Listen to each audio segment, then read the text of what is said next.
the Mecca of motorsports, and for one weekend each year, NASCAR is honored to grace the hallowed grounds. Indianapolis Motor Speedway, racing's ultimate destination, and the next stop for the Nextel Cup.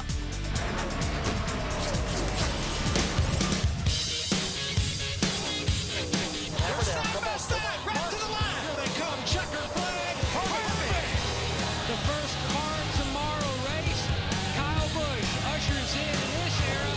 Still not a very big fan of these things. I can't stand to drive when they suck. They touch once, twice, drag race. Jimmy Johnson. We decided that it was time for us to move on. The 5 car is back on track. The driver is Dale Earnhardt Jr. My new boss for 2008, Mr. Rick Hendrick. Jeff Gordon, his 77th Nextel Cup victory. Kurt Busch 100-point penalty, $100,000 fine for reckless driving. You've got to love a first-time winner. Kyle Busch is the guy right here. Coming to the checkers. Oh, whoa! Jamie McMurray has won the Pepsi 400.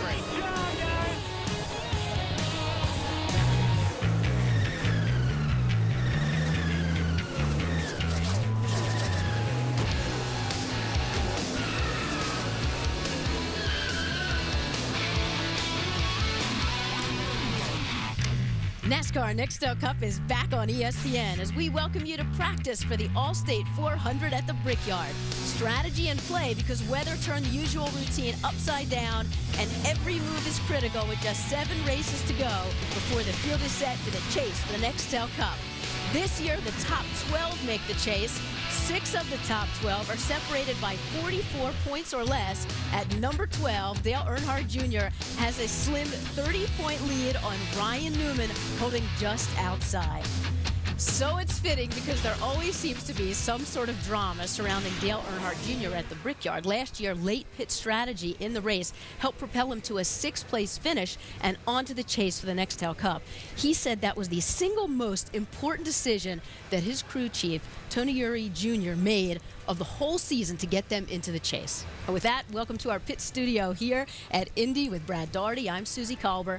Now, if weather hadn't washed out practice yesterday, then they'd be qualifying this morning and it'd be happy hour later today. Instead, practice soon. They'll get out on track fairly soon. And then later today will be qualifying on ESPN2, 4 p.m. Eastern Time. And then the cars will be impounded. So what does all of this mean? Well, it creates chaos. That's what it does. And not only tinkering with the race cars, the biggest problem I see is actually the racetrack, Susie. We have to get rubber on this racetrack. Without it, without the proper practice times and the amount of rubber they need to race, this thing will eat a race tire up in less than 5 laps. So that is a huge problem. So we got to get some race cars out here and lay some rubber down. And not only less practice, but there was no testing this year. That's exactly right. It's a big problem, and it's just a step down from everything. Well, we're going to see some of the strategy play out in practice. Well, let's get started. We go up to the pagoda. Dr. Jerry Punch leads the way. All right, thank you very much, Susie and Brad, along with the champs, Rusty and Andy. Glad to have you with us here. And, guys, we all strolled through the garage area just a moment ago, and you could feel the sense of urgency down there and the sheer look of panic in the eyes of some of the teams. Guys, they're only going to get one practice session, and from a driver and crew chief standpoint, what are the key questions you've got to get answered in this session? Jerry, there's a lot of pressure on these drivers and teams right now down there. The guys in the top 35 in points, they're going to get their cars ready for racing. That's their #1 goal. But those guys out of the top 35, they're going full-blown qualifying mode. They're going to get that car as fast as they can, get it in the race, and when they get it in the race, that's when I think they're going to start struggling. Yeah, and with the track conditions being, and the track being so green, and that competition is so stiff for those 7 spots, these guys are, like you said, they're going to be full tilt qualifying. They're not even thinking about what they're going to do for race setup. They're just thinking about getting into the race. That's their main objective. Well, let's look at the big picture now. There are 2 totally different agendas here. There are 49 cars here. 36 are guaranteed spots, 35 by owner's points, 1 past champion. That is Terry Labonte driving the 55 car. That means 13 cars have to qualify on time. There will be a lucky 7 that will make it in the field, and 6 will go home. Now, one of the drivers hopes to be in those lucky 7 is a 2-time Brickyard 400 winner, and he's standing by with Jamie Little. Well, Doc, Dale Jarrett's actually one of the few praying for rain out here because he's guaranteed in the field, and that way you could go out and concentrate on race setup. But what does this mean? An impound race for you guys. Hardly anybody out here is tested here except for you in a tire test. What does this mean for you, Dale? Well, it puts us in a very difficult position. Now, we put ourselves in this position by not running well throughout the year, but it puts us in a very difficult position here. because to run and qualify fast enough to make this race, you're not going to have anywhere close to a race setup in the car. And so then when the race starts tomorrow, by it being an impound race, we're really going to be out to lunch. And so it takes those cars that had to qualify on time and really doesn't give you a chance to run anywhere close to good in the race. It would have been nice. I can understand the schedule, and obviously we can't do anything about the weather, but we really wanted them to let us go back and work on the cars after qualifying to where we could go back and put somewhat of a race setup in. But we'll make the most of it. Again, it's our situation we put ourselves in. The biggest problem right now is that I know here tire testing that we couldn't run a lot of laps. We had a very green racetrack, and the tire that Goodyear had and the one that we need to run, we need to get some rubber down on the racetrack so that everything's going to be okay tomorrow. So right now, as much as we would like to see it rain and make everything easier and get some practice time and race setup, we really need to get a lot of cars out there for an extended period of time to get some rubber down to where tomorrow's race is very good. So as if you don't have enough to worry about, if we do go to qualifying today, what do you guys feel like your chances are of making it in the field? Well, I think we can make the race. I mean, obviously we'll work extremely hard on our qualifying setup here. It's just the problem after that. You have to take one step at a time. So obviously the first step is trying to get this UPS Toyota into the race. We'll try to do that. But then tomorrow we're going to have a really good game plan to do whatever we can do to make our car somewhat competitive. So again, one step at a time, we'll see what happens and make the most of it. All right, Dale Jarrett, one of the few drivers who've been here for all 13 Brickyard 400s. He's hoping to qualify for a 14th. Mike? Thanks, Jamie. For Carl Edwards, the keys to victory this weekend are more than just horsepower and handling. It's also his pain threshold. On Sunday, he suffered a dislocated thumb on his right hand and consequently will be wearing a brace very similar to this one. It was custom fit to his hand. To do this, he had to actually bring his steering wheel to his doctor in Columbia, Missouri, Dr. Brad Ernest, who fit this brace to his forearm, his wrist, and his thumb. Now, it's designed, obviously, to stabilize his thumb and give him some comfort, but Edwards told me yesterday he plans not to use any pain medication throughout the course of the weekend, so that could create some issues and certainly a test of stamina for Carl Edwards. And remember, guys, how well he's able to grip the steering wheel on Sunday may affect how much of a handle he has on finishing this race. Guys? All right, thank you very much, Mike and Jamie. You see Carl Edwards, a big smile on his face. Wasn't smiling last weekend, but he's a tough guy. He called Jack Roush at Carl Edwards and said, Jack, I may have messed up my thumb. And Jack said, if you're going to play when we're not running Cup, you got to be tough, and I know you're tough. So he is in the car. We'll be here for the NASCAR Nextel Cup car and the NASCAR Busch Series event. Well, why is it so important to win this one at the Brickyard? Well, 6 times in the last 9 years. If you won at Indianapolis, you could also go on and become a NASCAR Nextel Cup Series champion. And here are the guys that did it. This was an omen coming to Indianapolis, getting the win that changed their life, because later in the year, they were the ones celebrating on the stage in New York City, like Jimmy Johnson was a year ago. And you see these guys here, Jimmy Johnson and Jeff Gordon, both of them won it here and went on to become NASCAR Nextel Cup Series champions.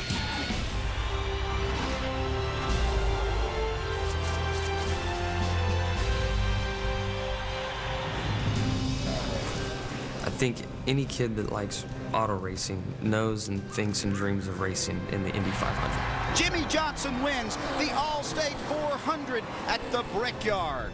So to go to the Brickyard, not in an Indy car, but to be at the Brickyard, that's my one chance. Yes! Yes! So it definitely was a special race for me.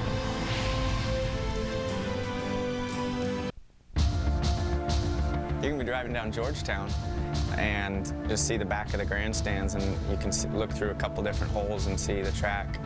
I mean, just that much of it, makes you go, wow, this is Indianapolis. Exhilarating, but a little intimidating at the same time. It's just amazing what that place will do to you. Special place. You drive in the facility and it just feels like that's sort of what racing's all about, the history of that speedway. No wonder drivers talk about this place with such reverence. It's the second oldest track in the world. Initially, the surface was so rough, there were fiery crashes, so they covered it with bricks. Of course, we know now there's just that 1 yard that remains. And they hosted the 91 Indianapolis 500, hosted 13 Brickyard 400 races. So much history here. And Brad, drivers talk about that you get such a sense of people when you're going down the straightaway. Where does this place stand for you in terms of great venues? You know, Susie, that's a great question. And then I want to liken back to Casey Kane. I think it all goes back to history and tradition. And when you respect that, when you walk into these great venues, it gives you the goosebumps. And for me, it's walking into places like old Chicago Stadium, Madison Square Garden, and the ultimate Boston Garden, which was built in 1929. It gives you goosebumps because you understand and you respect the history and the legacy of what has gone on in that place. You walk into Indy here, and me being a huge race fan, it makes the hair stand up on the back of my neck. I get excited. Oh, Jeff Gordon has made history as well with 4 NASCAR wins, and he is with Mike Massaro. Susie, he's actually over to my left, kind of being the big critic here and really overseeing this entire interview. This is his driver, Jimmy Johnson. He's back here behind the cameras, Jeff. But Jimmy, the defending winner of the Brickyard 400, I know in years past you'd come here and you just didn't want to be here, but now that you have a victory under your belt, what's the sense of emotion for you coming to this place?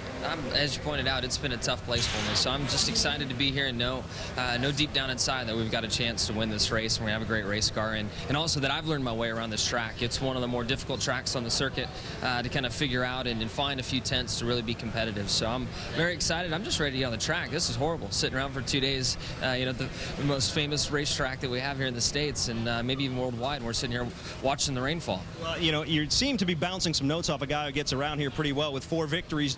Jeff Gordon knows what it's like to win at this place, and with all the practice so far being washed out, how much of a curveball does that throw you guys? It throws us a big curveball. I mean, actually Jimmy got a few laps here a couple months ago with the tire test, so we're getting our notes from him right now, and plus he won here last year. But we want laps. We want to get rubber down on the track. That's important today, and we want to see what kind of race car we got. We brought a really awesome DuPont Chevrolet, but until we get out there, it's hard to say what's going to happen. I got to say, welcome back to ESPN, man. It's awesome to have you guys back, and can't think of a better weekend for you guys to kick it all off than right here at the Brickyard.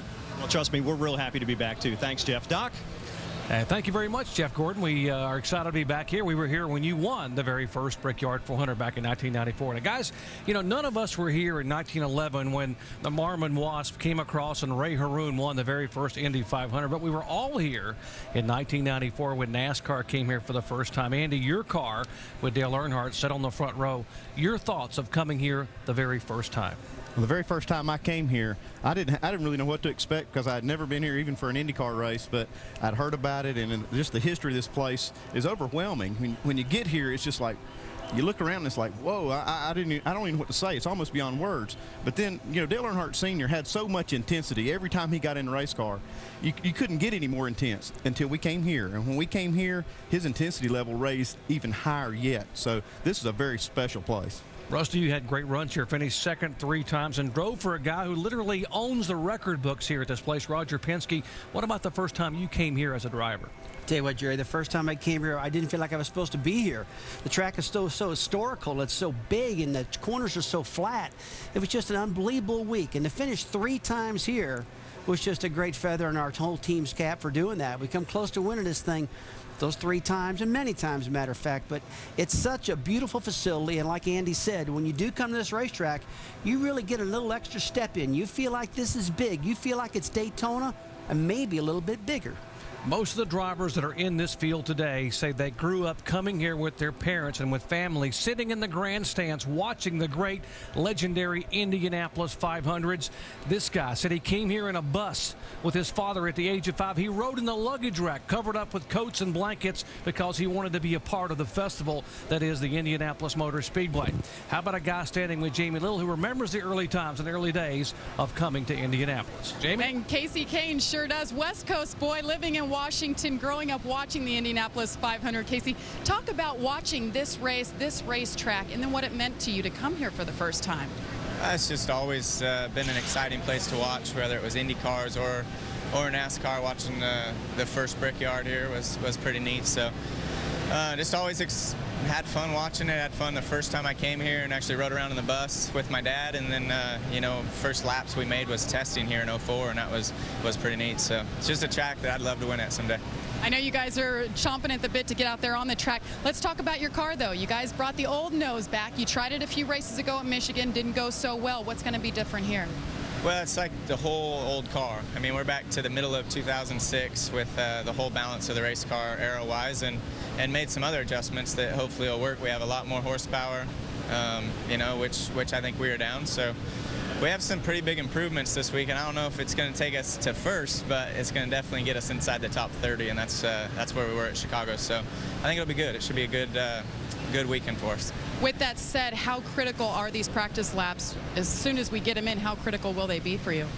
Very critical. I mean, we've been just wanting to get out there since yesterday. This is, you know, you want to get as much practice. I'd love to get qualifying in. It's always one of the funnest places for me to qualify. I look forward to this track in Darlington probably all year of racetracks to qualify at. And I don't know if we're going to get qualifying, but definitely some race practice and just see what the car does, see you know, what adjustments it takes to hopefully run good on Sunday. That's what it's all about, is winning the All-State 400. What is it about qualifying here that you like so much? Just 4 different corners, carrying a lot of speed. You can just about not even you know, lift in turns 2 and 4 before the long straightaways. So that's, you know, that's a big difference than when you're in race trim. You slow down 2 or 3 seconds on race day. So it's just fun. You know, you can get a lot more aggressive and drive the track just kind of right on the edge, and that's exciting. All right, that's Casey Kane. He finished second here in 2005. Doc, he only has one more spot to climb, and with that new nose and old car, we'll see where he goes. And Jamie, it's been a bit of a disappointment in 2007, but I got to believe a win here this weekend would turn the entire season around for Ray Evernham Motorsports and Casey Kane. Well, he was the first one to do it in 1994, and he has been the only one to win it here 4 times. Indeed, Jeff Gordon has been the man here at the Brickyard.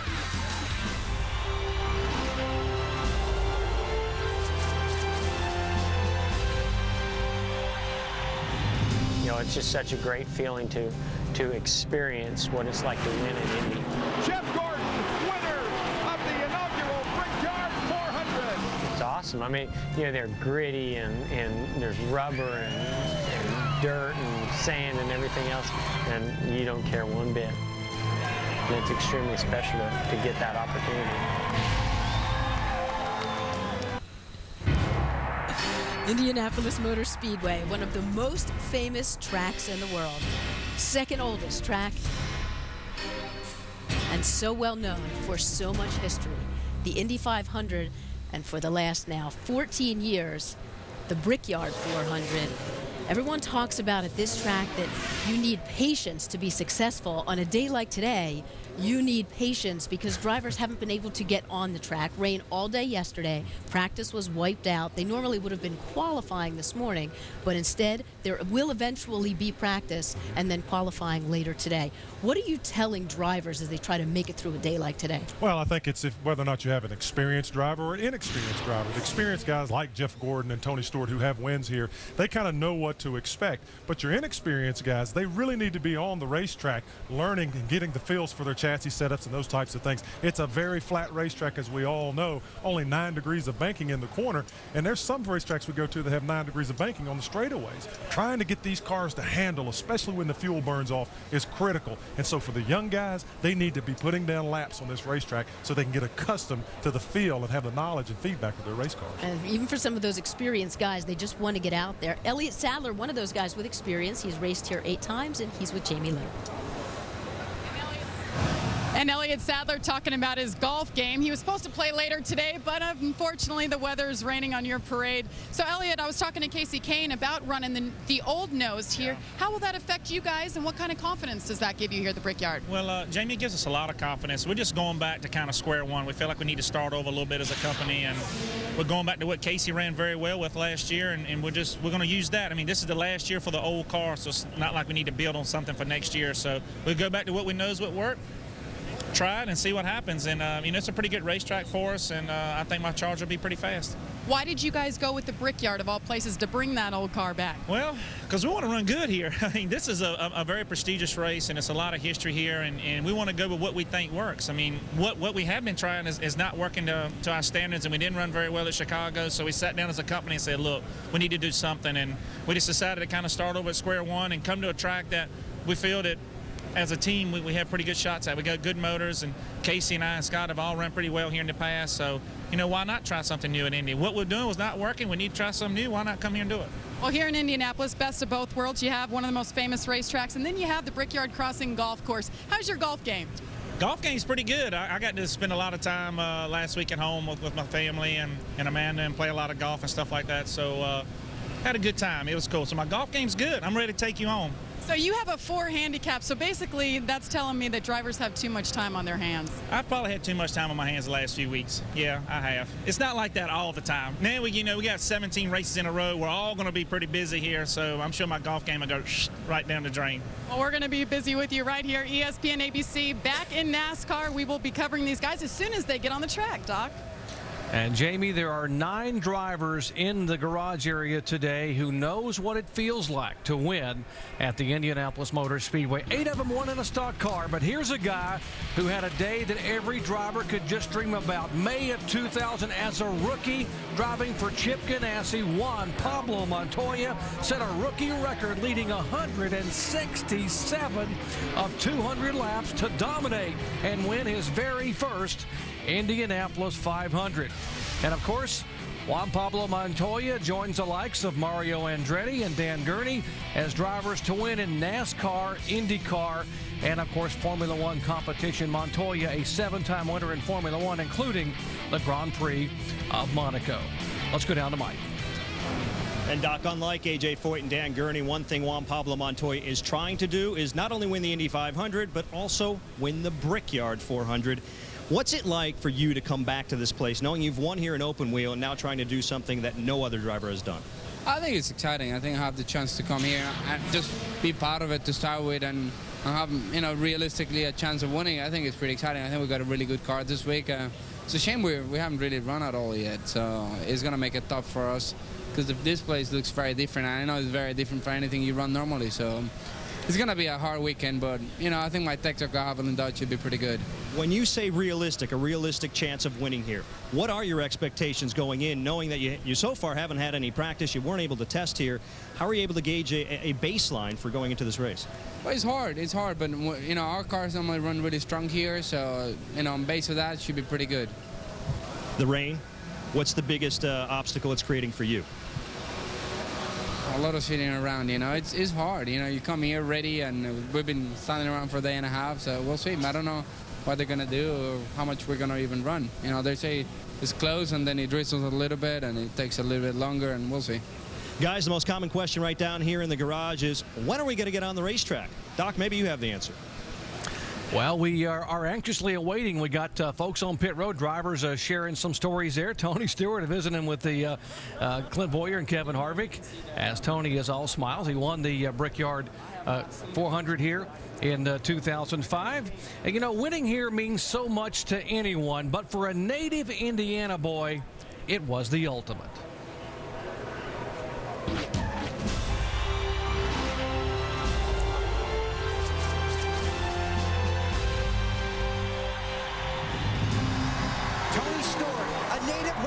His dream comes true. The Indianapolis Motor Speedway to me is like the holy grail in racing, and always has been, always will be. I mean, there'll be nothing that'll ever take its place, but to finally win at the Brickyard and finally accomplish a dream of just winning a race there was everything to me. I mean, it's been the biggest race of my career. We were in victory lane enjoying our first win in '96. It was my crew chief, Todd Parrott, that had the idea. We need to kiss the brick. We got the whole crew and turned our hats around backwards, and it was just something fantastic. They're gritty, and there's rubber and dirt and sand and everything else, and you don't care one bit. It's just another part of the whole prestige of winning. It's just such a great feeling to experience what it's like to win in Indy. Really don't think there's any other experience like it. And the tradition continues here at Indianapolis Motor Speedway, the famed yard of bricks. Originally, they were 3.2 million. Now there is a single yard. But how special is it for the teams that get to kneel when this day is done, when this Brickyard 400, All-State 400 is done, and be able to give a big smooch to those bricks. Now, back in 1995, Andy Petrie gave Dale Earnhardt Sr. something no one else could give him here, a win in the All-State 400. Andy, what was the feeling like to be able to give that man, the Intimidator, something he wanted from the very first time this race was mentioned? Well, Doc, I'd like to say that I gave it to him, but actually he probably more gave it to me. He just came here with such intensity to win this race, and when we won it the second year. It was very incredible finish for us, and for me it was my biggest win as a crew chief, and up to that time it was Dale's biggest win. He went on to win the Daytona 500, and I don't know whether this one or the Daytona 500 was bigger for him, but for me this is my biggest Cup victory. And if you watch the video of that final lap coming out of turn 4 and Dale Earnhardt sailing by the guy right behind him, Rusty, you were that close 3 times here to winning it. I really was, Jerry. It's just such a great racetrack. Every time you come to Indianapolis, you're all amped up. You got your best car. You got your best engine. The team feels like they're at a different venue. They don't feel like you're at a normal race. They feel like they're at a big, big event. It's got that big feeling to it. And it finished 3 times. Hey, it was close. It wasn't the big one, though. I didn't get to taste those bricks and kiss those bricks and stand on this pagoda down here and be in victory lane. But, you know, nevertheless, I'm glad I was able to do what I did, you know. Dale Earnhardt beat me, and you got the ring to show it, don't you, Andy? Where's that at? Yeah, that's a pretty cool ring, buddy. Well, beating somebody like Rusty Wallace made it an even bigger win for us because it was very difficult to beat him that day. All right, one of the all-time greatest drivers, or 2 of the all-time greatest drivers in Rusty Wallace and Dale Earnhardt Sr. here. Now, breaking news this week, how about some merger activities? DEI acquires the 01 and 14 Ginn Racing teams, and we're going to explain what all that involves. The owner points transfer to the number 15 of Paul Bernard. Those were the points coming off of the 14 of Sterling Marlin. The future of those 2 car numbers remains unclear. And Mark Martin and the young driver Eric Almirola will split time in the 01, which now goes over to DEI. With more, let's check in with Jamie. And there has been a lot going on. Mark Martin, of course, in the news for that merger with DEI. He's actually now a DEI driver. That means Dale Earnhardt Jr. is now your actual teammate. Have you had a chance to talk to him, Mark? Yes, I have. And, you know, I'm excited. He's excited. Even though it's for a short period of time, it's a landmark, I think, in my career. And we're excited about it. Look forward to getting on the racetrack here. A lot of questions, a lot of talk about these teams now merging, going to 3-4 car teams. What does that mean for this sport, and do you think this is a good thing, what happened this week? It's a good thing for DEI. It's a good thing for Ginn Racing. It's the trend of the future. You're going to see more and more of it. Nextel Cup continues to get more and more competitive, more and more expensive, and you know, the way you're going to be competitive and survive in this business is consolidate, bring in partners that can bring things to the table. And I feel like that the U.S. Army team and Ryan Pemberton can bring performance things to the table to DEI, and certainly DEI can do the same to the 01 team. So we're going to be stronger going forward. Unfortunately, it is going to take a while for that to be integrated. We're in 2 different chapters this weekend and can't even hardly talk to one another about the cars. It's amazing how much different you can have cars and have them both run well. And Pocono will be somewhat the same. It's come so fast without warning that we'll pretty much have to go with Pocono with the plan. But as we move forward, we will start to combine and integrate everyone's systems. All these years of being in this sport, I understand you went to DEI for the first time this week. What was that like for you, seeing the late Dale Earnhardt's cars in there, Mark? Well, as soon as I stepped, in the door, it was like hitting me in between the eyes with a baseball bat. I mean, I didn't realize how much I appreciated Teresa, Dale Jr., and everyone at Dale Earnhardt Incorporated for preserving that legacy. And I also, realized what, an opportunity it was and a privilege it was for me to be a small part of that legacy. You see, I saw myself right next to the cars that were in the museum and him in the photographs on the wall, and realized that he had an impact, you know, in my career and who I am and the driver I am today. And, you know, I have a personal commitment to try to, you know, uphold that legacy. And I'm sure DEI and all the Mark Martin fans will be thrilled to see Mark in the DEI organization. Doc? You know, when I was in the garage area this morning talking to the DEI employees and Tony Urey Jr., they said that Dale Earnhardt Sr. always told them that's the guy you gauge yourself against. If you go to the racetrack, yeah, you may want to beat me, but if you can race with or maybe beat Mark Martin, then you have done something, because that guy is one remarkable driver. Got to believe Dale Sr. very proud of what's happening right now at DEI. Well, have you ever wondered who really knows these guys best? Who knows the driver best? Could it be his wife? Or maybe his crew chief? Let's find out with Kevin Harvick. Hi, I'm Kevin Harvick. It's time to find out who knows me better, my wife or my crew chief. Why did I start racing? I think Kevin started racing because he was pretty competitive, and I don't think he was good at anything else. I think probably because his dad made him.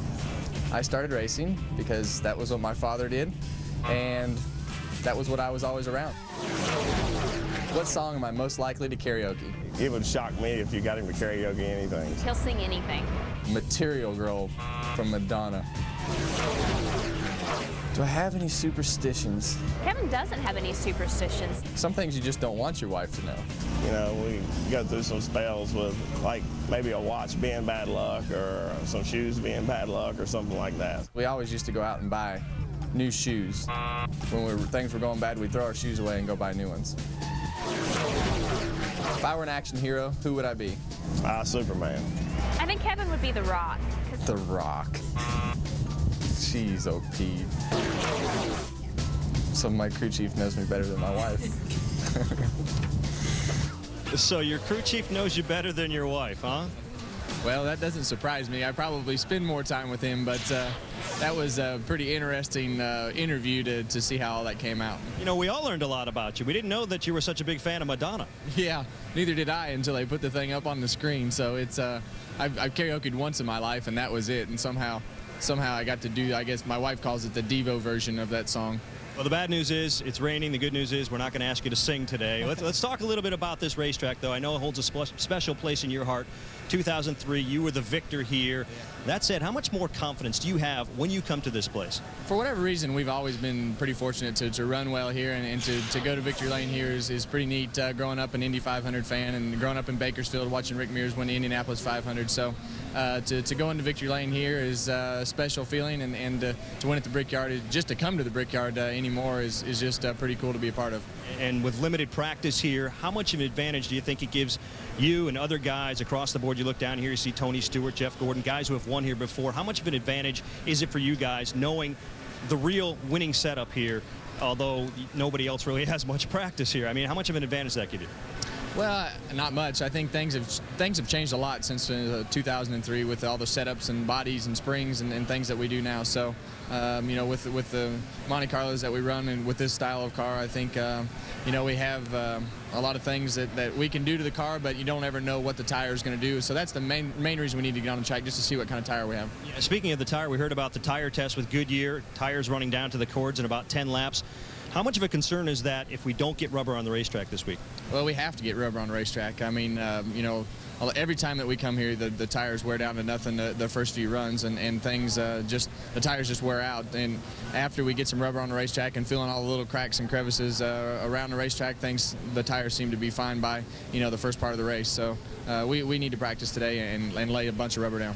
Well, guys, it's never easy for anybody to sit around and wait out a rain delay, but Kevin Harvick found a nice place behind his car with a pillow. He's standing up now. He's ready to go. Guys?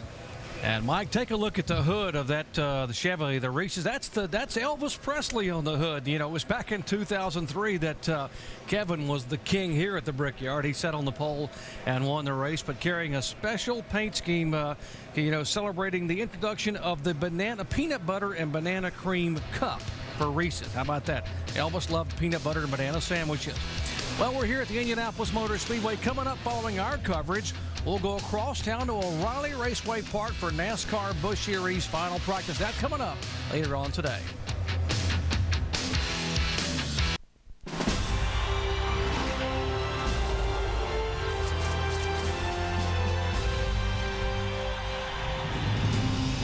Unbelievable. We won that race. It was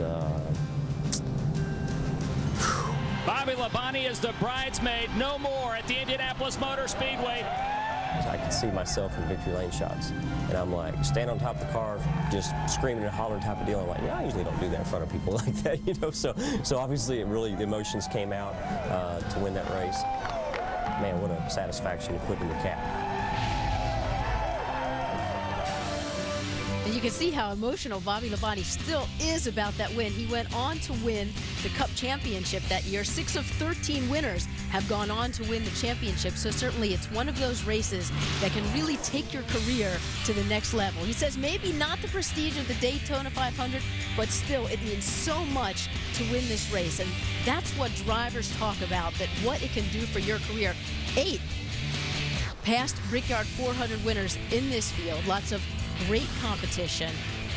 Why so prestigious? Well, if you think about it, it's unlike any other track that we go to in NASCAR. I mean, it has the prestige of the Indianapolis 500, the history of that, and now all of a sudden you have the stock cars who come here in 1994, and you're trying to compete with the legacy of the Indianapolis 500 over the years. You're trying to create your own legacy, so that makes it even more special because you're doing something that's never been done before. And beyond all the history, it makes a statement in the garage, because this is such a tough track that if you have the right setup on the car now, probably that's why you're propelled to the championship. That's exactly right. You've got your act together. If you can come here and win, you've got your act together, and you got momentum going through the end of the season as well. Now, drivers still waiting to get on the track for practice. One of those drivers, David Reagan, who tells us it's always good to respect your elders.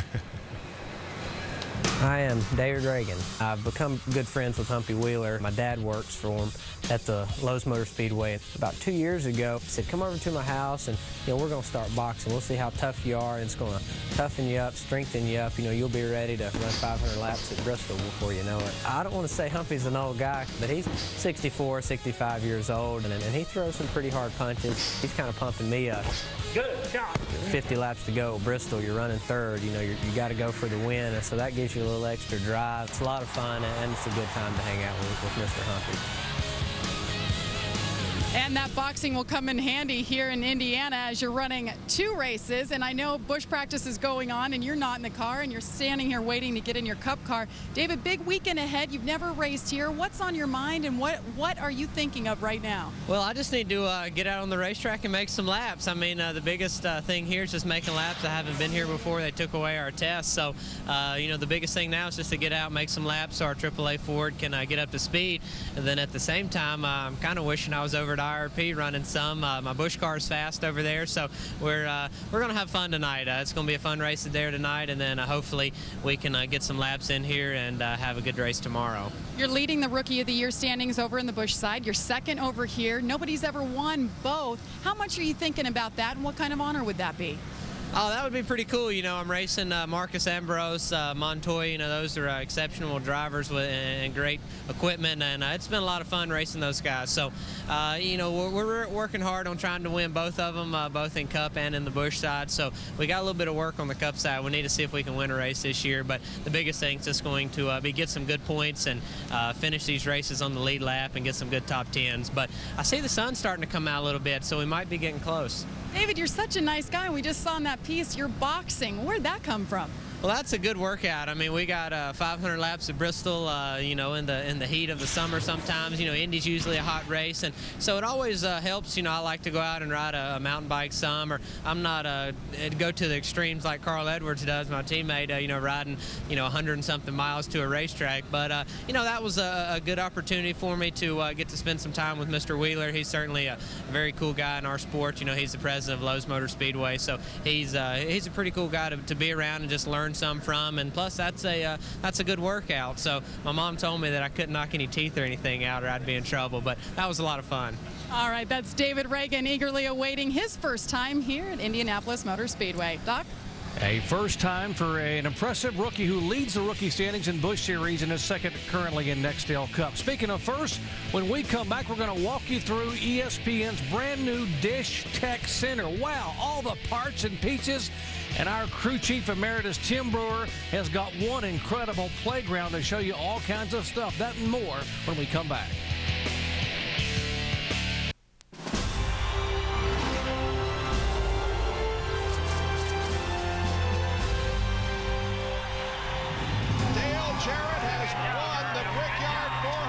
I might get the credit as the driver, but it was my crew chief, Todd Parrott, that had the idea.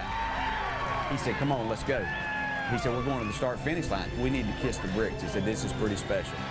It was just something fantastic, you know, and nice to know that we started a tradition and something that's been carried on.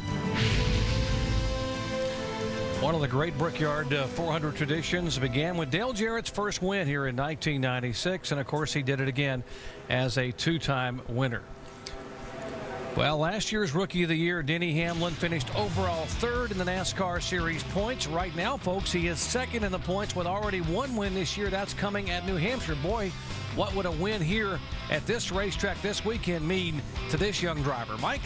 Let's ask him just that. Now, Doc wants to know what a win here would mean to you. It mean a lot. Here in Richmond are the two racetracks I'd love to win at in the near future. So I don't know. Here at the Brickyard, it means a lot to all these race teams, and I think that's why you see a lot of the similarities. The guys that win the race ended up winning the championship because all the top teams are bringing out their best stuff here.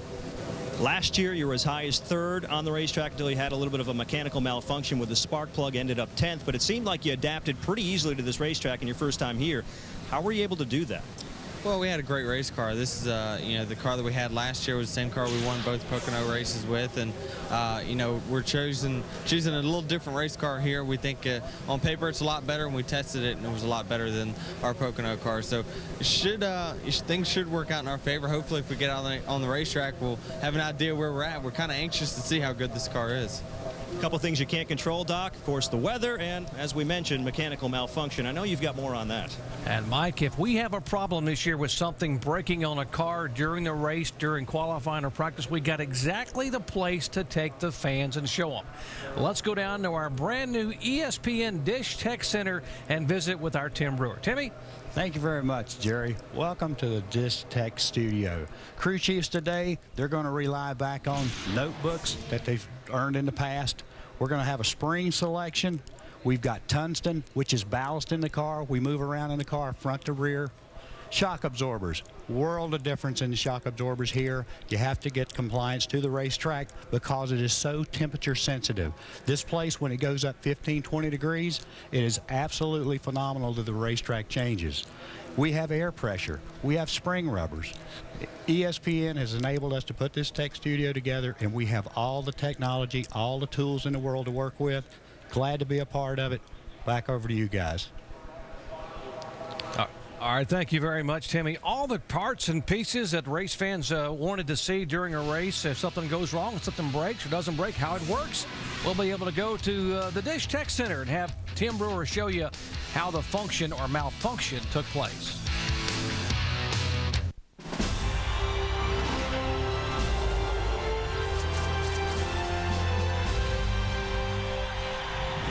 Winning was great, don't get me wrong, but winning as an owner and a driver, I never really separated the two. Ricky Rudd wins the Brickyard 400, a car length over Bobby Labonte. What a wild last 3 laps.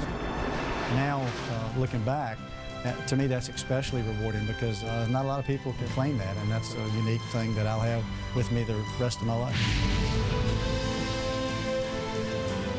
And Ricky Rudd, the first and only driver owner to ever win the Allstate 400 at the Brickyard. Well, speaking of history, how appropriate that the qualifying record at Indianapolis Motor Speedway in a stock car belongs to a driver by the name of Mears. His uncle, the famous Rick Mears, a 4-time Indy 500 winner and a 6-time pole sitter at this racetrack. His dad, Roger Mears, qualified for 2 Indy 500s, qualified 8th in '83. And here's the young man who sat on the pole and set the qualifying record here back in 2004. He's standing by with Jamie. Well, you can imagine Casey Mears grew up watching this racetrack, the Indianapolis 500. You're here racing. I believe this is your 5th start that you're going to go out for. Casey, what would it mean for you to actually win here in a stock car? What would it mean to the Mears gang? That'd be huge. I mean, obviously, it's just been a big race for our family for a long time, and it's just fun to be here. I love being at the Speedway, and hopefully we can get a win. I mean, the Hendrick Motorsports has been such a great team to work for. The 25 team just continues to get better and better all the time, and hopefully we can make some good progress this weekend and hopefully get a win. Well, he and his team have already proved, Susie, they can win. We'll see if they can do it tomorrow right here at the Brickyard. And at this moment, we're still waiting just to see some practice. Brad, if there is no practice, what does that mean for qualifying? Ooh, boy, I'll tell you, that'll be interesting, Susie. I think everyone will be in complete panic mode if we do not get any practice. But it looks a little bit better. I think it's going to lift, and we got to get some rubber on this racetrack. I can't say it enough. It's going to happen. And we're still looking forward to the All-State 400 at the Brickyard, 1 p.m. tomorrow on ESPN. Right now, Busch Series practice coming up next. That's from O'Reilly Race Park. Their practice is scheduled to go off on time. This has been a presentation of ESPN, the worldwide leader in sports. Right now, let's go down to Marty Reed and the crew who are just down the road at O'Reilly Race Park.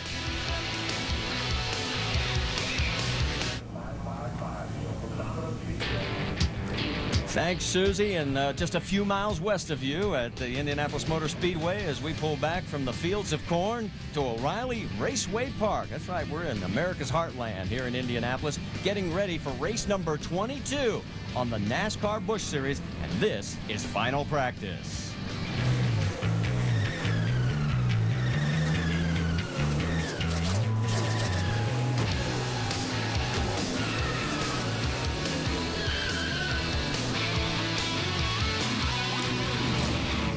And under threatening skies, we welcome you live to O'Reilly Raceway Park. And you can see we already have cars out on the track. First practice took place a little over an hour and a half ago here in the NASCAR Busch Series.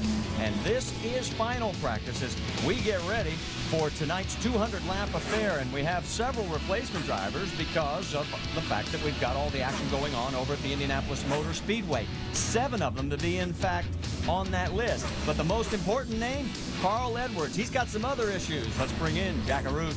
Oh, Marty, yes, he does. 1 week ago at the I-80 Speedway in some extracurricular racing at the track located just outside of Omaha, Nebraska, Carl Edwards decided to go play in a dirt car, number 99.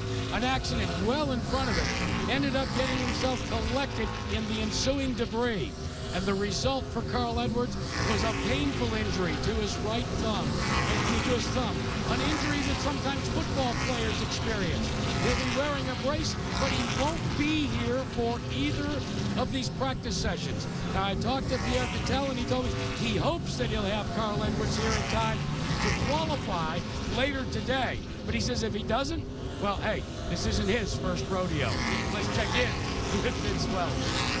Well, Jack, it's already been an eventful day for some here at Raceway Park. In that first morning practice, you see the damage on the 56 car of Frank Cryer. And Raceway Park is one of those tracks, it's a short track, and there's a lot of rubbing going on and a lot of contact during the course of the day, even during practice, whether it's with other cars or the wall. You want to keep your car clean, that's for sure, and have a good race car tonight for the race. Now, it's a big weekend here at Raceway Park. Of course, Jack talked about the Indianapolis Motor Speedway, the All-State 400 at the Brickyard tomorrow. But the activity at Raceway Park began on Thursday with the Silver Crown race, won by Bobby East. Then last night, the NASCAR Craftsman Truck Series event, won by Ron Hornaday, both East and Hornaday in the field for this Busch event. So it's a great weekend for the race fans that are visiting here to Claremont, Indiana, just up the road from the big track. But it's also a great weekend to be sitting at home watching it on TV because we've got a lot of good stuff for you coming up today. Practice, qualifying, and then, of course, Marty, the race tonight. Absolutely, and we want to welcome a new member to our broadcast team, 2-time NASCAR Busch Series champion, Randy LaJoie. In fact, he's won this race here at O'Reilly Raceway Park twice and is the only man in 25 years at this track to ever sit on the pole twice. He's also led more laps here than anybody else in the Busch Series. And with that, we'll bring him on camera and make an official welcome. You really like this track, don't you? Oh, I love this racetrack. This is a racetrack, you know, history says, you know, A.J. Foyt has won here. You look at the list of guys that have won here, my name's up there twice. It's proud. I love this racetrack, and it's going to be good to call this race tonight. Let's talk about the significance. This is the old traditional one-day show. What's the key? Well, you know, come off the truck fast. When you got to get here and you have to sit and just practice, you're qualifying your race, you have to be quick. And we've already got cars out on the track, and while you see Mike Wallace right there, let's remind you about what our schedule is going to be throughout the entire weekend now, for not only here at O'Reilly Raceway Park, but also what we have coming up over at Indianapolis Motor Speedway. Later today, All-State 400 qualifying on ESPN2 at 4 o'clock Eastern. Then we'll come back here at ORP starting at 6:30 with an hour of qualifying, then right into our race coverage starting at 7:30. And then, of course, tomorrow, 1 o'clock Eastern on ESPN, it's the All-State 400 at the Brickyard. So as we look out onto the racetrack, there is Mike Wallace. He'll be carrying one of our onboard cameras for the day.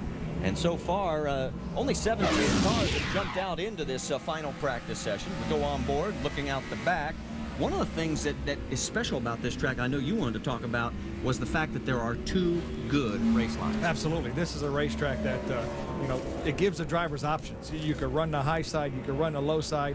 You know, you just don't follow the leader. So there are options out there. I can see Mike, you know, trying to run the bottom under the yellow line already. So, you know, he's just trying some stuff. And it sure makes it fun as a race car driver when you have options. Well, and we saw that last night in the NASCAR Craftsman Truck Series race. A lot of the guys were dipping below the line there, and there is Mike. And he did not try that line in the first practice session. He was primarily running the high line in the first session. Well, what happens is you don't know what your car gives you. And, you know, sometimes your car doesn't work up top.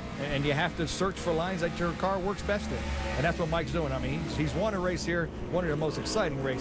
And he's searching right now. I'm watching Horner today, and you know, I think there's a lot of rookies that can learn from watching guys, especially guys that run well here.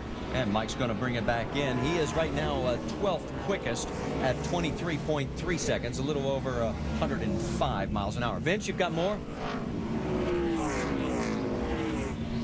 You know, guys, as you're talking about Mike Wallace and the different lines that he's running, and Randy, I know this is something you can relate to. That comes with being a veteran at this racetrack. A lot of drivers that we'll see here today are racing at O'Reilly Raceway Park for the first time, but this is the 12th start at Raceway Park for Mike Wallace. So being a veteran, he knows his way around. He knows the different lines that you can take and is smart enough to understand you got to try those out in practice. And as Randy mentioned, one here back in 1994. So Mike Wallace knows the importance of getting the car right and knowing where you can put it to make that car run well during the race. Jackaroo? Well, yeah, Vince, the way you and Randy were talking about the multiplicity of grooves here, this is what we call a coil bind racetrack. Now, Randy, you know what I'm talking about there. What you want to do is you want to get the right coil spring and shock combination to actually plant the nose of the race car.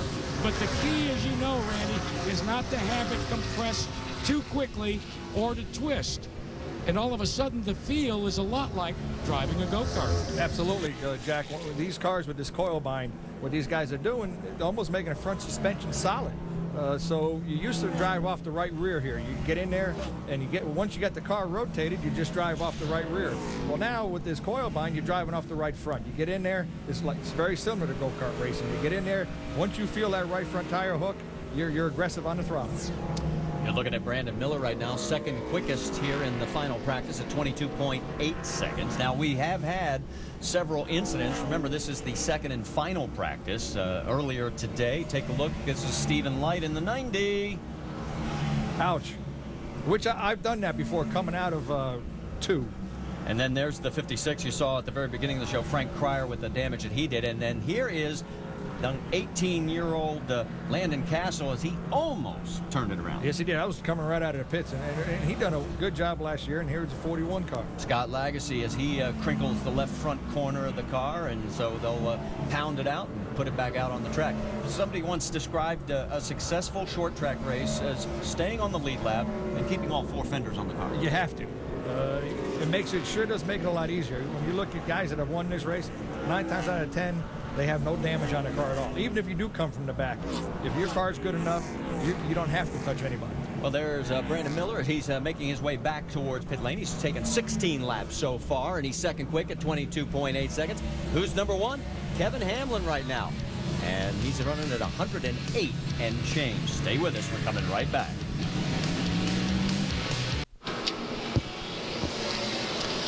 Well, following a costly blown tire, Chicago Jimmy Johnson looks to rebound and repeat his 06 win at the Brickyard. Will he kiss the bricks again, or can Tony Stewart take the checker flag for a second week in a row?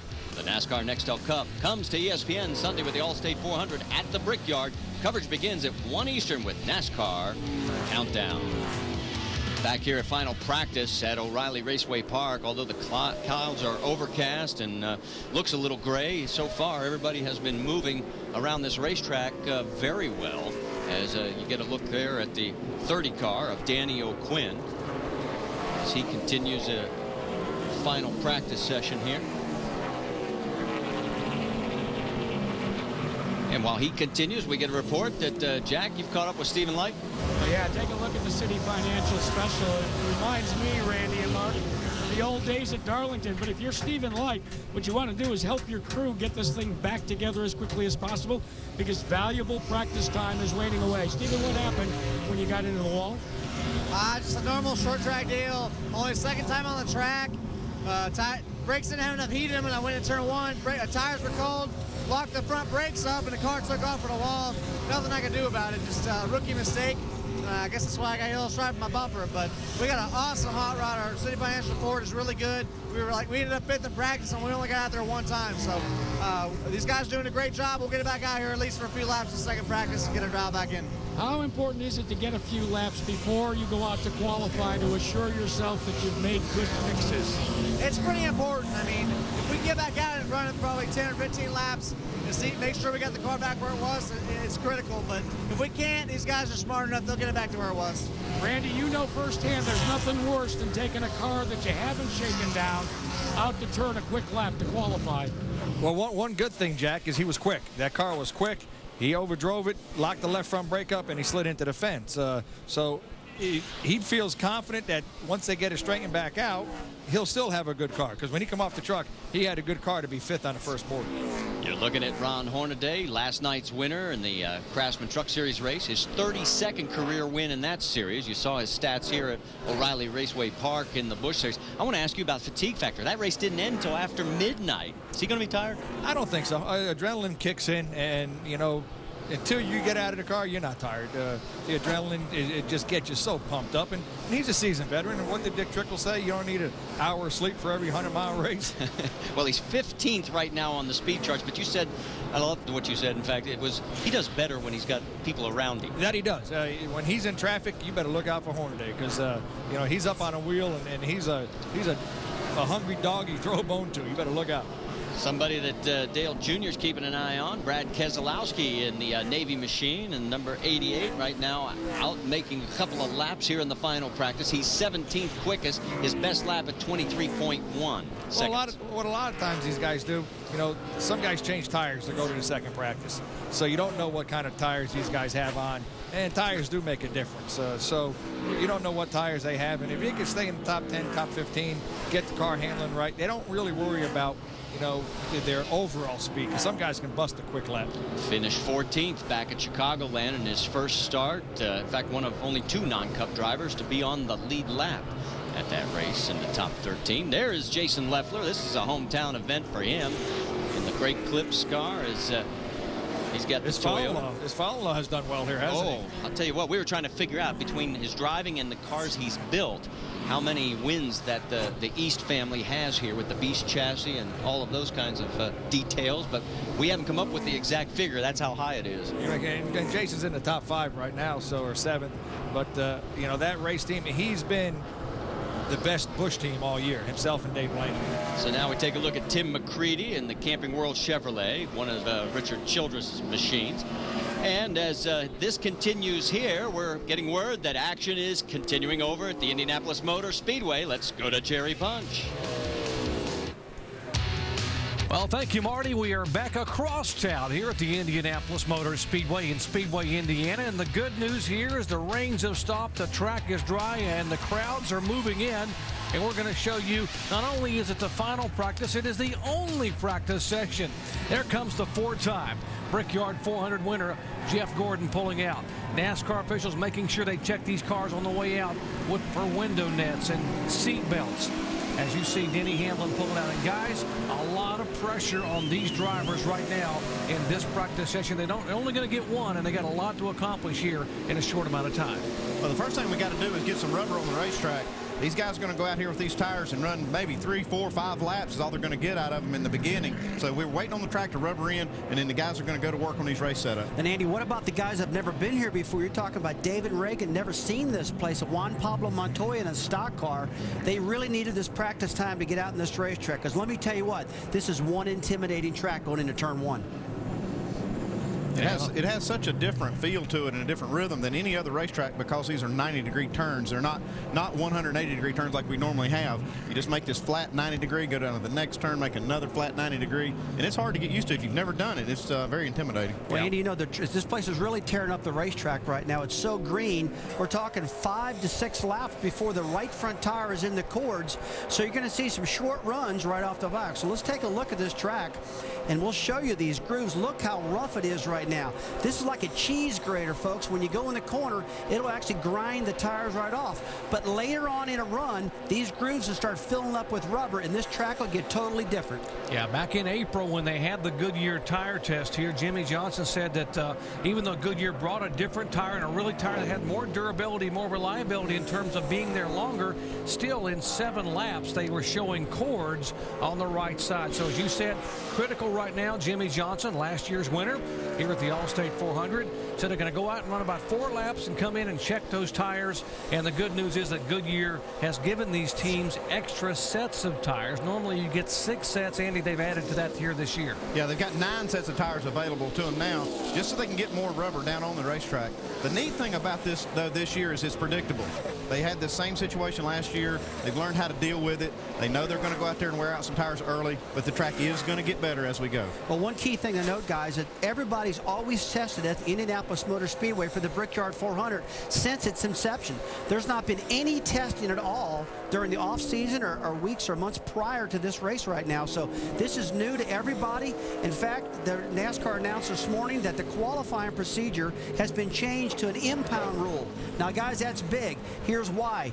Guys usually qualify with a lot of nose weight in front of these cars. Now they're going to have to qualify basically with the race setups in it, and that's something they've done in the past, Andy, but never here at the Brickyard.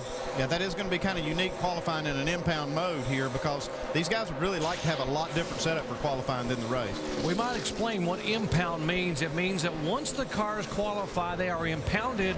Basically, they are sequestered by NASCAR officials. You can't touch them, other than maybe a little bit of air pressure and a little bit of tape. You can't take them back to the garage area and change the chassis setup. So you got to qualify the way you expect to run 400 miles here on Sunday. And Rusty, because you have to do that, how much of a handful is that for a driver, particularly some of the guys who have never been here before? Jerry, it's a real handful because when you have to qualify the car the way you're going to race it, you're going to fill up with fuel, you're going to put a lot of air pressure in the tires, and when you go charging off into turn 1, the car feels like it's got a big elephant sitting on the truck. It's got a lot of pendulum feel to it. The rear end's going to try to come around on it, and the drivers I talked to this morning, that's what they're concerned about. Now, look, I want to correct myself on one thing. I said we have never qualified here with an impound rule. We did do it in 2005, the year that Tony Stewart won this race, but you know what? A lot of these guys don't even remember that. It's been a ways back because they've been so used to special qualifying setups here in the past. All right. There are 36 drivers who are guaranteed a starting spot in the 43-car field. That means there are 7 spots available. These 13 guys have to make it on speed, and there will be a lucky 7 that will come out of this list of 13 drivers who will be able to make it in the field. 6 will go home. A lucky 7 and an unlucky 6. And included in this group, how about a 2-time Brickyard 400 winner? Dale Jarrett is in there. The veteran Kenny Strader and others are trying to get in this field, have to get in this field based on qualifying time and speed. Yeah, it's just like a race within a race. These guys that we just saw on the screen are racing each other for those 7 spots that that are available, and they don't really care about what these other guys, these top 35 guys, are doing. They just want to get in the race and beat those other guys. You take a look at Dale Jarrett right there in the UPS car. Now, here's a guy that was really hoping for rain. If it would have rained, he would have been guaranteed a starting position. Now, qualifying's been shifted on later on today. Approximately 5:30, they're shooting for qualifying here at the Brickyard. Now he's got to race his way in.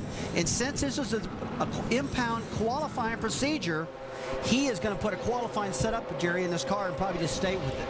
All right, here's a guy who knows his way around the racetrack. Juan Pablo Montoya becomes the very first and only driver ever to run the Indianapolis 500, the U.S. Grand Prix Formula One event, and now a NASCAR event here in the Allstate 400 on the racetrack for the first time in a stock car to practice. Yeah, that's the key thing here. This is the first laps he's made in a stock car.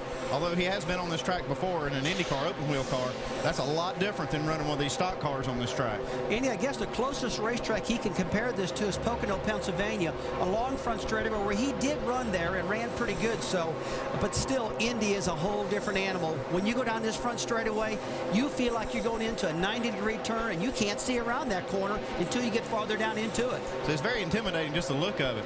Hey, we're just getting this word from NASCAR that it is not going to be an impound race. Oh, they that's originally big news. said they were going to do that, but now they're saying it's not going to be an impound race. These guys are going to be able to change their setups for qualifying and back to race package, so it relieves a lot of pressure in the garage area that NASCAR's done this. Now, we are telling you this because these decisions are being made on the fly. This morning, NASCAR was talking about impounding the cars, but because of the rain that continued this morning and the delay of this practice session and the fact that they have moved qualifying back later in the afternoon now, they've got to give these teams some kind of a break to be able to get these cars set up. Well, one thing, it's going to level the playing field for these guys, because the guys that are locked into the race in the top 35 can work on their race setups and have a tremendous advantage over these other guys that would have to qualify because they have to run a qualifying setup. You see three cars out here running together right now. Jeremy Mayfield, Bill Elliott, Dave Blaney running together right there, trying to get a feel of what the draft's going to feel like.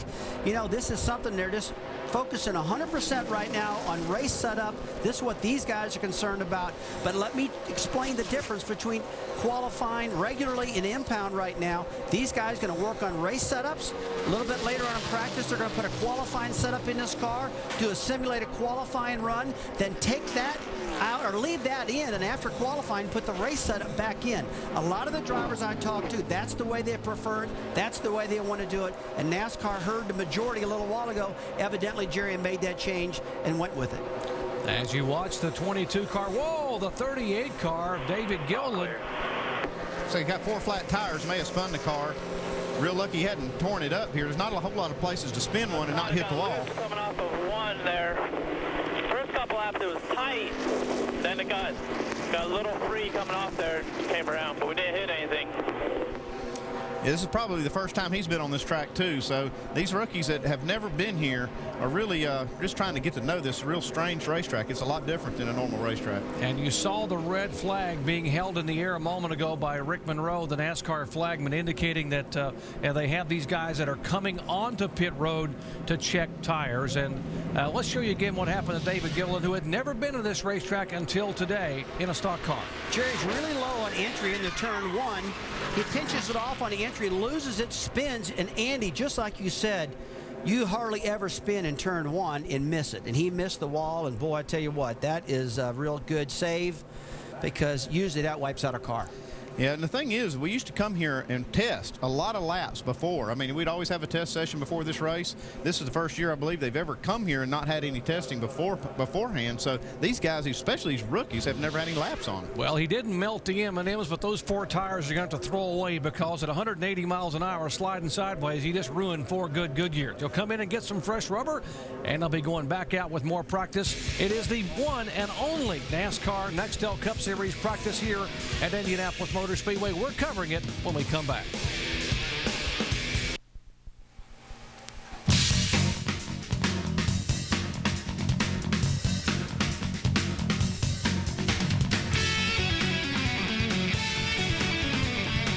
The legendary Indianapolis Motor Speedway, where ordinary men have become legends for decades, and NASCAR has been coming here for now 14 years, starting way back in 1994.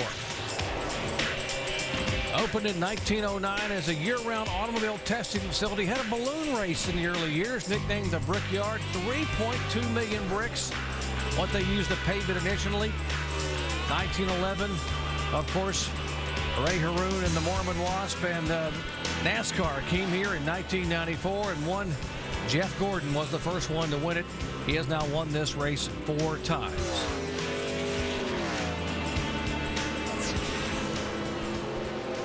And here is the 01 car, the Army colors of Mark Martin. Now this car, formerly of Ginn Racing, is now of DEI Racing. One of the stories, news stories breaking this week. Jerry, I talked to Mark Martin earlier. He told me, he said this was a big surprise to him. He's happy that this change happened. He feels like Ginn Racing and DEI is going to be a great combination. But Andy, the one thing he told me was that they're taking all the cars out of DEI and all the cars are going into Ginn's facility. And that DEI now is going to become fabrication, paint and body, and the Busch cars are going to be there. So a big change over there. Yeah, it's going to be a big transition for them, but that's a great facility over there at Ginn Racing. I've been in that shop before. It's a very spacious facility. They got a lot of places to work, and all their haulers are under roof. It's really a nice place to work out of. Well, speaking of DEI, let's show you Dale Earnhardt Jr. just a moment ago here on the track qualifying. Now look at the front of his car, the front valence. Yeah, we see that what these guys want to do is put that valence and that front end right down on the racetrack. So they put a little extra on there, a little extra skirt material to grind off, and it looks like they put just a little too much and hit it just a little bit too hard and folded it under. They'll have to fix that and get that kick out back. All right, let's show you exactly what happened to Dale Earnhardt Jr. as we head down to our ESPN Dish Tech Center with our crew chief, Tim Brewer. Thanks, Jerry. Here at the Indianapolis Motor Speedway, getting this air dam on the ground, absolute must. What Earnhardt did when he drove off in the corner, he probably got in there really hard.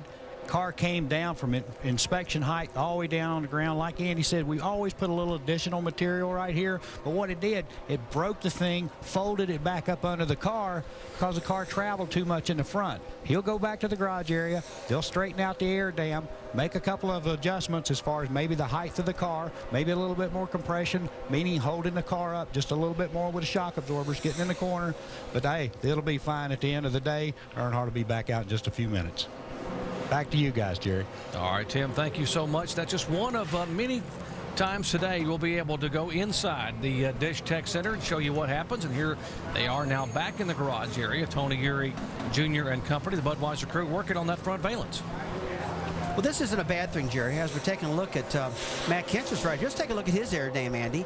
The guy's coming in the corner. Look how it's right dead on the ground, sealed off perfect. And that's exactly what you want your car to look like. The lower that car is, the more downforce you're making, the better that front end's going to stick. Yeah, they run these cars right down on the track because they want that thing just to be as low to the ground as possible to make downforce, and they do it with a setup we kind of call coil binding. I know you hear that all the time, and this coil binding is a way to get the cars really low on the racetrack because they have to go through a NASCAR inspection where they have to meet this minimum height.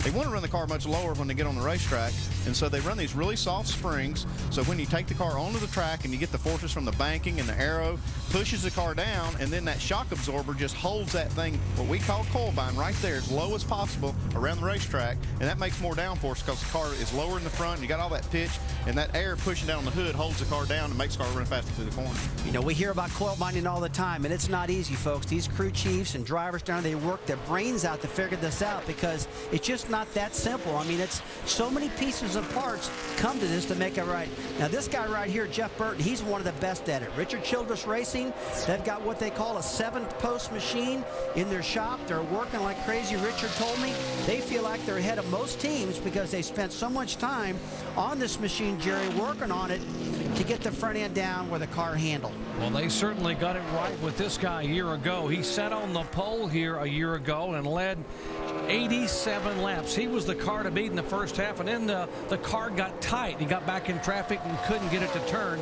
Ended up getting a 15th place finish. And we talked about coil binding and what happens, Andy. You take a look at the 33 car. Yes, 33 cars moved all the way to the top of the speed chart, and they like you said, these Childress guys do a great job of this, and we see how it's just burning the racetrack with that skirt material. You can see how close it is. That's just as good as you can do it right there. Now, we talked to Richard Childress last night. He told us that Scott Wimmer's cars probably got the strongest horsepower of all his cars right now. This is a car that's got to qualify and get in the race. So they got a big motor under that hood with a lot of power, and I believe they're trying some things maybe, huh?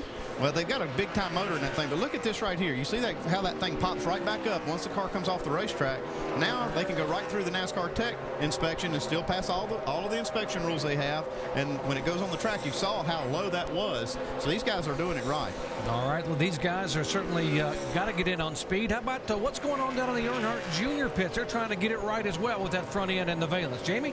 Well, Tony Eury Jr., who's crew chief here, working on the car, as we saw earlier, some issues maybe with the valence. What happened out there, Tony? We just had the valence set a little bit, and we've done a really good job with the body and the suspension here, and it's traveling a whole lot more than it ever has here. So, you know, we were expecting to grind off about 3/8 of an inch, and it looked like it ground about a little bit more than that. So we're just gonna pull it back out. Once we know where our number is, it won't happen again today. So, you know, when you get a new car and a new situation and chassis and all, you just kind of take it as you get it. How much of a challenge is this coil binding setup and getting it just right? So we saw just a moment ago by Jeff Burton, they said they nailed it. How hard is it for you guys just to hit that fine line? Well, it's pretty easy once you do it from racetrack to racetrack. It's just the different loads on the car at different tracks, and this one's definitely got just a little bit lower. But we didn't expect we'd get as much travel as we did right there, you know, just because of the load difference. But yeah, I think we'll be fine right now. It's just this is a kind of a unique racetrack. I mean, a guy can go in there and slam on brakes a little bit harder one time, and it can kind of screw things up. So we'll be fine the rest of the day. That's what we're hearing everywhere, Doc. Indianapolis is a very unique racetrack. It indeed is, Jamie. And Dale Earnhardt Jr.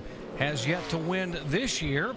And he's his best finish 4th at New Hampshire. His last win coming back last May at Richmond. It has been a dry spell for Dale Earnhardt Jr., and he would dearly love to follow in the footsteps of his famous father, who won it here in 1995. Speaking of having won it here, let's turn back the clock to 2000, when a rookie driver named Juan Pablo Montoya, driving for Chip Ganassi, just spanked them all. He led 167 of 200 laps and won it. Set a record for a rookie by leading that many laps, and Montoya won his very first Indianapolis 500. And moments ago, he was on the racetrack, and there comes the 42 car pulling on the pit road. He's already won, by the way, in NASCAR Busch Series early in the year at Mexico City. He won on his 17th career start in Nextel Cup earlier at Infineon Raceway. Now we see the Goodyear official, or the Goodyear engineer down there checking the tire temps. He's got a little gauge. He's checking them and writes them down and gives those sheets, we call them tire sheets, to the driver so they can kind of evaluate how their chassis is working and how the car's handling. Well, right now these engineers and crew chiefs and drivers doing the best job they can with these changing track conditions. We talked about the grooves in the racetrack. Those are going to rubber up. They're going to fill up with a lot of rubber as this race goes on, and these cars are going to change big time the handling of them. And as you watch these Goodyear engineers, you see Rick Campbell there in the foreground. He's the chief engineer. As you watch these guys writing down the temperatures across the tires, how does that help a crew chief? How does it help a team? Well, what they're reading here, like you said, is the surface temperature of the tires. And if one of these tires, say the right side tires, is hotter than the other, let's say that front tire was hotter than the rear, tells you that the car is pushing and you're overworking the front tires. And you need to try to work on your balance of springs and shocks and wedge and that sort of thing to balance out those loads so you can get the most out of all 4 tires and not overwork one tire. All right, they're checking some tires here on pit. Let's check back in the garage area where Alan is caught up with another driver. Yeah, Casey Kane and I were just talking about tire wear on his first run. Casey, what are you seeing? I think really the Goodyears look pretty good. You know, it's everybody was a little worried with the track being so green and as quickly as it tears these tires apart when Indianapolis is green. But tires look good. We ran 3 or 4 laps there, and my tires look fine. So we'll run on them again. And it's a bit different. You know, you have no rear bar this year, so that changes the setups up a little bit. But I felt pretty good with my Charger. It was definitely more balanced and in the racetrack than it's been in a little while. Remember, Casey's team has gone back to some 2006 notes and setups in the front end on this car. Casey said, boy, I like the way that felt the first couple laps around. We'll see how the rest of the day goes. Jamie?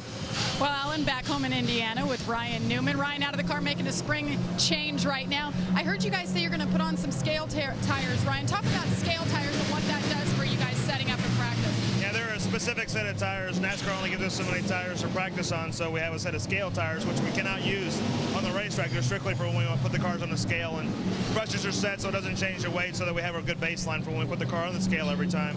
We get the right numbers and the right feedback from the scales. You know, we hear a lot of talk about Indianapolis and how unique this track is. Here you guys have more than one spotter. How helpful is that? Yeah, Yeah, my dad's my spotter. He's up on the pagoda, and I got one of the truck drivers is another spotter. So they're moving around trying to find a good happy spot where they can see every part of the racetrack. It's so hard because it's so wide and so long here.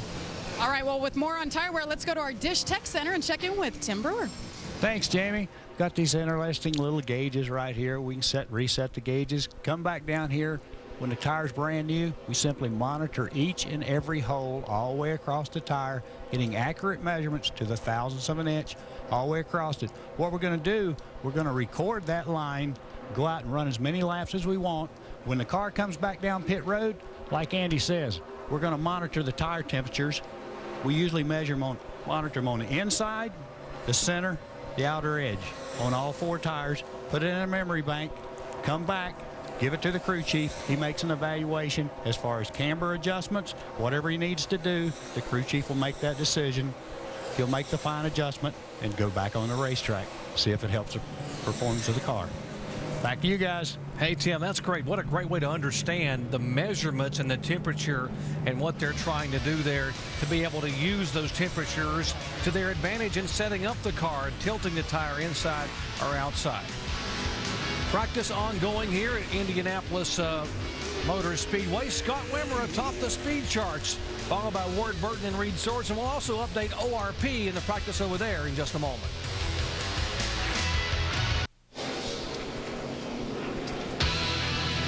We're giving you double-barreled practice action over to Indianapolis Motor Speedway, and back here at O'Reilly Raceway Park, here's the top 10, and look at Cale Gale in the 33 car. The 33 truck won it last night with Ron Hornaday at the wheel. Maybe they'll pull the double. Other guys that have been in that car this year, Ron Fellows, Kevin Harvick, of course, Tony Raines and Tony Stewart, and there he is pulling back out on the track. Let's get an update on him, Vince Welch. Well, they came in very briefly, and Cale Gale likes the car, obviously, as you see at the top of the speed chart at this point, at better than 108.7 miles per hour. But they made a track bar adjustment, just trying to make it perfect, knowing they've got a long night ahead of them. Of course, they'll qualify later today and then race here at Raceway Park. Just his 6th start of the season in this car in the Harvick-owned machine. But he did have that good run in Kentucky, finished 13th, and had a pretty good run last night in the truck race, guys. He started at the back, worked his way up to 24. That's right, he did. And, of course, as you know, the win went to Ron Hornaday in the 33 Camping World truck last night, so he continues. Brad Keselowski, we can tell you, has now jumped to the number 2 spot in the 88 car owned by Dale Jr., and he's at 22.7 seconds. So there they are back in pit lane. So it continues. Deke McCaskill, who's taken over the 9 ride this week. We've got a lot of new names, a big opportunity, and we'll be talking to you more about it when we get another chance back here at O'Reilly Raceway Park. But for right now, let's send it back over to Indianapolis Motor Speedway. Dr. Jerry Punch. And thank you, Marty, and all the folks over at O'Reilly Raceway Park. NASCAR Busch Series action coming up later tonight. But our coverage here, we got a day long full of activity for motorsports lovers. NHRA qualifying 3 o'clock on ESPN2. Busch Series qualifying 4:30. Nextel Cup qualifying 5:30. And then we're going to go back across town to O'Reilly Raceway Park at 8 o'clock Eastern time. And by the way, some of these guys are going to have a long, long day. Carl Edwards, the current NASCAR Busch Series points leader, is going to be qualifying and practicing here, Mike, and then scurrying across town. Yeah, let's get Carl Edwards' thoughts now. Carl, obviously the rain was the last thing you wanted to see. How much of a curveball does this throw you and your schedule trying to get back over from here to ORP? Well, it looks like Travis Quapple's going to qualify the Weather Channel Fusion over there at ORP, and I'm just going to stay here and drive this Office Depot Fusion. You know, we think it's pretty good. It's just, it looks like Matt Kenseth and Reed Sorensen are really fast right now. You know, we're just trying to get our platform right. You know, the balance is pretty good. It feels like it's going pretty fast, but the times aren't showing it. So I'm just going to stay over here today and focus on this. You know, as we look in the cockpit, we can see your thumb all taped up. We talked about the brace at the beginning of the show. How does it feel?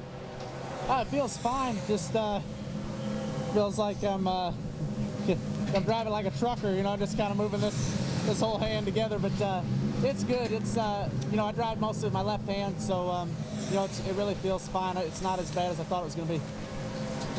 Well, Doc, you could probably tell us a little bit more about the technical aspect of this, or the medical aspect, I should say, of his dislocated thumb.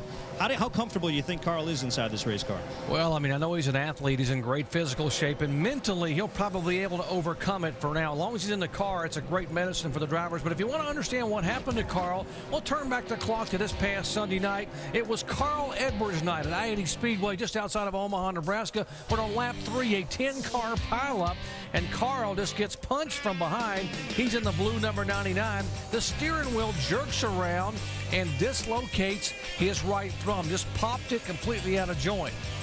He had to go to the hospital. He was released there the next morning, and the thumb, nothing broken, but the thumb was dislocated. Very, very painful injury for Carl Edwards. Let's check in and see what his car owner had to say about what's happened with Carl. Well, Doc, obviously that spurred a whole lot of talk about these drivers, these Cup drivers. Should they be going over and racing in other series and lesser series and risk themselves? So we'll ask Jack Roush. Jack, what is your take from an owner's perspective? Well, as far as the problem that Carl just had, you know, you always face that when you engage in a competitive situation that is extra, or that's additional to what the primary focus is, which of course is Cup and Busch Grand National. But I believe that it's good for the guys to get as much track time as they can. You know, it's inevitable that there'll be some injuries, hopefully not serious injuries, but it does cause a concern. But I believe that the benefit that you get from staying sharp by being in competition offsets a prospect of injury. Now, some owners, Jack, in a contract, they tell their drivers they are not allowed to do any other activities, or they specifically point out one thing or another, like racing another series. Would you ever do that with your drivers? Well, that might be a possibility. You know, the thing that is in the contract is that they have an obligation to ask permission to go do a thing so that we can look at the risk associated with it. But we've not been real hard on that. The one thing that Carl had done that I did have bad feelings about, a year ago he was jumping motorcycles with a professional motorcycle jumper, and I saw the same problem he's got with the thumb potentially occurring with his back or his neck. But so far we see Carl seems to be okay. Have you talked to him before he got in the car? How's he feeling? I talked to him. He said it was going to be fine. I told him, I said, by definition, it's going to be fine. I know it's going to hurt, but that's just what you got to deal with here. Well, Carl has his work cut out for him, as we talked about. He's got to jump over to ORP and race in 2 races this weekend. And for more on the restrictions, let's go on up and check in with Susie Colber and Brad Daugherty. Well, Carl Edwards did say that he's not giving up dirt track racing, that he'll just make sure that he does things like this early in the week so there's plenty of time to heal. As a former car owner, what would you say to your drivers? You know, it's a very difficult situation. I do like what Jack Roush said, and he wants his drivers to ask for permission. And I think that's the thing you do. You have to look at the circumstances, and if it's a safe enough environment, it's a good race car, and it's a safe facility, that type of thing, not too big a racetrack, maybe you give them the opportunity to do things like this. But as an owner myself, and I know the cost in these sports, I think we have a responsibility to our corporate entities that are sponsoring our race teams to make sure that we are healthy and sound and participating and fully concentrating on what we're doing to give our sponsors the best effort. So if I was owning that race team, I'd have a serious problem with guys going out racing in the dirt series and getting hurt and things like that. Yeah, and you heard him say that it's not all that painful. He said the worst part was actually at the moment seeing the thumb completely out of position, and that he actually uses his left hand to drive anyway, so it shouldn't be too much of a problem. Well, I'm sure he's going to say he uses his left hand to drive anyway today, but you know the idea is it's so hard to run up front in these races at the Nextel Cup Series. It's so competitive. You have to be on top of your game in every way, shape, form, mentally and physically, and he's not going to be there because of that hand. So I think it's a detriment, and I think it's a distraction. And no matter how you slice it, it's going to be a long day for him. He has double duty. And it'll be painful at times. Busch and Cup, Doc. Indeed, as you see his teammate, Greg Biffle, out there. And Andy Petrie, as a car owner, you had a number of drivers that like to run dirt and other kinds of races aside from NASCAR. How did you handle that? Kenny Schrader is, you know, he's world famous for racing 100 races a year.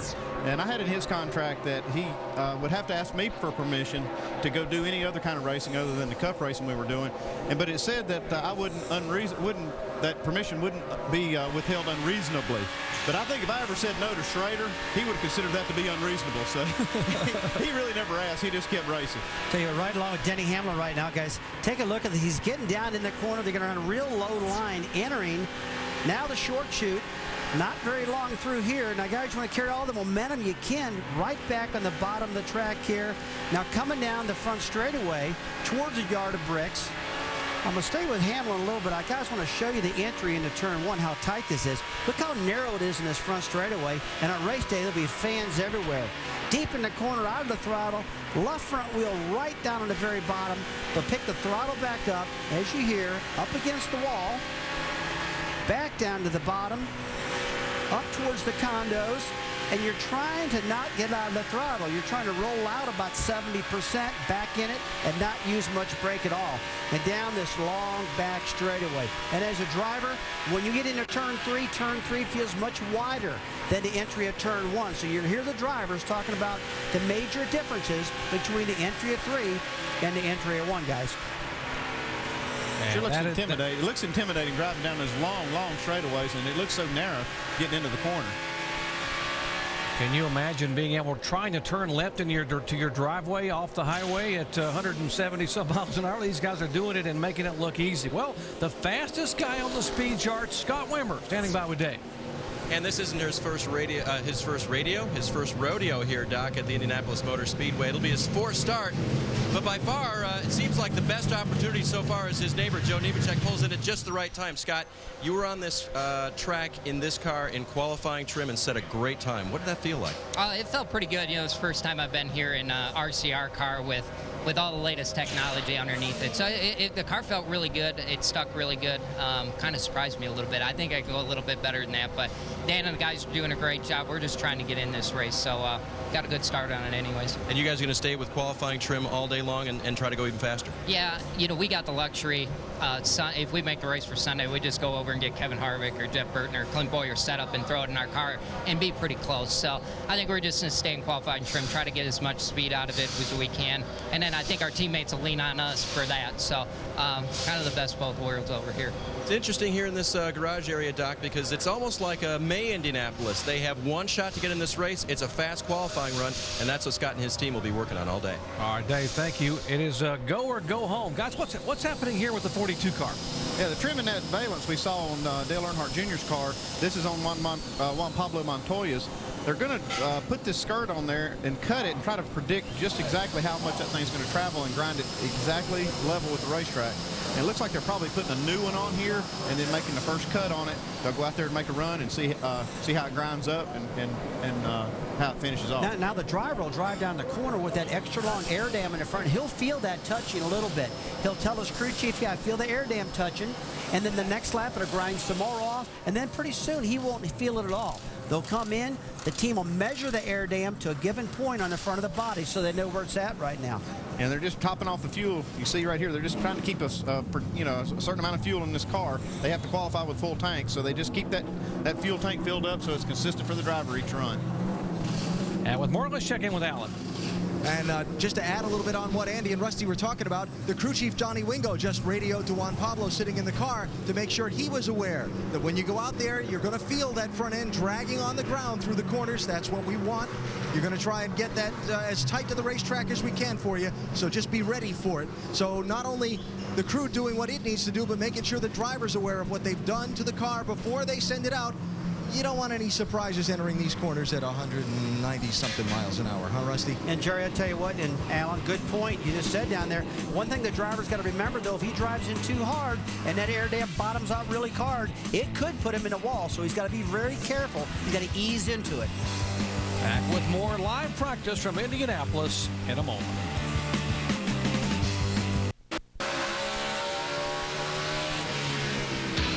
And with everything that's happening over at the Indianapolis Motor Speedway, we are in the final 5 minutes of final practice here for the Busch Series at O'Reilly Raceway Park, and a new man on top of the speed charts. Eric Darnell has taken over the #1 spot, first to crack the 109 lap barrier, and he has caught up with our Vince Welch.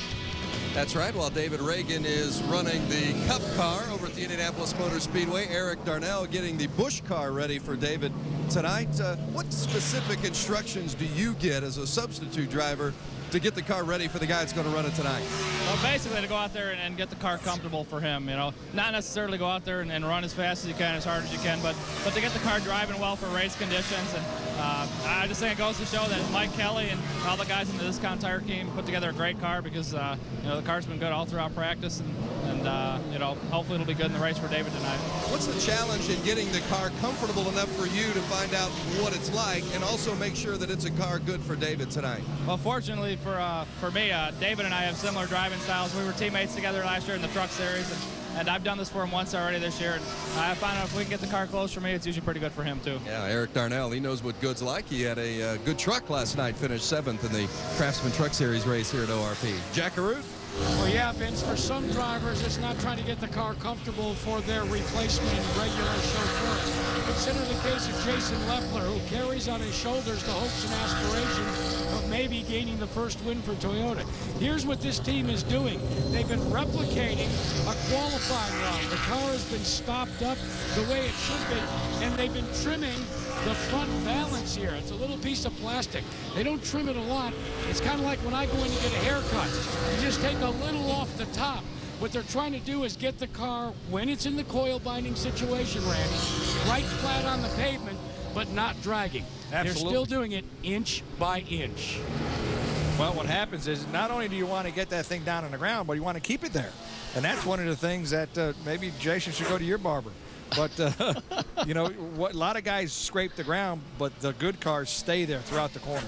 You can see his record here at O'Reilly Raceway Park. Jack, for guys like us that are follically challenged, you should not be talking about hair ever. 6 total wins for Leffler, and boy, that is a different hairstyle there. I don't know, how's that work with the helmet? I don't know. I wonder who cuts it off the top of the helmet. So as we get back out on track, nothing's changed at the top, although what's interesting is our 3 fastest cars are 3 guys that ran last night's truck race. Surprise, surprise. Exactly right. It does matter. Their laps do matter. And what these guys, a lot of these guys are out there on sticker tires and mock-up qualifying runs. Well, there's Brad Coleman as he continues to make his way in this final practice, and he's 22nd. That's going to do it for us for right now. Final practice is going to come to a close. We're going to send it back over to the Indianapolis Motor Speedway and to Susie Colbert. Here at the Indianapolis Motor Speedway, practice for the Allstate 400 at the Brickyard. First and final practice, and we'll be here with you throughout the afternoon. In fact, plenty of racing all afternoon and evening on ESPN2, NHRA qualifying at 3 p.m. Eastern Time, followed by Busch Series qualifying from O'Reilly Raceway Park at 4:30 p.m. Eastern Time. Qualifying at 5:30, the Busch Series race at 8 p.m. tonight. It's the Croker 200 laps on the shortest of the short tracks. But here, we knew there would be a certain type of strategy, whether it was for the race or for qualifying. So what have you seen so far? We kind of figured Scott Wimmer on top because he's strictly worried about getting into this race. Yeah, he went out and ran 1 lap and really laid down a hot lap at 182 miles an hour. But also noticing some of the go or go home cars, as we call them, not really up to speed yet. And a lot of them only run, 6-8 laps. But the problem is this is a short qualifying session because they don't have the backup times from yesterday and the day before because of the rain. So you've got to get everything out of this session that you possibly can. So if you're struggling with speed right now, you really got to get to work because you just don't have a lot of time to get your race car right. Right, qualifying here later today, how much can these teams actually do to get their cars right just in an afternoon practice session? Well, there's going to be a lot of thrashing going on, as our Andy Petrie likes to say. They really got to go with a lot of different options, try to get the race car balanced. And like I say, the big thing is trying to get the car, the chassis, to adapt to the racetrack with a good full fuel cell. That is so hard to do at this racetrack. So there's a lot of things they can do between now and the end of total qualifying, but they're going to throw out all stops because this is such a big race they want to be a part. The qualifying format is really difficult for guys that are not locked into the race, Doc. And we mentioned there are 13 drivers who have to be able to get here on speed. And you take a look at there's Jeff Gordon back in 37th. Now these guys are working on race setup, but they've also, remember, this is their only practice session as well. And despite the fact that he has won this race 4 times and set on the pole here 3 times, he is not real happy with the car. Listen into the conversation between Jeff and crew chief Jeff Mendery. It's not bad, getting in. Feel the front end dropping a lot. So there's a lot of movement there. And then it's a little bit snug, then it cuts the middle pretty good. When I pick up the throttle, it gets tight again. And to adjust to that tight condition, guys, I spoke with interim crew chief Jeff Mandering, and he told me they've made camber and wedge adjustments just trying to get the car to turn. But also Jeff has taken a little bit upon himself to try to make the car better. He came over the radio not too long ago, and he wanted to know specifically what line Kyle Busch was running. He felt like that might be a better line, and Jeff was going to adjust. Another thing he wanted to know, he asked his spotter about this, he wanted to know which way the wind was blowing. Now, Rusty, how much does the wind affect these cars at this track? Well, if you have a big tailwind coming down the front straightaway, it's going to make the car push the front end slide out on the entry of turn 1. Now, if you have the same situation going into turn 3, it's going to make a push going into turn 3. But listen to what Jeff's saying. Andy, you would been through many of these conversations. When I tell you that, hey, my car's dropping a lot, that's telling me that I either don't have enough rear spring in the back of the car to hold the nose down, or not enough rebound, because Jeff was getting in the corner, the front end's falling down, it's turning good, and then he picks the gas back up and the front end flies back up on it, and it gets a big push. So don't be surprised if you see some rear spring and shock changes. Now, is that something you would adjust your car like, Andy? Yeah, what he's got going, he's got the car getting down in the corners where he needs it to be down, but he's got too much movement. He's got the car raising up too much in the front. And that's what he's trying to tell his crew chief, is just trying to get the information to him so he knows what he's actually dealing with on the track. And that movement in the front end is messing him up some. So with some more on that, let's go down to Tim Brewer in the Dish Tech Center. Thanks, Andy. What you're going to look at here, folks, we've got camber adjustment shims, but we also have a standard length that the engineers want us to come with. Now, to slow that movement down, we can increase the length of this A-frame, and that will slow the camber rate down just minutely, but it might correct the problem getting down in the corner. But there again, the footprint of this tire against the racetrack and gripping is what we're interested in to make the car respond to the driver's liking. Back up to you, Andy. Thanks, Tim. We talk about camber. We heard Tim Brewer talking about camber, and what that really is just the angle of the front tires. In other words, you know, whether they're far out at the top or leaning in at the top like we see here, that's negative camber. And then when they lean out at the top, we call that positive camber. And now these guys will set this camber for the racetrack, so it'll be so they can get as much of this tire on the racetrack as possible, so they can make as much grip as they can. You know, the more tire you get on the track, the more grip, the faster the car is going to go. And these guys have all kinds of tools to adjust that camber. And like how Tim was telling us down the Dish Tech Center down there, he can lengthen those A-frames, change those adjustments, and it'll keep the tire flatter on the ground longer to keep more grip or whatever it takes. But the engineers generally come up with a format what they should do. So it is a little bit of work, but these teams are pretty smart. They'll get it. All right, you take a look at Dale Jarrett, the two-time Brickyard 400 winner in the car, and this team really is struggling. He's one of the guys that has to get in on speed, and right now, Alan, he is being shown 47th of the 49 cars overall in speed in this session. Yeah, Doc, and I just talked to DJ just a couple minutes ago. He pointed out to me a couple things. First of all, he said we are in race trim. We haven't put our car to qualifying trim yet. Some of the bigger numbers you're seeing on the board are cars that are in qualifying trim. For example, Scott Riggs, one of the cars that DJ's competing against for a starting spot in this race. But then he said, on the other hand, we're not very fast in race trim either. We need to get faster. They're buckling DJ up, as you see. They're getting ready to send him out for one more run in race trim. Then they're going to come in, convert the car over to qualifying trim, and see if they can find something that's going to get him into this race later today. All right, Alan, thank you very much. It has been a very, very tough year for the former NASCAR Nextel Cup Series champion, Dale Jarrett. 40th in the point standings. He has only made 13 starts. He has failed to qualify 6 times. Again, he is with a startup team with the brand new Toyota Camry, Michael Waltrip Racing, and they have struggled to be able to find this car's comfort zone as far as getting this car in the field week after week. However, he comes to a racetrack where he has had some memorable moments, including his first win here back in 1996.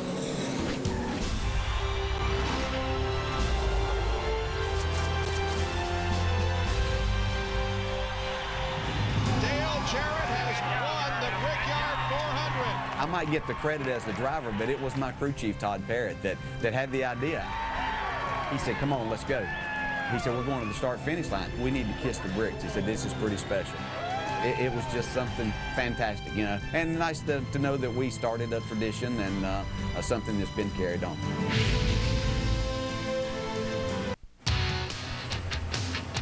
Back at Indianapolis Motor Speedway, practice has been halted momentarily because of an incident involving this driver, J.J. Yaley, and the Joe Gibbs Chevrolet. Hard impact for Yaley as he climbs out of the car. Good news, he's okay, but it was a tough hit. Take a look. Well, I tell you, backwards, driver's side into the wall, and that is exactly what you don't want to have happen as a driver. And that was a scary, brutal hit, but it looks like JJ's okay. Drove the car back in. Now he loses it on entry into turn 4, slides it backwards into the wall. And Jerry, he was running over 160 miles an hour at that point. Has a hard impact. Yeah, but we have that soft wall, that safer barrier. Thank goodness that wasn't concrete. Yeah, even though that's still a very, very hard hit. And we had 84 cameras to show you everything happening around the racetrack. 84 comprehensive cameras showing you what's happening. Make that 83 comprehensive cameras showing you what's happening. We just lost one thanks to J.J. Yaley, but this hard lick here, these guys have some significant damage on these cars. Now, this is the car that they've been running for years. This is not the car of tomorrow that they're going to be running full-time beginning in 2008. Let's talk about, as you watch J.J. Yaley look at the damage, the comparison between this car and the car of tomorrow. Let's go back down to our Dish Tech Center with Tim Brewer. This current car that we have right now have the roll bars right out against the sheet metal, and that right there is what we used to think was a lot of protection. You can see the mannequin sitting in here is really close to the roll cage, but there's nothing out here to absorb the impact. And the innovation of the soft walls has really helped the car tremendously. So I think the engineers went just one step forward. If it's great for the guardrails, it's great for the race cars. So the new COT car, we've got this absorbing impact material on both sides of the car to take the blunt, as well as the roll bars set an additional 4 inches further away from the seat, pretty much assuring the driver's going to get out after an impact like that. Back to you guys. And exactly what happened. NASCAR very safety conscious. You see Jimmy Maycar to the left of your screen there, team manager overall for Joe Gibbs Racing. And J.J. Yaley there, obviously surveying the damage. Fortunately, though, he is okay. Rusty, we see guys, wreck a lot. And as fans watching these things happen, as a driver, what does it feel like to hit that wall like that? What does it physically feel like? Right, that's a very, very hard hit JJ took. Now, he's acting pretty normal right now watching, but I'll guarantee you there's parts in his body hurting right now. He's a little embarrassed and confused about what happened. Obviously, that's one of their primary cars, and they've just lost it. Now they're going to go to the backup car. But as a driver, when you're spinning, you're just ducking down and you're holding on. You've got your hands at the bottom of the wheel gripping for dear life, just waiting for the impact, because you know you're going to hit. You just don't know how hard of impact it's going to be. Obviously, with the soft wall, it took a big blunt away from the driver's body. And they tell me that soft wall has took about 40% of the impact out of your body that you would have felt if you hit a concrete wall. Now, add on, Andy, the new absorbing material Tim Brewer just told us about. It's probably going to take more yet out. So a great innovation by NASCAR. Yeah, NASCAR's made so many strides in safety, and those soft walls are probably the biggest thing that they've done to protect these drivers. Now this foam you see in the side of the car is going to be the same thing, just like Tim Brewer said. It's going to cushion that blow just a little bit more and offer that driver, just take a little bit of that spike of that energy that goes into that car away from the driver and put it into the car. Rusty, okay, so you've just hit the wall. You got to get back in that race car. What's your mindset? I mean, are you gun shy when you haul off down to the corner, or what's going through your mind? Absolutely, you're gun shy. I mean, you'd be lying to yourself and your competitors if you weren't a little gun shy. I mean, it's spun around already with your primary car. Now you got your backup car out. You got to find out how that car was handling, and you're going to have to ease into it. Now, he's locked into the race. He's got enough points to make it, and he's okay there, but he still wants to get a good handling car for the race. So he needs to tiptoe into this backup car a little bit, guys, and work his confidence back up. Andy's a crew chief. You see him talking to J.J. Yaley. What do you want to know from your driver after just watching what happened to your primary car? I mean, you want to know what really started the whole thing, because the car just turned sideways getting into the turn 4, and so we want to make sure that whatever he was having to make that problem, create that problem, we can fix it with this other car. We don't want to have the exact same setup in the car. Let's find out what happened, Alan. I will ask Chris, you okay? Yeah, I'm fine. No matter how you wreck here, it's going to hurt because it's going to be a straight-on impact. I hate it for these guys. This was a brand new car, latest, greatest, trickiest thing out of Joe Gibbs Racing, and it was very, very fast. And we still a little baffled. It was a little bit tight previous run, and we just went out to go make about a 10-lap run and see how our tire wear was going to be. I rolled back, just got to the bottom, and was kind of unwinding the wheel on the throttle, and thing got sideways, and couldn't get it saved in time, and killed it. So the backup car is a good car, but you know, with today going to an impound and being short and day, it's definitely gonna make it tough for these guys. But you know, we ran good here last year. We got a really good base package, and we'll be fine.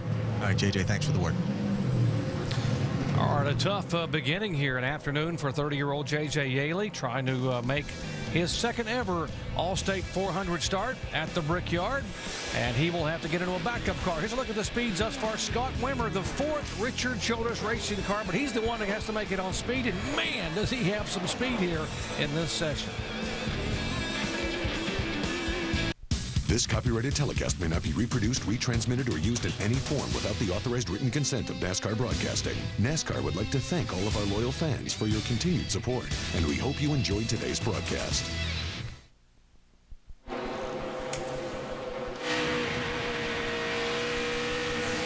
Back at Indianapolis Motor Speedway, practice for the All-State 400 underway for the NASCAR Nextel Cup cars. And onboard camera, you get to see exactly what the drivers see here on the racetrack as they pull that car all the way down, and Andy just comes right up toward the wall, just inches away there for Casey Kane. Casey Kane's one of the best at this track. He's got a great record here. They're in the top 20 on the speed right now, and probably doing race runs. See a little smoke coming out of there. I think that was from maybe the top right front tire rubbing the hood. These guys are doing a great job of getting the front end down, making the most downforce they can. It's really going to be interesting to know if this old nose that he's put on his car is really going to fix his car. I'm not going to call that a desperation move. But we talked to Elliott Sadler early, and he said, you know, we're not running the way we're running. We got to do something. So I hate going backwards on something, Andy. Well, they have to go backwards. They had such a great season last year, and they've just struggled so much in 2007. I talked to Ray Evernham, and they've got a lot of technical things they've been evaluating, and they just want to go back and get to a known place where they knew their car was good, and then we'll go forward. Well, I mean, last year, here's a team that won 6 poles. Casey Kane had a series-leading 6 wins, and they have not been able to find anything this year. If I was them, why wouldn't you go back to the comfort zone? And that's exactly what Ray said. He said he was just going to go back and they're good, get from a known place and just start from there. They know that they were pretty good. They're not doing anything right now. They're not doing anything good, so let's do something else, do something different. Well, Jerry, I guess what I would have to comment on that is we're watching Jeff Gordon. He looks like he's got a good car. He's 40th right now, but look at the nose in the car. It's starting to get a little more under control. He's probably on the same older tires. But going back and talking about Evernham real quickly, I still think, guys, I hear what you're saying, but, you know, you keep wanting to learn things, and when you step back to what you had last year, yeah, it's 2 ways to think about it. I totally understand what you, but, man, I just feel like as a driver, come on, man, give me something better. I feel like I'm backing up. They know what's not working, and Jeff Gordon out here, these guys are struggling a little bit with their car, and they're missing their crew chief, and I know that's got to be affecting this team because I'm not used to seeing this 24 car, 40th in practice. I know these guys are wanting to get up, move that thing up there, and that communication is so key, especially when you have limited amount of practice. These guys got to get this car right pretty quick. All right, Jeff Gordon's speed not coming up, still being shown back in 40th overall on the speed charts, and that's going to be a tough pill to swallow for a guy who's come here and won this race 4 times. Well, how about a young driver from Peachtree City, Georgia, who's coming here trying to make his second ever All-State 400 this weekend? I am Reed Sorensen. I have a ski boat and try to get out there on the water whenever I get a chance. I kneeboard off the back. It's a lot of fun. You can get air and jump the wake. Hey, I'm over here. Ready? Tubing's fun too. Get 2 or 3 people on the tube together. A little bit easier. Just like to have a good time when I play. And Reed Sorensen back here at work. You know, you're one of the Dodge teams. They were talking about the nose changes with Evernham. You stayed with the nose for 2007 all year long. How's that working for you today? It's pretty good. Actually, this is the first time we ran this car, so it's ran good in the past, and we ran good with it last year. So we got a new body on it, brought it out here, and got a lot of expectations for it. And so far, it's been pretty good. With the tires the way they are, you can't run many laps without it going down to the cords in the right front. So far, every lap, it's been pretty smooth. It's turning good, and that's a good thing here. So we're pretty happy with it so far. And you've been in race trim. I noticed you're not all taped up on the front. Is that right? Yeah, we've been in race trim the whole time, and I think we're just going to save our qualifying trims probably the last 3 runs we run today. All right, looking really good right now. 4th on the chart is Reed Sorensen. And Jamie, with the schedule today, you never know what's going to be important to guys around here. The schedule has changed a lot, and I think lunch is going to get moved around quite a bit. This bologna sandwich, I think it needs to be watched over pretty carefully, or it may be victim to someone who's a little hungry. Well, Dave, you better bring some of that over here and share it with Kyle Busch and myself. Sitting here, Kyle, watching his crew get to work. Fastest of the Hendrick cars. So what's your secret so far, Kyle? I don't know. Maybe they're holding something back. I'm not sure. But no, our Kellogg's Car Quest Chevrolet's pretty good right now. We just making some fine-tuned adjustments on it to see what we can figure out here for the next little bit of practice and try to get some more rubber down there. We made about 9 laps on a set and corded them, so I think it'll be all right just as soon as some more rubber gets down. Hopefully the rain will stay away the rest of the day and we can have a good track for tomorrow. We're talking about the green track and how abrasive it is on these tires. You said you corded a couple of years ago. This track was repaved and they diamond grind it where they put those grooves in it. Has that made a big difference for you guys? Well, I mean, we never really ran on it on the fresh pavement. They just went ahead and paved the place, and then I guess they went ahead and ground it right afterwards. I don't know why, but maybe it's to slow the Indy cars down or something. But for us, you know, it eats up our tires, and we have a hard time keeping tires on it for the first little bit. But as soon as everybody gets out there for a while and it gets rubbered up, you're okay. But we're just making some small adjustments here to the front end, trying to get it to turn a little bit better. You always fight a little tight here, so especially in the draft when you get behind guys. So we'll fix it. I heard your teammate Jimmy Johnson over the radio wanted to know the line you're running because you're so fast. What is the key around this place? Well, I'm not necessarily so fast. I guess I'm better than the rest of the Hendrick cars right now, but you know, there's still guys that are faster than us. So, you know, the key to this, I've only been here a couple of years and I've run well or have finished well. We haven't run worth a darn. So we've got to work on that. Hopefully qualifying up front somewhere and, you know, getting a decent pit selection will help us out with that. All right, Doc, that's Kyle Busch. All right, the quickest of the 4 Hendrick drivers. And if you're wondering about his teammates, we showed you that Jimmy Johnson a moment ago. He's 23rd in speed charts right now. But look, all 4 of the Hendrick drivers have won this year. In fact, they had 10 wins in the first 14 races this year. Johnson and Gordon tied atop the Win Series standings for each. Kyle Busch, of course, his win came at Bristol. And Casey Mears' first ever win came at Lowe's Motor Speedway in May. Jeff Gordon is still searching for speed here as practice continues at Indianapolis.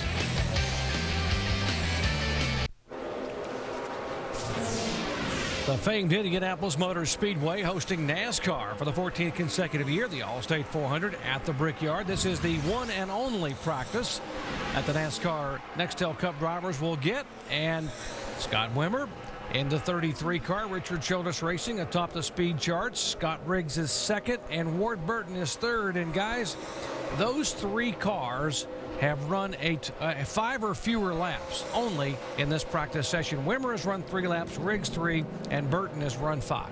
I think it kind of tells you right there that these guys are thinking about nothing but qualifying. They go out there with these things taped up. They don't want to put a lot of laps on the car or tires, and so they go out there and just make these fast laps. And they have to make it on speed, and these 3 cars have definitely got the speed. And you saw Joe Nemechek in that mix in the 08 car. He has only run 4 laps as well, and Dave, he is in the top 6 on the speed chart. Some breaking news this week involving him. Yes, unfortunately, Joe was released or free to pursue other options after the Ginn Racing deal went down, and he had another option here at the Brickyard. How did this come together so quick, Joe?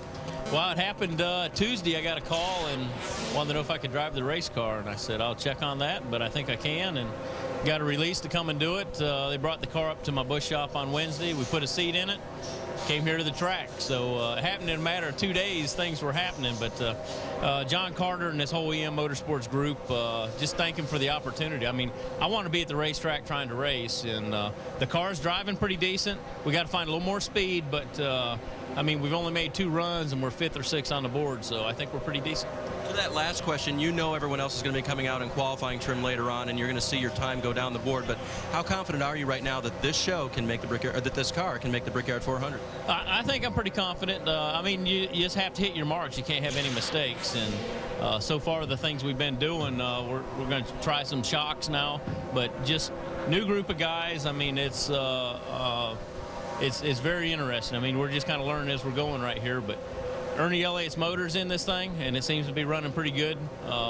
Just the whole key, like everybody else, you got to get the front end down, the back end up, and it's got to cut right around that corner.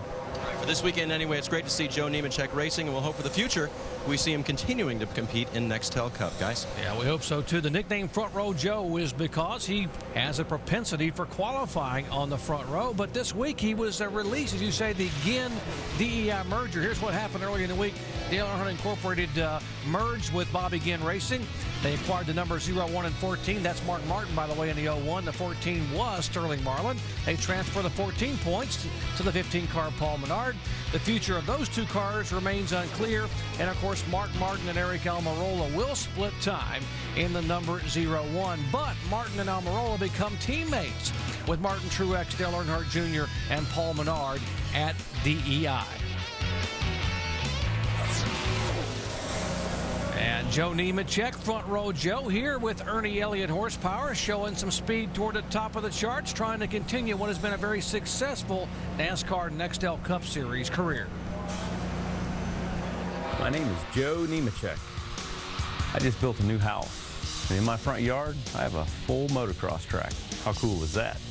We had this piece of property, and as we were clearing it off, we kept making more mounds, and it's turned into a nice-sized track now. Any given day, we can have 6 to 12 little kids out there. I would rather see my kids doing something productive than sitting behind a TV playing video games all day long.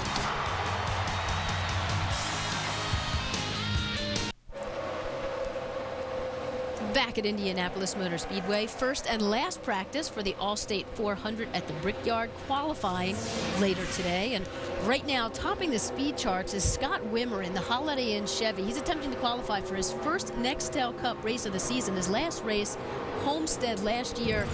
And for Wimmer, Brad, this is really a second chance for him. Yeah, it really is. And Scott went out, and you heard him say earlier that they are in qualifying trim. They're going to go out and try to make sure they run laps that are going to be competitive to what they think they can be competitive at. So he did a great job laying down a solid lap. And it's interesting as you look throughout the field, though, as we talked earlier, those 7 spots that are available, some of those cars are really slow right now. They've got to get them up to speed because they've only got a short window of opportunity. And what determines how long you're going to stay out on the track or be back in the garage, or how many laps you want to put down? It's simple. Just look at how fast you're going. I mean, if you can find the speed and you stumble upon something that's comfortable in the race car and gets you up to speed quickly, then you stick with it, maybe tweak on it. But some of these guys at the back of the pack who are 30th on back, they're trying to figure out ways to ink a little bit of more speed out of these race cars. But case in point, Scott Wimmer, Scott Riggs at the top of the charts, only 3 laps down. Right now, Scott Riggs is with Allen.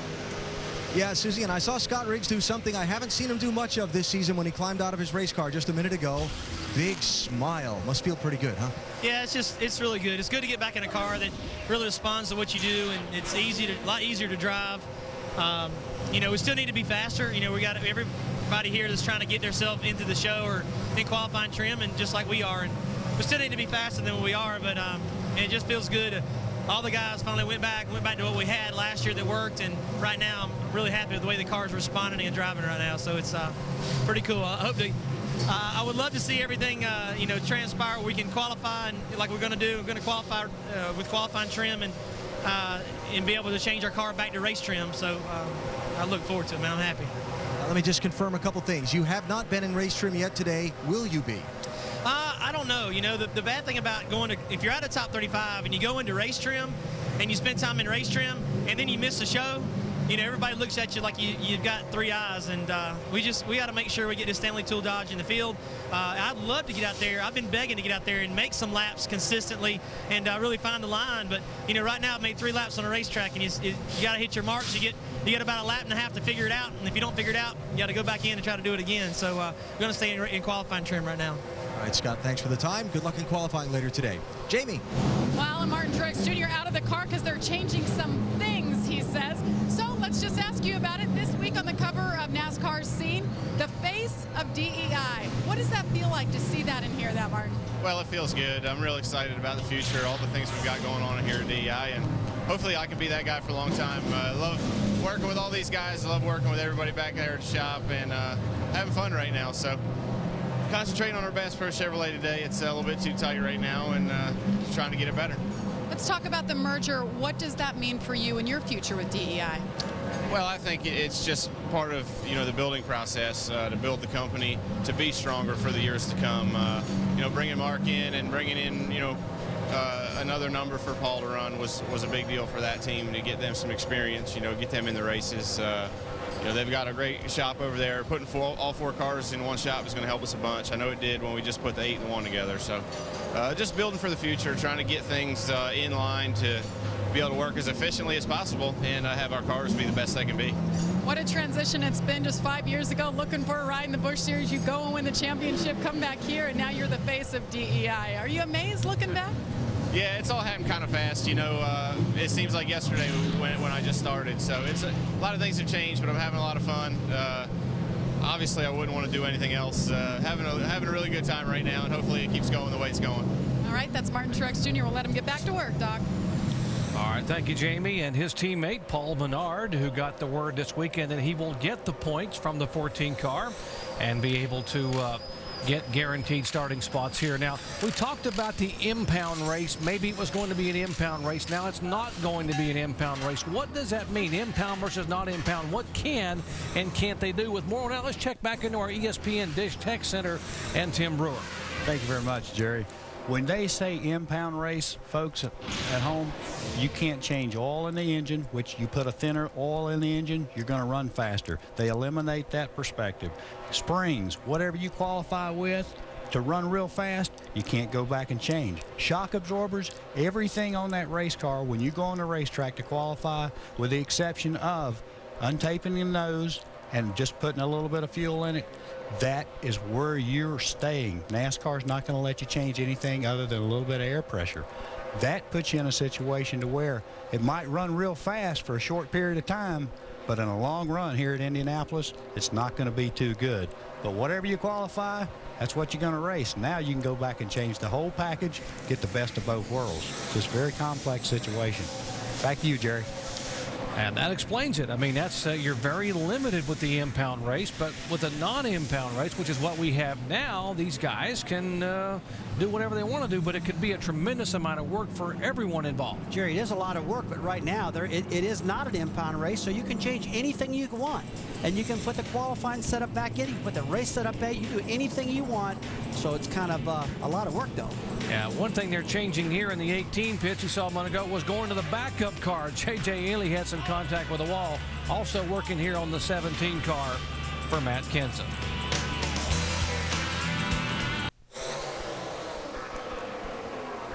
Young NASCAR Nextel Cup fans enjoying the practice here this afternoon at the Indianapolis Motor Speedway here in Speedway, Indiana. 14th running of the All-State 400 at the famed Brickyard. And we certainly have had inclement weather. There was not a wheel turn yesterday because of rains all day, and what was a backed up schedule this morning got backed up even more because of moisture on the racetrack.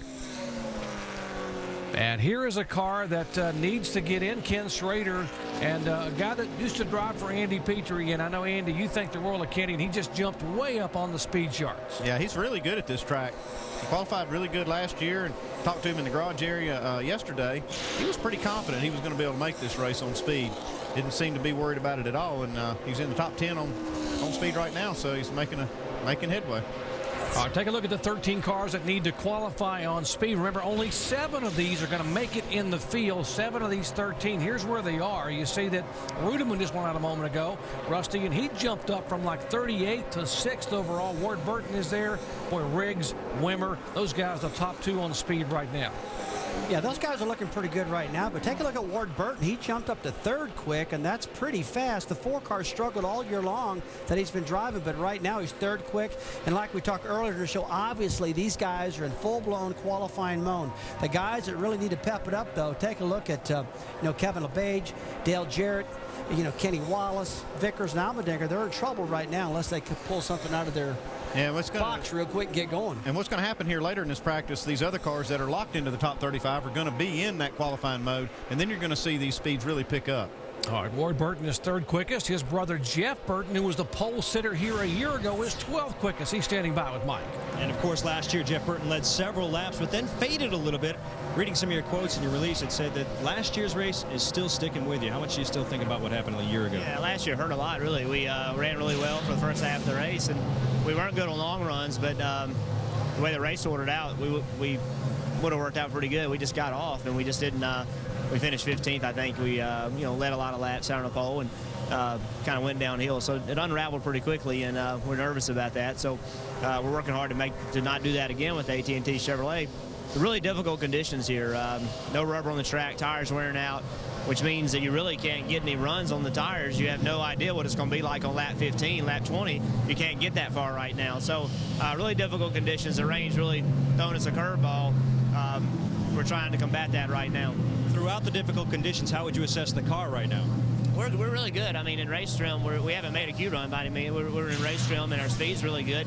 But I like to assess the car on old tires, low fuel, and we can't get there right now.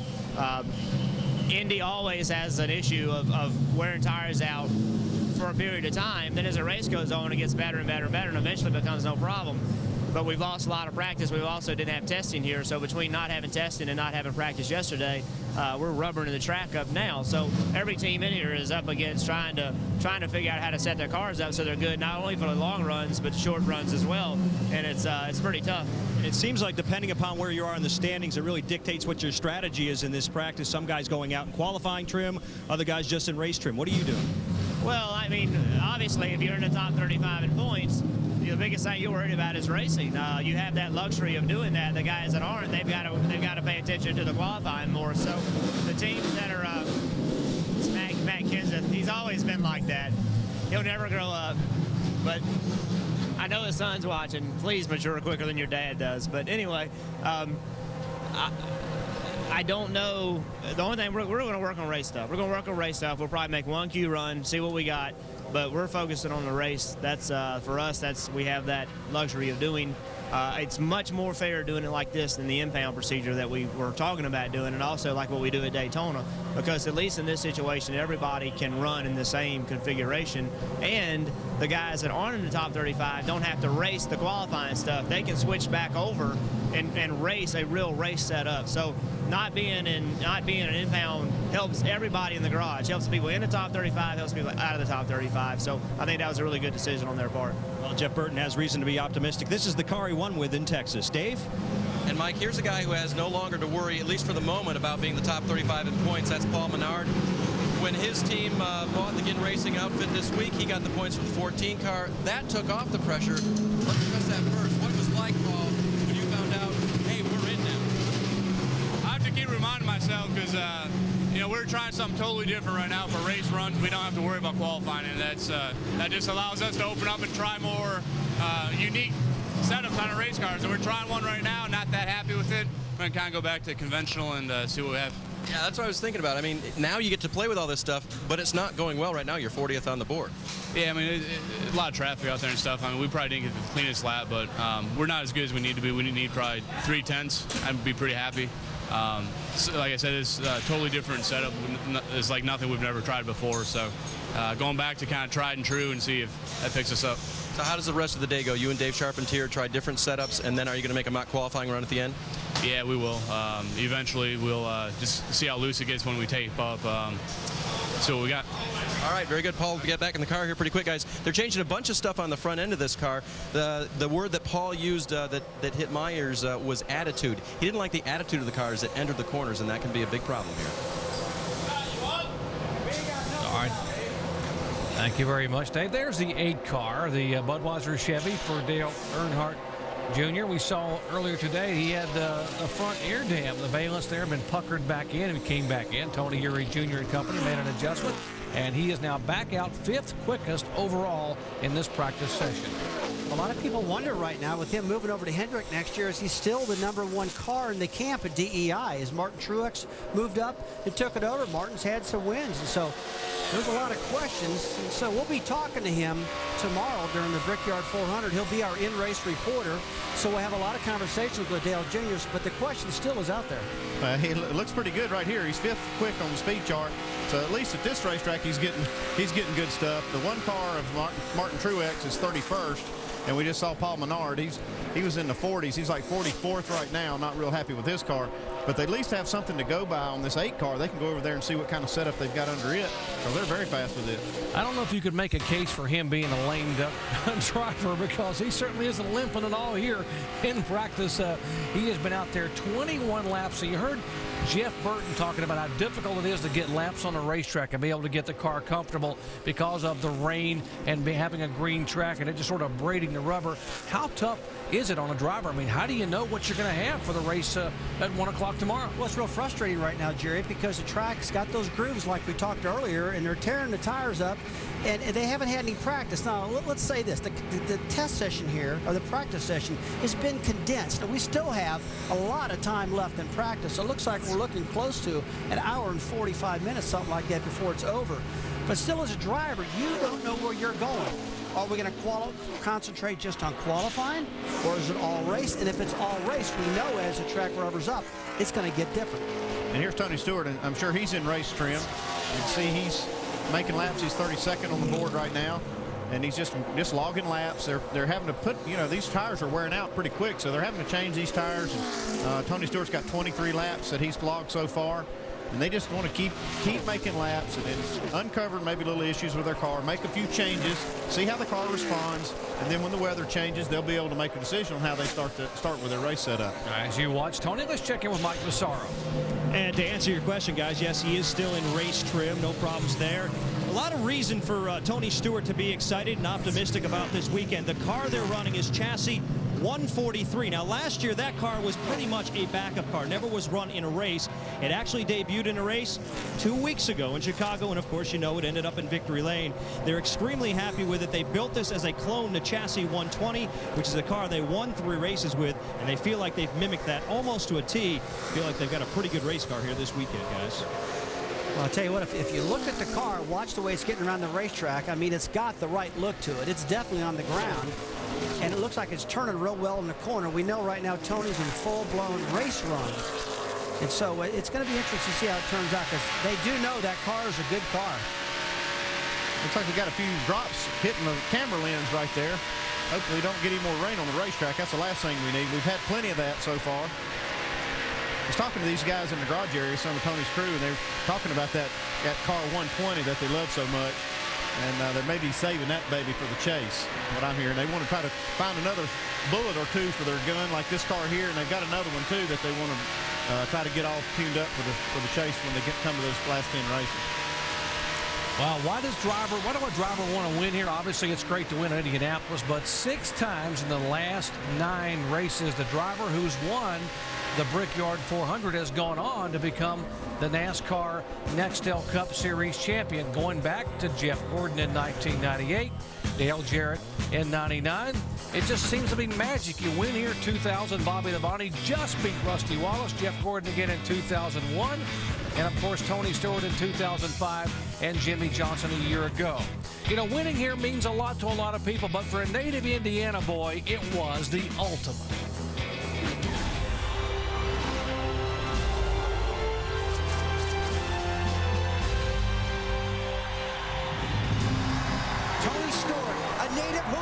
His dream comes true. The Indianapolis Motor Speedway to me is like the holy grail in racing, and always has been, always will be. I mean, there'll be nothing that'll ever take its place, but to finally win at the Brickyard and finally accomplish a dream of just winning a race there was everything to me. I mean, it's been the biggest race of my career.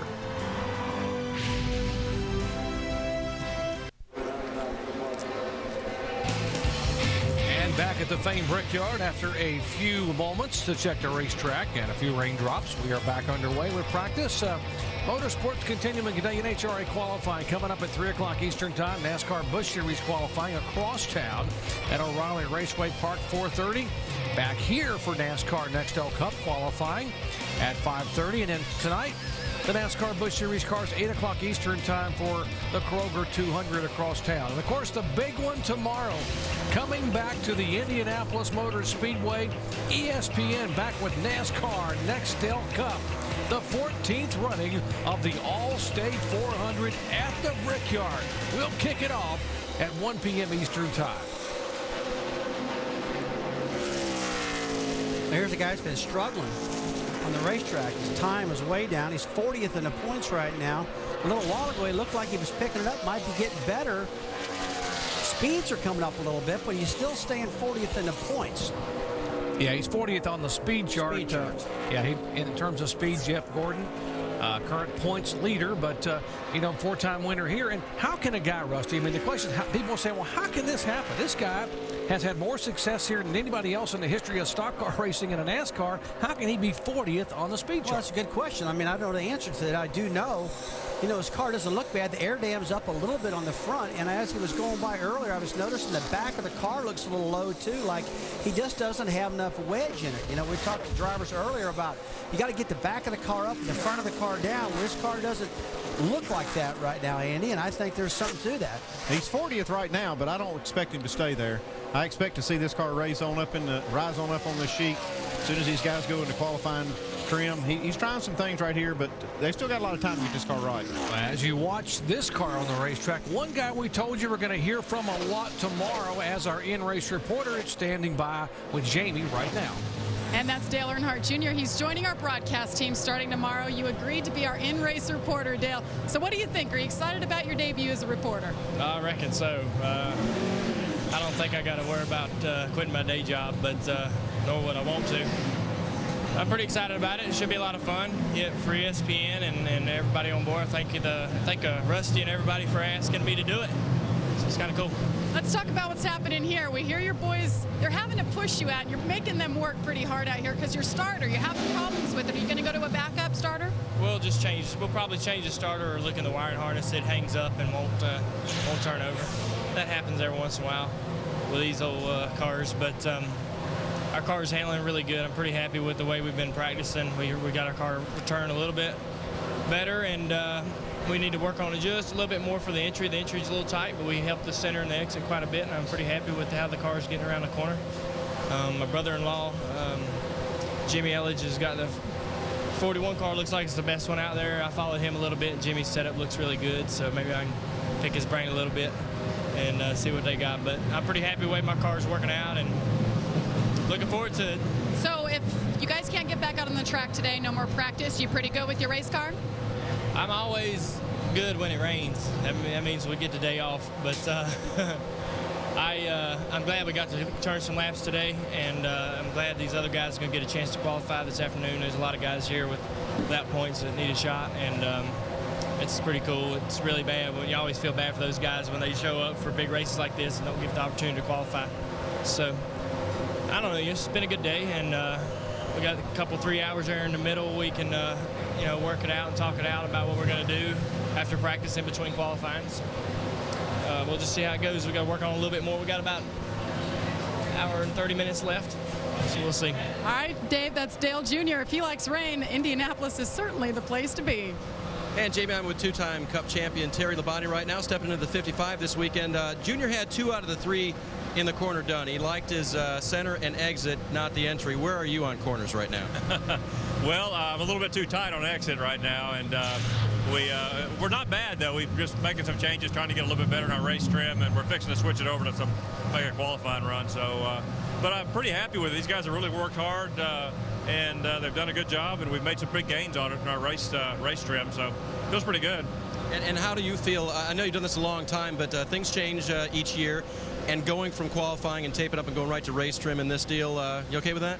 Yeah, it's just how it is, and so we feel like we're in pretty good shape with our race trim. We wish we could probably practice to the end of practice with it, but we need to switch over and make a couple of qualifying runs, so we're going to do that. And being back at the Brickyard for you, it's an emotional place. You glad to be back? Well, yeah, it's a cool place, and I enjoy coming up here and running, and there's so much history and tradition here with the Indy 500 and all, and it's just a neat place for us to come up here and race. All right, let's go to Alan Bestwick. More history, I understand. Yeah, a guy who's got some history here, Juan Pablo Montoya, Indy 500 winner. What's it like out there in a stock car for the first time? It's been a pretty good experience. So far, our car is pretty tight. We've got a lot of push in the car, so we've been working on it, trying to make it better, and we'll see. No, it's fun. The racetrack is pretty good fun. I think the racing will be pretty exciting. How difficult to adjust you to this type of car on this racetrack when you've got tire wear issues in the opening parts of practice? It's a little hard because every time you go through a corner, it's a little different. Every time you got a little bit less grip and a little bit less grip, but that's what happens when you're a rookie. All right, he's not an Indy rookie, but he's a NASCAR rookie here. Thanks, Juan Pablo. No problem. And he is not the first open wheel name to come and run in NASCAR. There have been some great ones over the years. How about Parnelli Jones, 4 NASCAR Nextel Cup Series victories? Who can forget Super Tex? A.J. Foyt, 7 wins. Mario Andretti, who won the Daytona 500 and the Indianapolis 500. Big Al Unser Sr. And, of course, Al Unser Jr., 1 NASCAR Nextel Cup Series race driving for Rick Hendrick. And Juan Pablo Montoya has already won in Nextel Cup, already won the Indy 500. Would love to win the Brickyard 400 this weekend. Back in a moment.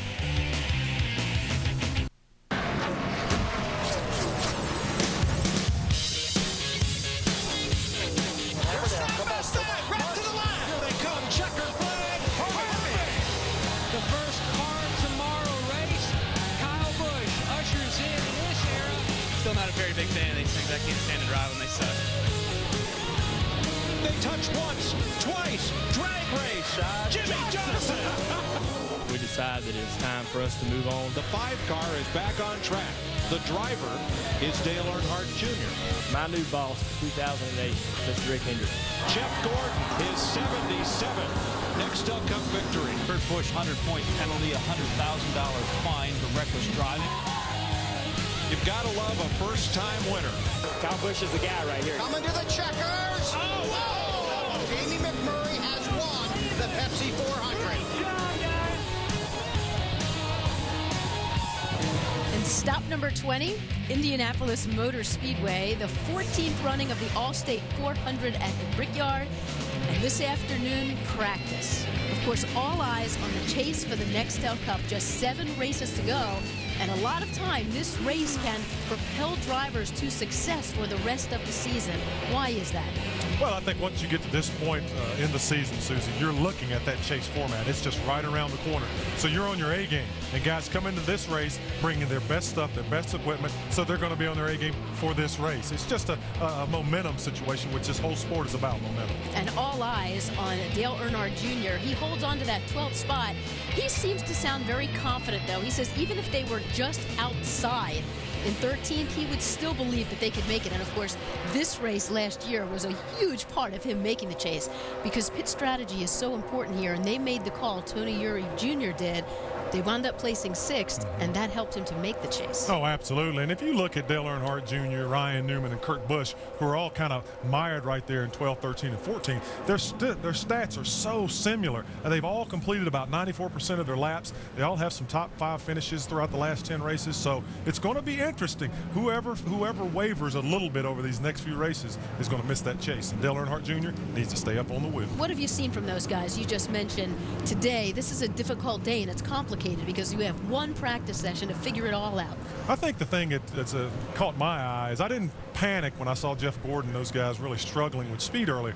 It looks to me like guys are going out really trying to get rubber on this racetrack, like I've said a gazillion times. And now they're starting to kind of settle in and get comfortable with their race cars. They're really trying to thrash and figure out some things and get the balance of the race cars. And I think as we get towards that last half hour of practice, we'll see the speeds come way up. So many variables, so many things that can change here. Doc, not too much time left to figure it out.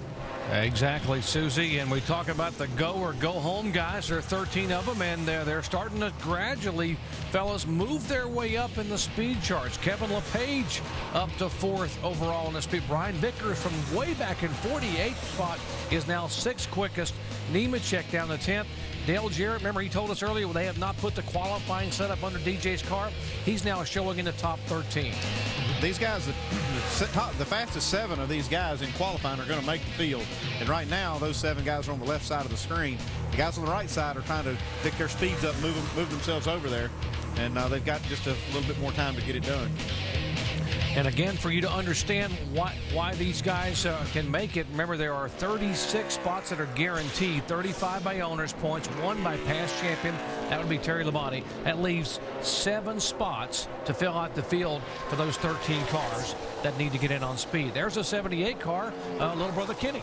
Yeah, he's doing a pretty good job out there, and he's got the car all in qualifying mode right now. That's the main focus, get the car qualified.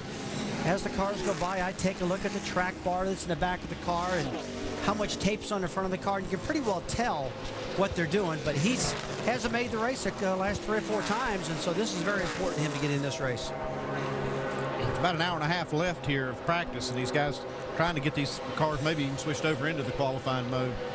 All right, one guy's been very busy today. Will be even busier. He's going to do double duty as the driver of the 99 car here. That is Carl Edwards, driving hurt. Dislocated right thumb. Let's listen into the radios between Carl and the crew chief. What we'll do, bud, is we've got an hour and a half basically left right now. We will probably try to switch over at the latest with 45 minutes to go. That way that should give us an opportunity to do 2 runs if we need to. Cool, and then we only have 9 sets. We have to qualify on one of those 9, so that gives us 8, and 7, and 6, so we really have 2 sets left. Yeah, these guys are talking about switching their car over into that qualifying trim, and they've got an hour and a half of practice left, but looking at these skies, it could just start raining any minute. So I'm thinking some of these guys may even want to do that a little bit sooner so they can at least get 1 run in with their car in that with that qualifying setup. Yeah, Andy, as we're calling the broadcaster, I'm looking out the window. It's getting darker and darker. We did see some rain on the lenses of our cameras. So, look, rain's not gone. It's flirting around with us here at Indianapolis. And so, you know, all the practice they're getting now for race setup is probably the most important. They're locked in the top 35. They're okay there. So my main concern right now, Jerry, is, hey, get all the practice you can because this rain's all around us. And reminder, we will be back here at 5:30 Eastern Time for live coverage of NASCAR Nextel Cup qualifying. They drew yesterday, randomly draw for how you go out. And, of course, the 99 car of Carl Edwards will be the 4th car to go out. The first car to go out, by the way, will be Dale Earnhardt Jr. at 5:30. Now, how much does it take to change a car over from practice setup for race setup to qualify? Let's find out what you have to do as we go down to our ESPN Dish Tech Center and Tim Brewer. Thanks, Jerry. One of the most significant things you're going to find that you like to change here at the Indianapolis Motor Speedway, this is tungsten. Tungsten is a heavier metal than lead, about 30% heavier. And you can see these elongated areas here in the frame rail. Well, to get in the corner really fast, you need this ballast forward. So after you qualify, you want to move this ballast back and change the percentage from front to rear on the car. That's going to make the car drive a lot better throughout the race. Another thing you're going to want to do, change some springs around in the car. What you're after is a really fast qualifying lap that enables all total speed. That's a completely different aspect for racing. You're going to want to soften the front springs to keep that air dam down, keep the car turning. You want to stiffen those rear springs to keep that tail up, keep all that downforce on it. Another thing you're going to want to change, shock absorbers. Completely different capacity shock absorbers from qualifying effort to the race, and as well as a sway bar. Sway bar very effective here at the Indianapolis Motor Speedway, but there again, you're tailoring to the needs and the wants of the driver, making him comfortable for a 400-mile event here. A lot different from qualifying. That's clear from the Tech Center. All right, thank you, Tim. Exactly what you have to do and how you, and Rusty commented earlier, you said if you have to qualify with the race setup, it'd be like you had an elephant sitting on your trunk back there, on the rear of the car, and the car with all that rear weight as opposed to the nose weight. That does make a difference in just trying to hang on. Well, that's exactly what I meant to, because Tim said you need to slide that lid to the back of the car to make it handle good for the race, and that's when you go to qualify, you feel all that lead in the back, and so it's kind of a weird feel. Yeah, we were talking about the lead. That was actually tungsten. These guys slide back and forth. That little piece costs about $1,000, and it weighs 35 pounds. All right, as you're watching the 29 car, Elvis on the hood. Kevin Harvick, the 2003 winner here. He's in because he knows he's in because of the points. How about a couple of guys that have to get in on speed? Alan? Dale Jarrett and David Ruderman sitting here talking about their cars. And DJ, when I talked with you off camera earlier, you were pretty far down the speed chart. You're now 13th. Are you feeling better, and are you feeling good enough? Well, if we can make about 4 more runs and pick up what we have since we started into qualifying trim, then we'll be okay. I'm not sure. A lot of these guys are still in race trim, so you know, the main ones that we're looking at are those guys that we have to out-qualify to get in this race. And we improved the car in race trim earlier. We picked up about 5 or 6 tenths there, and so that was good. And now we've gone into the qualifying mode. So, yeah, we're gaining on it. Just a matter if we've got enough for them. We'll see. DJ, his teammate David Ruderman is sitting right next to him. David, what was it you told your crew chief you needed most in this practice session now? I need about 50 laps. I just need lap time, but not going to get that today. So just hopefully we'll have to get all the laps we need to race tomorrow. That's our goal. But Burger King Toyota's, you know, okay. I'm over here talking to DJ. We're trying to figure out how to go faster, but time will tell, I guess. David has that compounding problem of the fact that he's never raced here before, and he's trying to learn that and go fast and fight the tires and the weather and all the rest. Dave, he's got his hands full. Yeah, Kevin LePage does too. He's got to make this race on speed, but so far, Kevin, 4th quick. Looks like you guys have found quite a bit.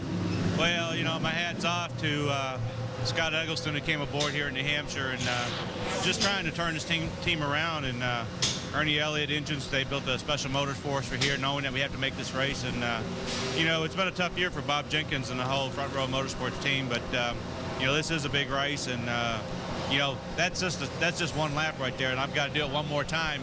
But you know, we're in the hunt, and that's the only thing we can ask. And at the end of the day, as long as we all give it 110%, then everybody's going to leave here happy whatever happens. You've looked at the times of the other guys that you have to race into the field against.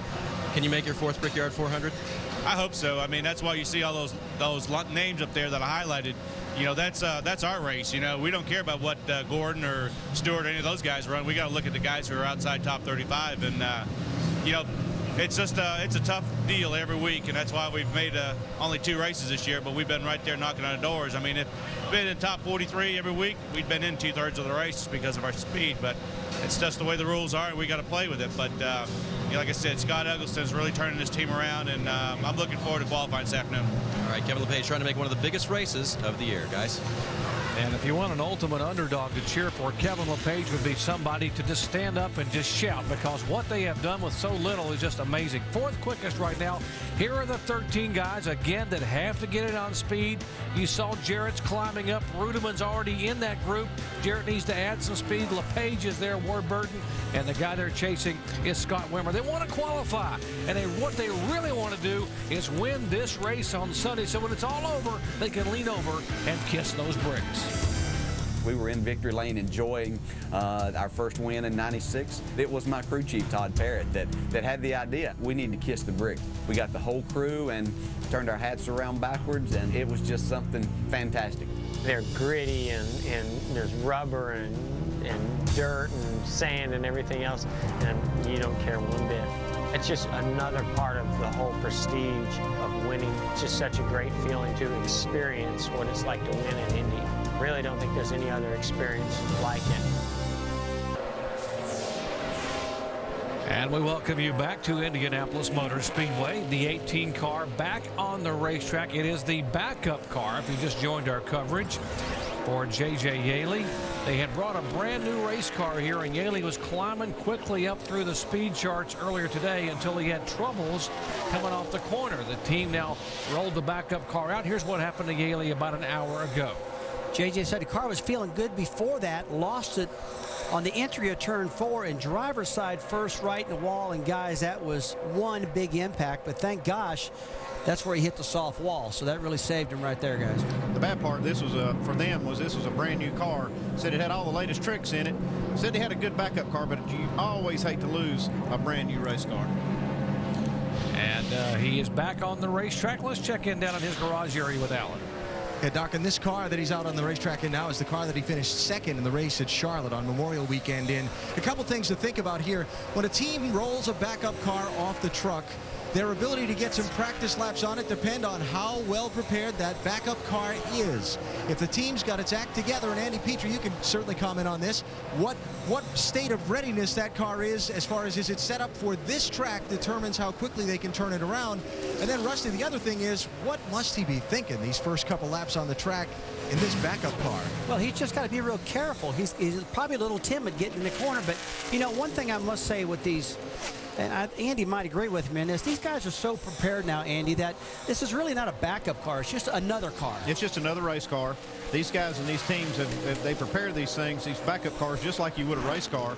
And the only thing that might be different is if they've learned something in the practice session that they've changed their race car and changed the setup, they may want to go ahead and apply that to the backup car. But the backup car will probably have just about the same starting setup that their other car did. As you see J.J. Yaley move on the pit road, we'll remind you as we turn back the clock a little bit. It was 1997, and Ricky Rudd accomplished something that no other NASCAR driver had done or has done since.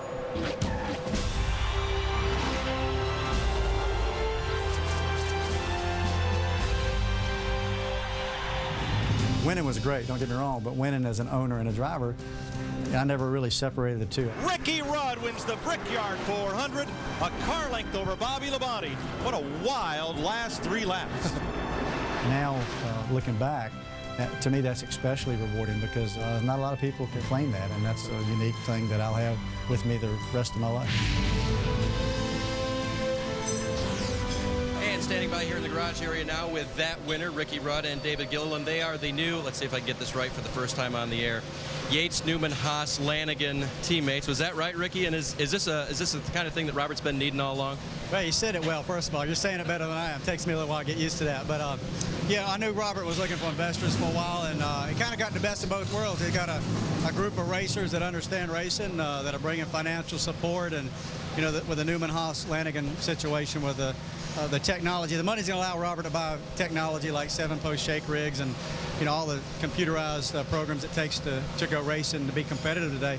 That's where that money will go, and he's teamed up with a group that already has that technology and is used to using it. So you don't have to go through such a long learning curve. I think it's going to produce really good results. Can I really reach and hope that even that announcement this week puts you a little closer to another Brickyard triumph this weekend? Well, I'm not quite sure everything you said, and always somebody cranked the motor up, but yeah, I mean, Brickyard is, you know, we've won a few races over the years, and that by far is the one that always stands out in my mind, and nothing would be better to go out and kind of highlight the weekend with a win. And did you tell your teammate here to kind of shake off that early spin? Because he hasn't had a lot of laps here, and he had a moment. Yeah, I'm first of all amazed that he didn't hit nothing. You know, usually a spin at Indy, you go get the backup car, so he's got one thing in his favor right there, but you know, David, he adjusts quicker than anybody ever seen, so he'll be fine.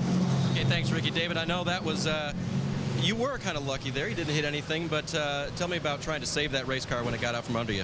Yeah, our M&M's Ford Fusion started out a little bit loose and spun coming off of one, but we were lucky not to hit anything, and we've been working on the car, trying to make it better. We've been doing all race stuff, you know, just trying to get used to the track. So having a teammate like Ricky, like you said, that's won here before has been a great help, and being able to come over here and just lean on him has really helped me a lot. So it's good. What's the rest of your day if you don't get the weather here, if you get to make a few more runs out there? What is your team yet to accomplish this afternoon? You know, we're looking to do maybe one more race run and then switch over to qualifying trim and see what we can do in qualifying trim. So I'm excited. I mean, it's awesome to be here and be racing here at the Brickyard. You know, I came here for the inaugural race in '94. My dad was supposed to race it, but he sold his car like a month before or so, and so we just came and watched. But to be back here and racing myself is a dream come true. All right, well, David, we hope you don't have any more incidents like earlier today. Now, we did actually get one of those tires from your car to talk about what happens when one of those things gets all worn out. We gave it to Tim Brewer, and he's standing by in the Dish Tech Center. Thanks, Dave. The tire initially started off looked real pretty here, but after you lock the wheels up on the car, that's what we call severe flat spot, all the way to the cords, but he had no choice other than to lock the wheels up, try to get it stopped. Done a great job just keeping the car out of the wall, but that, folks, is what you call a severe flat spot. Back up to you guys. Yeah, and that right there is probably one of the good ones. I thought that one still had air in it. And we see these right sides when he spun here. He has to lock it up to try to save the thing, and it just grinds the rubber off that side of the tire. And 2 of the tires went flat. I believe Tim's got one of them that just about went flat, but not quite.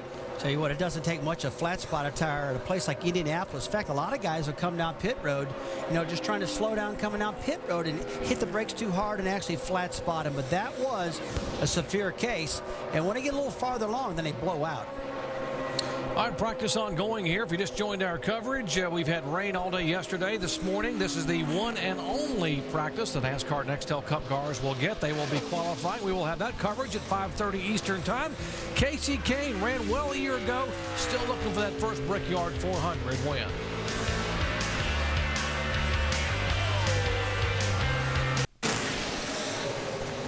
Back at Speedway, Indiana, the historic Indianapolis Motor Speedway.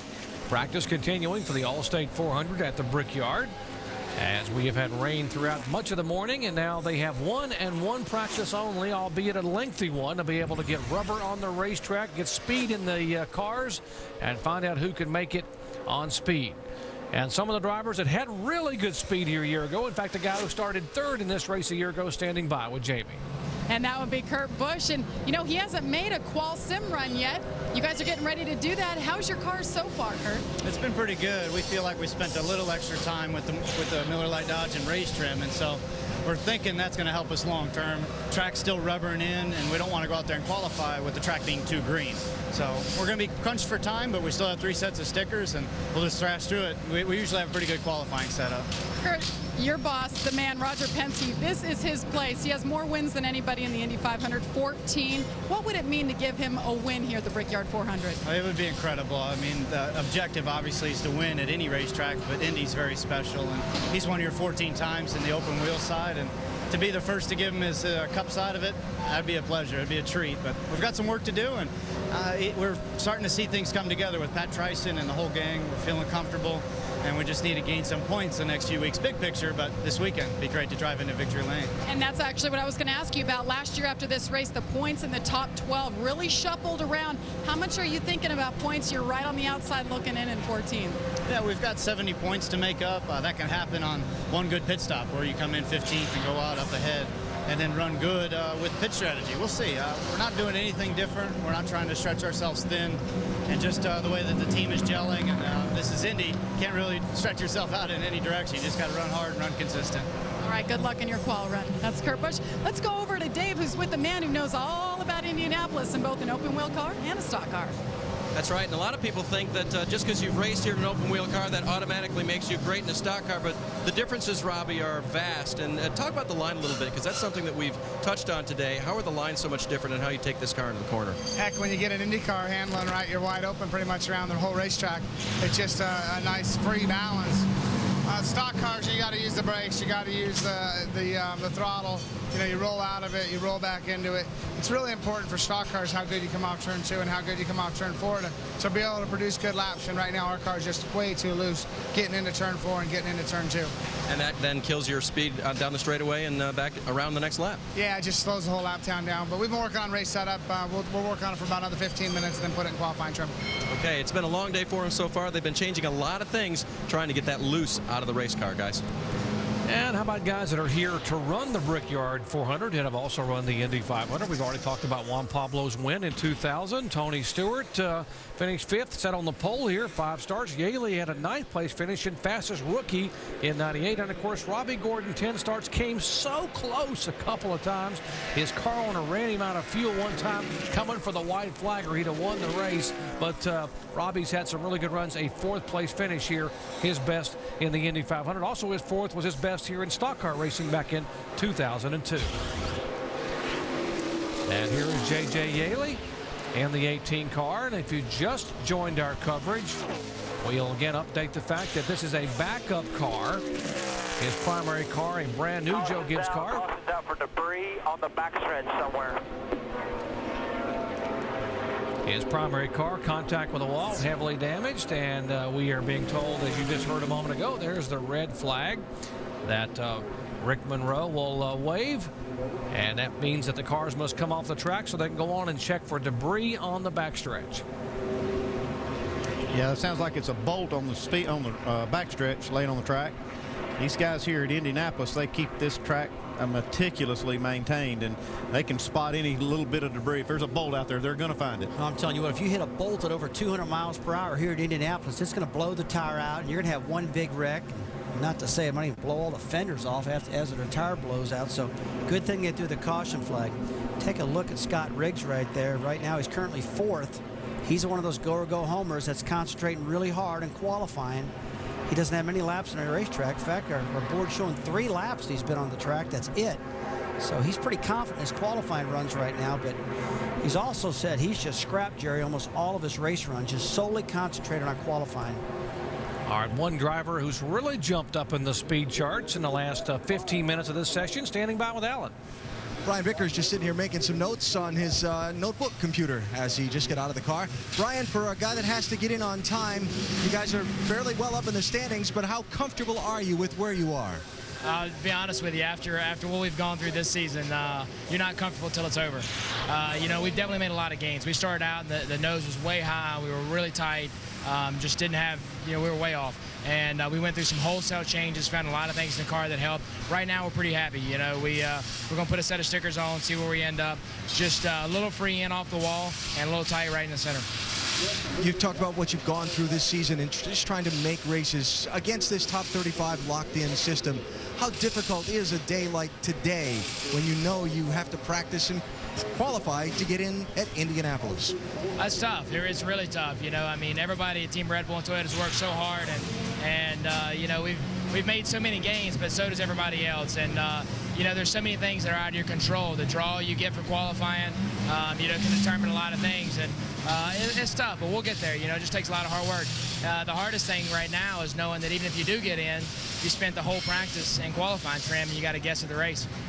I was just counting while Brian was answering that question. He's 6th right now among the cars that have to get in on time. They look at these little asterisks that are up here on the scoring monitors. These are the guys that have got to get in on time. Brian is 6th of those guys right now, and that's almost taller than my short little legs can reach. All right, thanks, Alan. And again, there are 7 of the 13 will make it on time. Look at the left side of your screen. As those guys will make it on time right now. As we sit, the guys on the right side of your screen, they would go home right now not having enough speed to get in.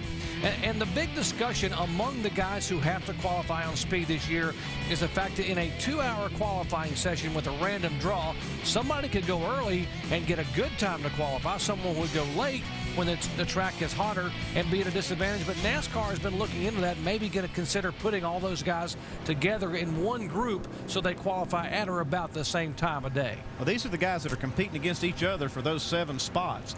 And here it's 13 guys that are doing that. So it would only make sense if you put all these guys together, made them run about the same time of day, instead of spreading it out over a 2 or sometimes 3-hour qualifying session where one guy might have a big advantage over the other. Put them all together, makes it a lot more even for these guys and a more level playing field for those 13 guys. And I like taking those guys, Andy, and putting them mostly in the center of the field. You go to a lot of tracks where they'll go out and say, I drew number 1 and the track was slick, and a place like New Hampshire where you want to run 10 or 12 cars to get the track to come around, I wouldn't want them to have them mess with that. So, you know, if they went out maybe 15th in that area, I think it'd be dead fair for all of them, but it's definitely 2 different races, that's for sure. There's a race to get in the race, and it is so high pressure on these folks right now, it's incredible.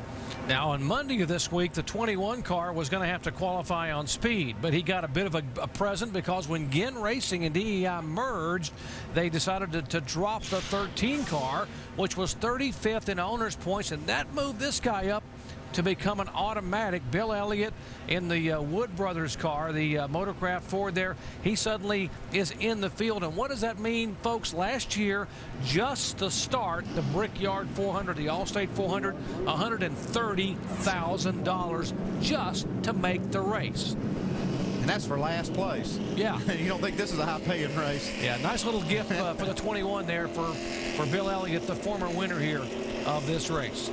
Well, they're going to roll off, and while they get up to speed, we'll take a quick break and come back with more live coverage of the NASCAR Nextel Cup final practice session at Indianapolis Motor Speedway.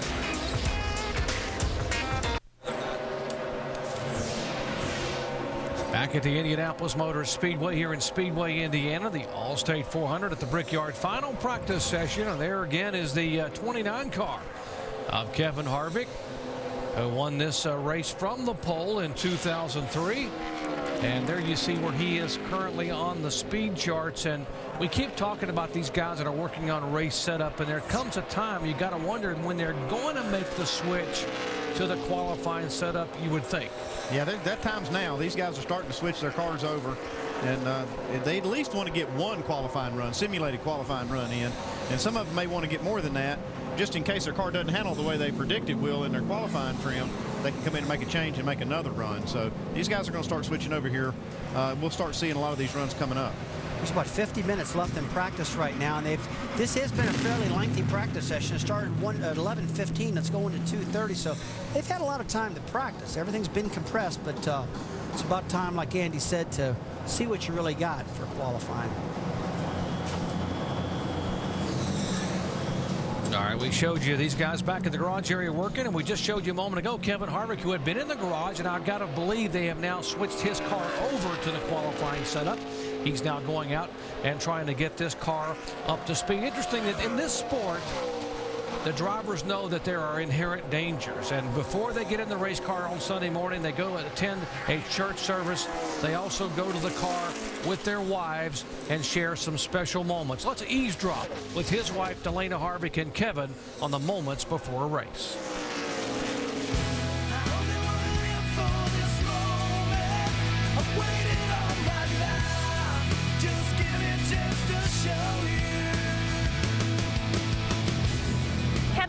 Anybody that knows us, we're not huggy, kissy, touchy-feely. We do the national anthem, and we have our prayer. That's our special quiet time together. That's the last few minutes that you get to spend with him. You know, you hold his hand, or he puts his arm around you, and those are, especially in the sport of what we do, I mean, those are precious times. And, you know, for us, we always do the same thing. We always say the same thing. I never tell Kevin goodbye. I always tell him I love him and to have fun. We're not really superstitious, but for some reason we just do that, and we always lock fingers. He gets strapped in the car, and right before I leave, I always grab his finger. That's just our thing. Just give me a chance to show you. Well, I love you and have fun, and I think that is what you hear from a lot of people. I know Patty, your wife, Rusty, was with you a lot of times. You'd walk out to the car. Any special things you guys would do before you put the window up and pulled away? Well, a little bit the same thing. There's always some holding hands and touching and saying, hope you do well. But one thing I never did like for somebody to tell me good luck, because if they told me good luck, it always seemed like it was bad luck. And what about the people run out and say, hey, go break a leg? And I'd say, man, I'd rather not. So things like that. So there's things that people say that are kind of jinxes on you sometimes. It looks like he's having some fun out there right now, just past his teammate, Jeff Burton. And Jeff came in, but it looks like this might be one of the last few race runs we'll see the 29 car do. We're just watching, looking at the tape on his grill, and he's running quite a few laps here, so he's probably still in race trim, but I'm sure we'll see him in qualifying trim real soon. Kevin Harvick, of course, he's the reigning NASCAR Busch Series champion. And he began the year in the kind of fashion anyone would dream about, winning both the NASCAR Busch Series and the Nextel Cup events at Daytona, with a fabulous finish in Daytona by 2/100ths of a second over Mark Martin. But, you know, and then, of course, you know, that's a great way to begin the year. But he said, I'd like to come back here and get another Brickyard 400. But here's a guy that's a little bit of an enigma here in terms of speed. He's run a ton of laps on the racetrack today, but he's still down in 47th overall. You expect this car to be way up the chart because he runs so well on tracks like Pocono. And this track is very similar to Pocono. So it's kind of surprising to me that even in race trim, he's that far down. He's only 47 out of 49 cars that have taken time so far. He's got 47 total laps he's run on the racetrack, and I don't see anybody anywhere close to that number of laps. So that at least they're logging laps and learning things about their car. But you need to move that speed up a little. And if you're going to predict how he's going to run, you're probably going to predict the way he ran at Pocono, because this is the closest racetrack. Well, he won both Pocono races last year, so very confusing how he's running right now. I don't expect him to stay there very long. I really don't. You know, we talked about how bad Jeff Gordon was in practice. I mentioned that he was 40th in the points. I really meant he was 40th in the position at that time. He's moved himself up to 31st right now, so he's gained a little bit, but not much as we expected. Denny's in the same position. Mike, you got more? Yeah, Rusty, you know, he came over the radio not too long ago, and his complaint really was that the car was too free, and it took him a while over the course of a run before he could really get going. They've logged a lot of laps, like you mentioned, but still, he just doesn't have the feel in that race car he's looking for. All right, Denny Hamlin heads back to the garage area. Let's check in with a driver who has 4 trips here to Indianapolis in a stock car, and he's completed every single lap in each one of those races. Jamie? And that would be Jamie McMurray, won just a couple weeks ago in Daytona. The highlight so far this year, I would imagine, Jamie. But you guys haven't gone out and run a qualifying run yet. What do you think you have? Well, with the limited amount of practice we have, you know, before practice, I thought the guys that unload in the top 10 will have good weekends. And we unloaded like 6 quick, and we just made a longer run, and the car was pretty good. We're going to switch to qualifying now, and I don't know. You know, a lot of guys have worked on this all practice, so it seems like if you have a good car in race trim, usually when you put it in qualifying trim, you have a pretty good car, so pretty excited. I saw him taping up the grill, changing some shocks. What else did you tell them you'd like done? Well, we always talk it over, and Larry, Derek, and I just argue, and then we all agree on something. So I don't know. You know, it's different. It seems like you know years ago you changed a lot of things. You had like qualifying setups, and with the springs being qualifying in the front now, you can't really get any softer. So not a lot of stuff to change. Hopefully you hit on the air pressure. That seems to be the most critical thing now in race trim and qualifying trim, is just getting to your target pressures, and if your car is balanced, it'll be good. You coming off a win, as I mentioned earlier, just a couple weeks ago. Is that still in the back of your mind? Still a little pep in your step there? Well, I won Daytona and then went to Chicago and finished 38th or whatever. So, it was really cool getting to have Sunday off, because I hung out with my girlfriend and my family came over, and we all kind of hung out. But once you got to the shop on Monday, it was over. I mean, Irwin and Crown threw like a little barbecue for the guys, to say thank you and everything. But for the most part, we started over, and you go to Chicago, and it's in the past. So, fortunately or unfortunately, as a race car driver, you're only as good as your last race. So, but I did get the media off my back. Hey, the media on your back is a good thing, Jamie. That means you're doing something right. Guys. All right, thank you, Jamie. Well, a few moments ago, we showed you a picture of Elvis on a hood. But, guys, who really is the king? Here's the king, Richard Petty. 200 career wins, 7-time Cup Series champion. Never got to race at the famed Indianapolis Motor Speedway. Got to wonder, what if he'd have got a chance to run here in his career? Back in a moment.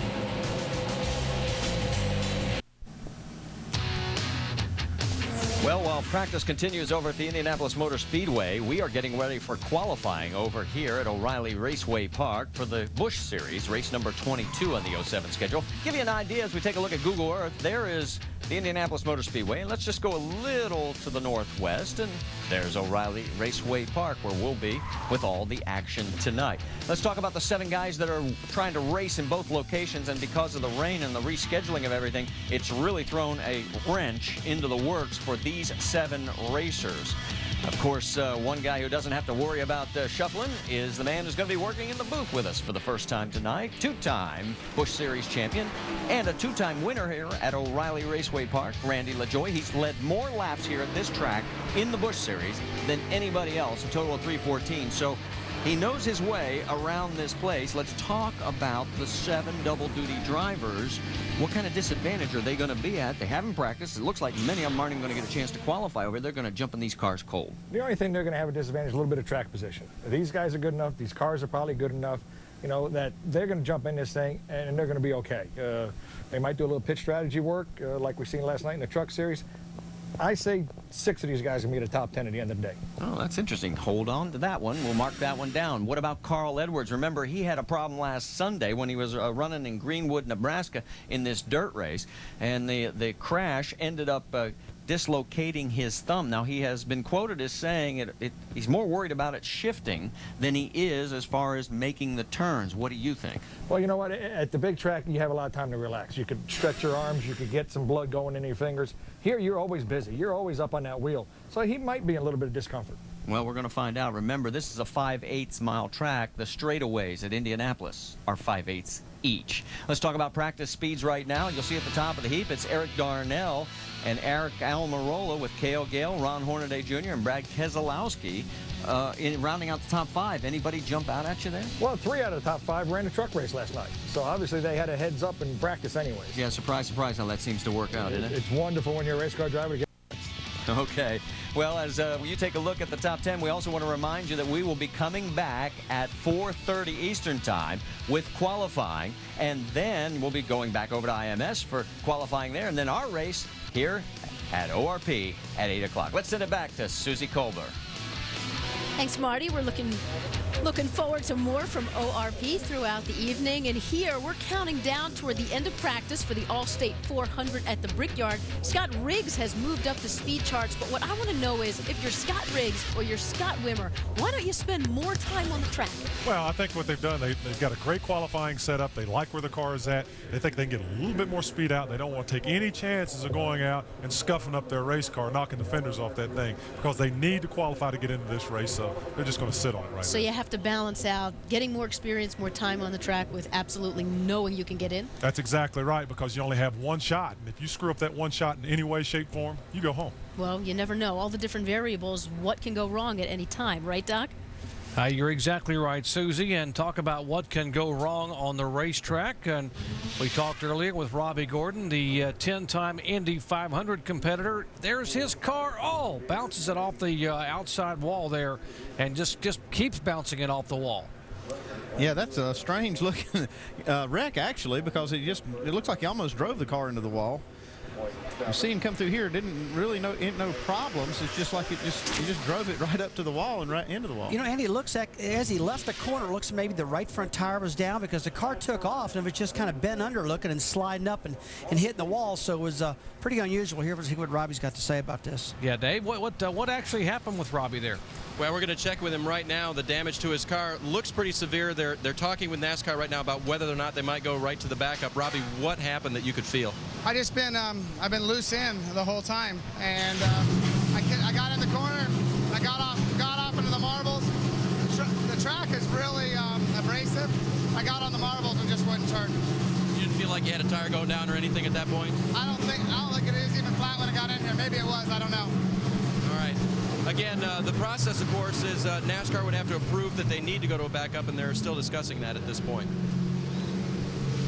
And at what point, guys? I mean, Andy, you've been a car owner and a crew chief. At what point or how far along, how much damage do you have to have before NASCAR walks and says, okay, guys, fix this one, or no, go pull the backup car out? Well, they've got quite a bit of damage on this car, but NASCAR has to approve that backup car that these guys can get out. They don't just let them pull it out just because they want to, just because you scuff a fender or something. So they're going to look at this car and make sure that there's no way these guys can fix it. And if there is no way, they'll let them get a backup car out. But that's really a NASCAR call, and that's what they're waiting on here to see what they say. Well, as you watch the repairs, and we'll update you on what's happening there. See Gene Need leaning over the car. He's the crew chief there on the corner, veteran crew chief. He'll try to figure out how they can fix this one, and we'll update what happens here. But let's check in where Alan is caught up with the King.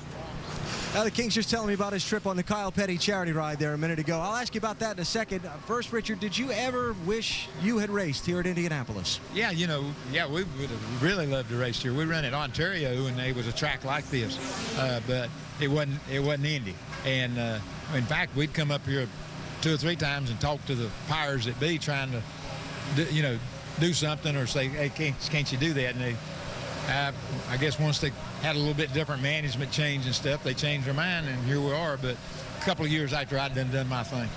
Some people would like to point to NASCAR arriving at this race as being one of the springboards to the level of popularity the sport currently has. Do you agree or disagree with that? Well, it didn't hurt anything. I don't know that it was a springboard. It was just another notch, like going upstairs. This was just another stair step to put us in another deal. And going to Chicago was a stair step. Going to St. Louis was a stair step. And this was 2 steps, but it wasn't a deal that you went from the bottom floor to the top floor just because you went to Indy. Now, you were here in May to watch some of the Indy 500 with John Andretti. Is that right? Yeah, we came out. First time I'd ever had a chance to come for the race. I'd been a bunch of times out here for the qualifying days because we usually had that weekend off or that day off anyway. And finally, John was going to run up here, and then he went in and ran 5 races for us. And I said, yeah, hey, we'll just go. So we'll come up there, and then started raining about lap 80 something, and we said, okay, we're out of here, and went back to Charlotte to watch the race. When you see all this wave of mergers that's going on, teams all partnering up to become 4-car teams and that kind of thing, and then you look at Petty Enterprises. Where's the future for Petty Enterprises? What are things you're thinking about that you may have to consider down the road? Well, we might have to do the same thing. You got into a deal now that, it used to be a sport, and I guess it still is a sport to a certain deal, but this is big business. And to survive, then a lot of times it's not all on the racetrack to survive. Sponsorship, having the backing, having the R&D behind you to be able to put it on the racetrack. So that's the reason a lot of these guys are getting partners and, you know, diversifying and just doing some different things that wasn't thought of 5 or 6 years ago. So the trend of the shop in here is changing because it's getting to be big, really big business. Kyle is going to make his 800th start in the Nextel Cup Series tomorrow. There's only a few other guys that have done that over the years, yourself being one of them. What do you think of when you think your son's going to make his 800th start?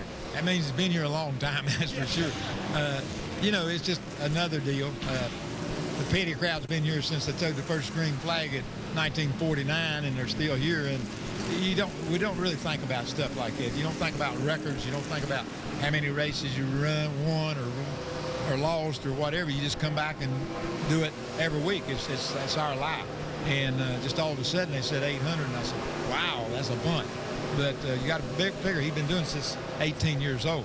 So, you know, doing 30 races a year, it don't take long to add up.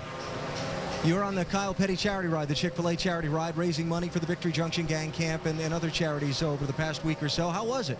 It was great. We started Bar Harbor, Maine, and went over into Vermont, New Hampshire, you know, down through New York. We went everywhere. And so pretty up there. Of course, it might be prettier in the fall. You might have more color, but I'm big on that green stuff. So it was just really a nice ride. We didn't have any long days. You had time to look around, see what's going on. We come back and we got back to the camp on Wednesday about lunch. Had lunch with the kids there at the camp, and then they split and went on to Hollywood, Florida. But I stayed at home. I figured that was about enough for me because I don't ride that much, and that's a long way. Richard, thanks for the time. We appreciate it. Right, thank you, guys.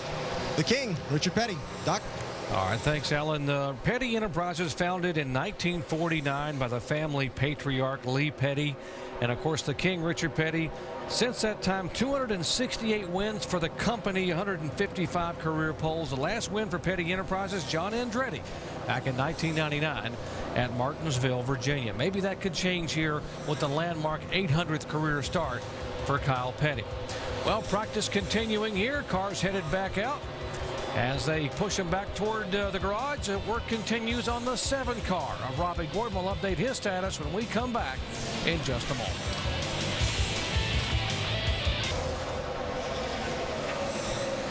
Back at the Indianapolis Motor Speedway, there's the pagoda that has been one of the landmarks here at the famed Brickyard for decades. Although they've upgraded the looks of the pagoda, it has been a part of racing here almost as much as the bricks themselves in the early years. Final minutes of practice. It has been an eventful day as these guys are trying to get their cars dialed in the one and only practice session. How about the Ganassi guys? Give a call to Reed Sorensen and the bunch jumping up in the 41 car. Earnhardt Jr. is there. The other Ganassi car, Juan Pablo Montoya.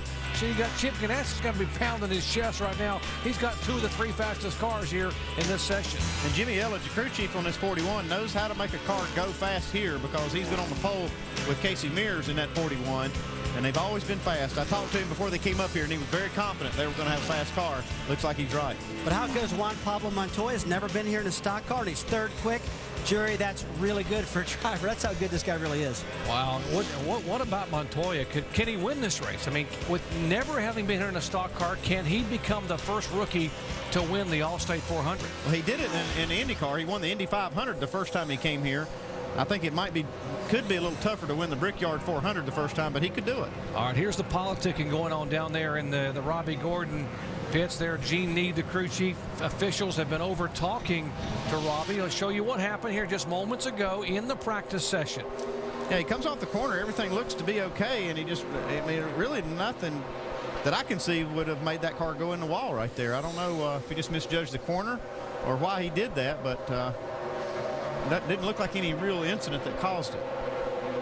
All right, Dave, you can add?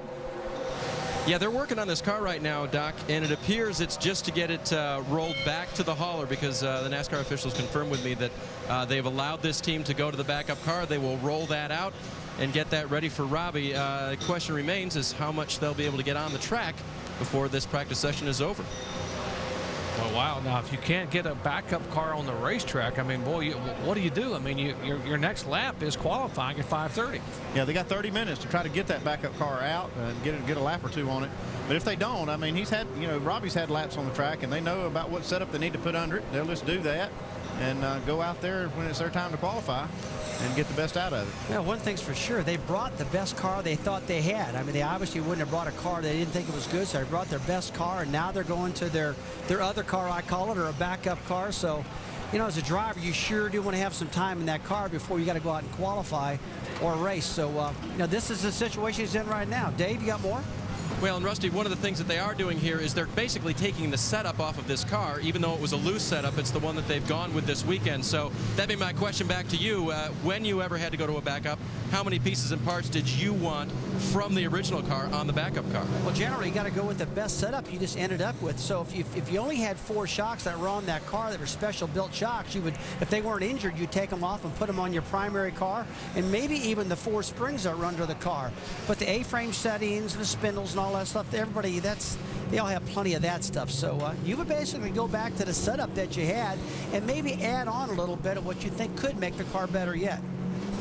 All right, as you watch the ongoing work here to go to the backup car, one of the enigmas we talked about today was Denny Hamlin. My goodness, back 47th on the speed charts. Mike, can you shed some light on that? You're right, Doc. It's an absolute mystery. Expectations pretty high coming into today. You were expecting to have a pretty good race car out there, but it looks like you're chasing it a little bit. What's going on? Yeah, a little bit. We just don't have the speed that we had somewhere like Pocono. But we fought this last year in testing and before happy hour as well, just not having the speed. Once we get around other cars, our cars seem to be pretty good. So we're not going to let the speed charts bother us too much. I heard you on the radio say that once you got into a run, a few laps into a run, the speed started to come to you. What causes that?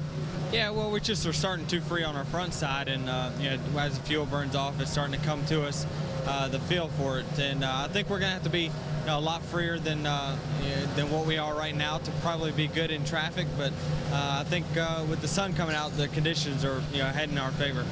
Well, thank you, Denny. Andy, earlier in the day, I spoke with Denny, and he described this racetrack as having 4 turns that were almost identical to the tunnel turn in Pocono. And I've heard people say that the tunnel turn is the toughest turn in NASCAR. What do you guys think? Yeah, I think you're right, Mike. That tunnel turn at Pocono is one of the toughest turns, if not the toughest turn in NASCAR.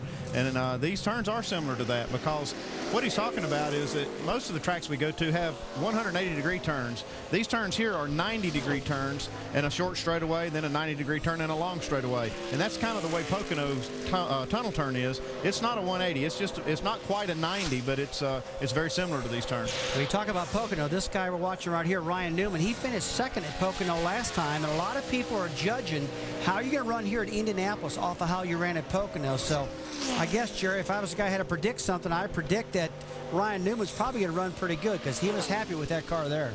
Yeah, indeed he was. Ryan Newman, who was well known for being a great qualifier, driving, of course, for Roger Penske. And as you've already, the Penske mantra, Penske's 13 poles, 14 Indy 500 wins in open wheel racing. And here's the car we talked about a little bit ago. Kenny Strader, we are told he is trying to put a lap up in qualifying trim. He is right now his 17th quickest on the speed charts. He has to get in on speed. Yeah, his last lap was the quickest lap he had run in the session, a 49.80. He tried to better that on this lap here, and it's just a little bit slower. And that's what we're going to see. I think these guys are going to be able to get all the speed out of the car on the first lap after they go out on the racetrack. And, it's really hard to pick up on that second lap. Now here's another car that's elected to run the Dodge Charger nose, the older nose, like the Everham cars have elected to do. So this is going to be interesting to see how this car races if it gets in the field. All right, less than 25 minutes remaining in this session, and the clock now beginning to tick down for these drivers who have just gotten this one practice session only. No practice, nothing yesterday at all, nothing this morning because of rain and inclement weather. They dried the track, and these guys have been on the racetrack now for this one session. Some trying to get the cars dialed in for qualifying, some working primarily on race day setup.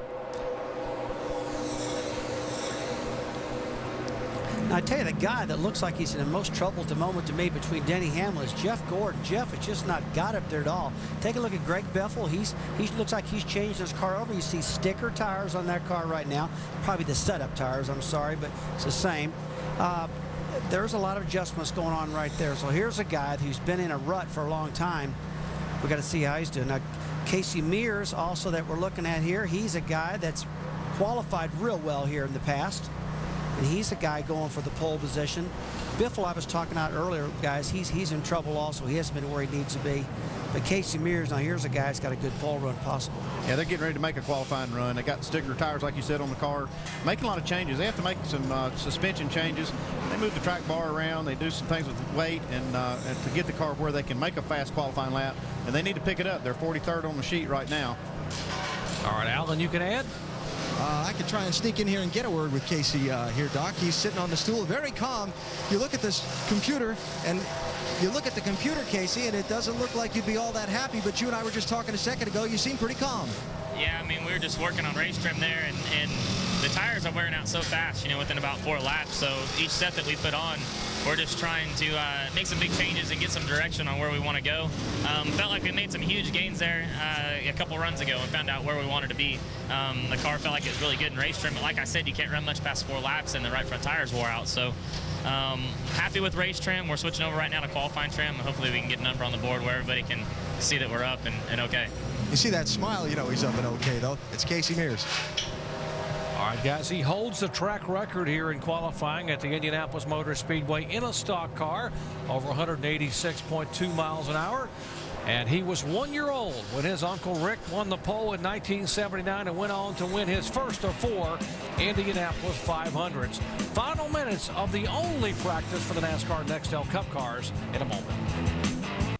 This copyrighted telecast may not be reproduced, retransmitted, or used in any form without the authorized written consent of NASCAR Broadcasting. NASCAR would like to thank all of our loyal fans for your continued support, and we hope you enjoyed today's broadcast.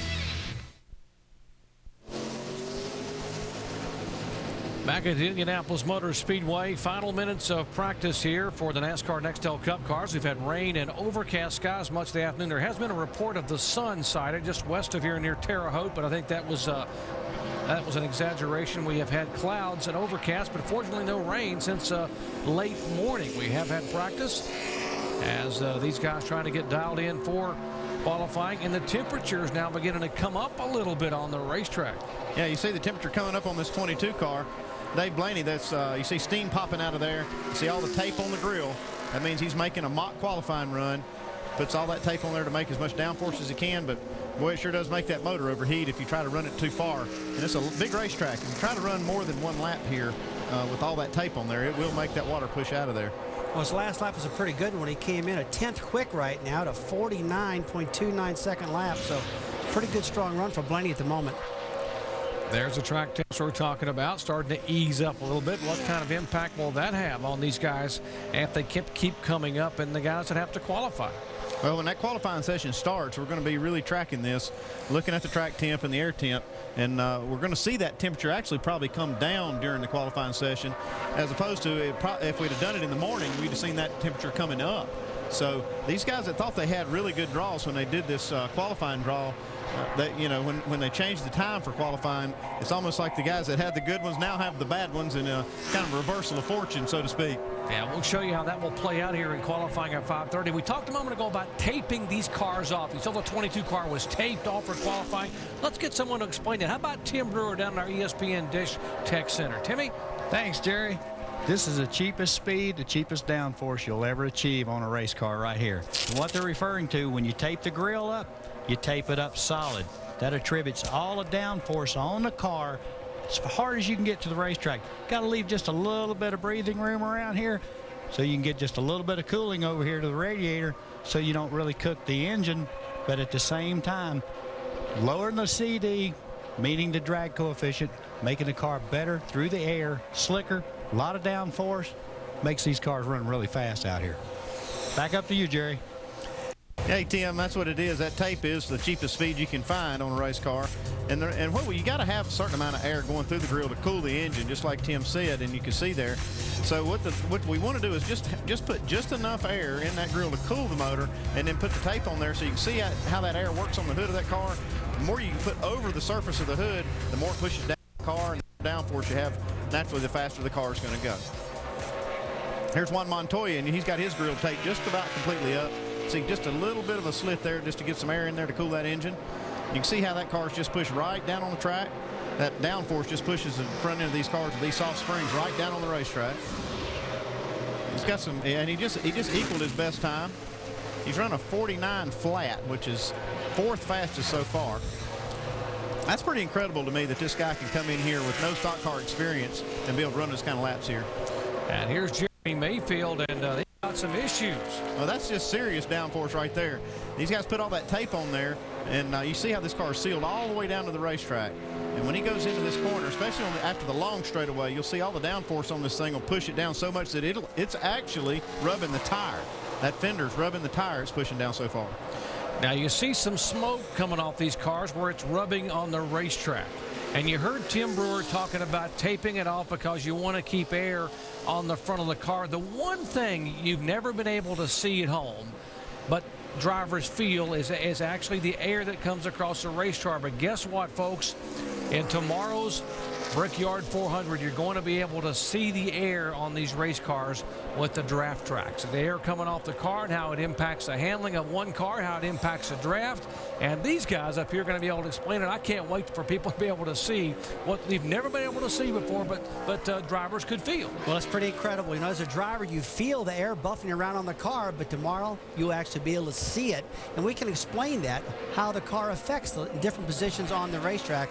And Andy, it's going to be fun talking about that tomorrow. Yeah, I'm getting really excited about it. The one thing that affects these cars more than anything is the air. These cars are very dependent on the air and the surfaces across these things to make downforce, and it's such a big factor in the sport of stock car race and racing in general. So it's going to be very exciting to be able to see it, actually see what is the effects of these of the air of these cars. Now we're taking a look at Greg Biffle. I mentioned earlier he hasn't been real good in practice, so I believe he's getting ready to go on a qualifying run right now.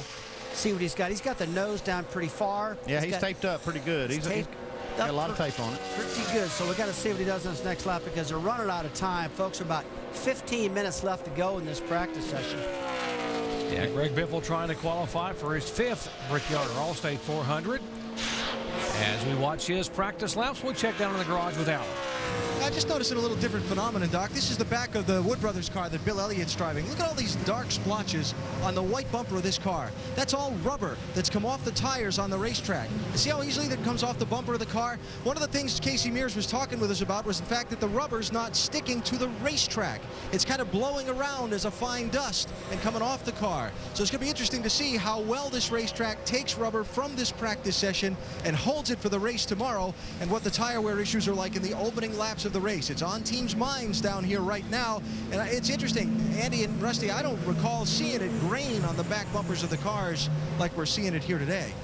We've seen this a little bit before sometimes, Alan, and I think with the temperature, if we ever get any sun on the racetrack, I think it'll help the track take the rubber. Right now, it's just like you said, it's just grinding it off into dust, and we see it sticking to the backs of the spoilers and up on the deck lids of the cars, and that's not a good sign. We'd rather see that into the racing surface so these guys have, you know, the track rubbers in, so to speak, and then that tire wear will go down. Well, one thing I'm really concerned about now, seeing what they just showed us, is what about that stuff getting in the grill? Packing the grill, packing the radiator, these engines overheating.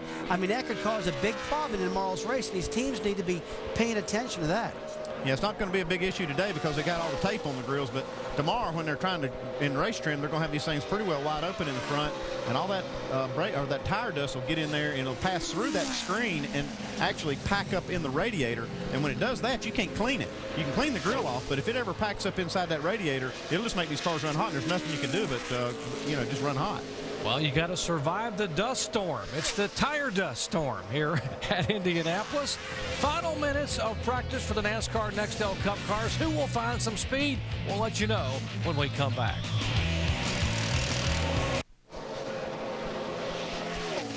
Back at Indianapolis Motor Speedway, final minutes of practice for the NASCAR Nextel Cup cars. Qualifying coming up at 5:30 Eastern time. From here, we'll set the field for the 14th running of the All-State 400 at the Brickyard.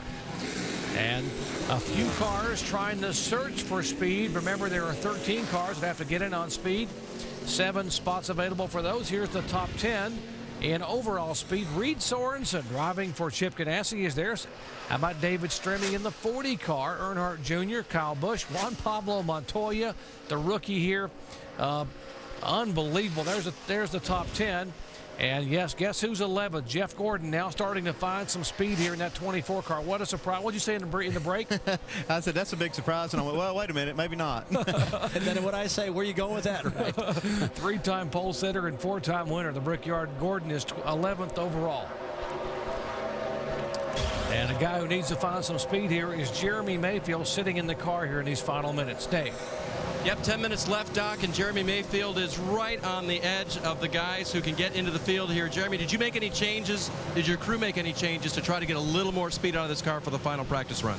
Well, we keep getting better, you know, and that's what we're doing right now. We made one last change, and hopefully we'll get at least one more run in. We'll find out what we got. But, you know, these guys done a great job on the 360 OTC Toyota here today. We just got to get a little bit better, and hopefully we'll get in this thing. What did you do, and where do you need to get better on, specifically on the track? We just been working on grip and getting the car down and, you know, just getting speed out of it. And to do that, you got to just gain more grip, and that's what they've been doing, give me more grip every time out. He's getting close, guys, and the pressure's on here at the Brickyard. As we look at this graphic here, it shows all the guys on the left-hand side are the top 7 speeds out of these 13 guys that have to make it on time, and that's how many they take. They take 7 of these guys, and even though Mayfield is inside the top 20 on the speed chart, he's still right on the bubble of these guys where he has to beat these guys to make it. And you see Dale Jarrett has made his way into the top 7, so maybe the 2-time winner can get in on speed after struggling here for much of the afternoon. Let's check in with Jamie. Well, Ryan Newman, one of those drivers further down on the speed charts. That is because he has not made a qual run yet. Pushing it to the last minute, working on race setup all day. Ryan, we're talking about this dust that it seems like, the marbles, the dust coming off the tires. Are you seeing it fill in on the track? Do you feel any kind of difference? It's so hard to see. The track is kind of disguised. It's almost like camouflage, but it's hard to even tell if it's wet or dry. But just trying to get our Autel Dodge qualifying trim. We're getting a lot of rubber built up on a race car. I don't know if it's building up on a racetrack. Talk about your car now from the time practice started to right now. We made big improvements. It's just a matter of making a good qualifying trim. We only got a few minutes left, so we're trying to get one run in at least. Well, you're the pole master. What are you going to have for us at 5:30? We got a little crunch time right here. We'll see what we can do. All right, that's Ryan Newman, guys. All right, Ryan Newman. If anyone understands about qualifying, it's this guy, Ryan Rocket Man Newman. He earned that nickname in 2003 when he won a series high 11 poles in 2003. There's a look at the guys who have won the poles dating back to 2001. And this guy here, pretty good here, 3 poles at the Indianapolis Motor Speedway to go along with his 4 victories. And he is talking to Jeff Mendering there on the left side of your screen, who is the interim crew chief, while they wait for Steve Letarte to come back in the middle of August. Final minutes of final practice. Back with more in just a moment.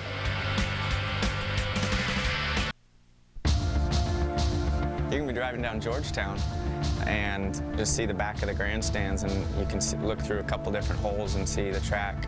I mean, just that much of it, you know, makes you go, wow, this is Indianapolis. Exhilarating, but a little intimidating at the same time. It's just amazing what that place will do to you. Special place. You drive in the facility and it just feels like that's sort of what racing's all about, the history of that speedway. It is indeed special, unique, and very intimidating, this massive 2.5-mile and historic Indianapolis Motor Speedway. And there are some unique aspects of what happens in practice, like, for example, those guys standing on pit road there just right beneath the scoring pylon. Yeah, I don't know how many times I've stood right there under that pylon with a stopwatch in my hand, waiting for my car to pop off that turn 4, and I glance down at my stopwatch and say, is it going to be a good lap or not? And you can tell, as soon as that car pops in sight, if you look at your stopwatch, you can kind of tell right then if it's going to be a good one. Yeah, we've seen cars come off of turn 4 during bubble day for Indy 500 qualifying, where everyone's watching. They got to wave a yellow flag when the guy comes by to wave it off, but there's no wave-offs here. You got what you got. Tell you what, while we're watching Terry Labonte here, and as a driver, I pick off points on the exit of turn 4, look at my RPM gauge. If I pick that spot on the wall out every time and RPMs are way up from the previous laps, man, I know I got a good one going too, and that's a really good feeling. All right, as you watch Terry trying to get up to speed or slowing down a little bit there in the Michael Waltrip Toyota. We've been talking about tires and the situation here. Let's check in with Mike. Well, Doc, not too long ago, Alan Bestwick, you heard his report about how the tires were disintegrating a little bit and coming across as powder rather than in clumps, and because of that, there's not a lot of rubber on the racetrack. Well, we're beginning to see what might be a byproduct of that. Of course, this racetrack, very abrasive as it is, but these are the stacks of tires from Kevin Harvick, and we've seen on 3 of these tires, here's one as an example, worn all the way down to the cords, and certainly that's an issue, and this has been a concern for quite some time. Ever since the Goodyear tire test earlier this year, teams were talking about tire wear here at Indianapolis. The teams that participated in that Goodyear tire test told me, some of them anyways, that they would go as few as 10 laps before they'd be down to this. And I was talking to the Goodyear engineers this morning down there about this. And, of course, again, these teams got 9 sets for practice and qualifying as opposed to normally 6 sets. He said a lot of teams are thinking about mounting 8 or 9 sets for the race. But I got to believe now these guys are going to up that number after watching what's happened here in practice. Yeah, we'd like to see, like you said, we'd like to see that rubber going into the racetrack. And I think it might be these weather conditions that are keeping it from happening right now, because we've had a lot of laps. This has been a long practice, and it's enough time for that track to start rubbering in, but you still see those tires wearing down to the cords, and you see where they're doing on that outside edge. That's where the least amount of rubber is on these tires, is right on that outer edge. So they look for that. That's where they look at to see if the tire's getting dangerously worn out. They talk about the dust and what it does on the racetrack. What about what it does to the race cars? Let's check in our Dish Tech Center with Tim. Hey, thanks, Jerry. When you untape these grills, that air's got to go somewhere. Got to go into the surface of this radiator. It's going to cool if it can get through the radiator.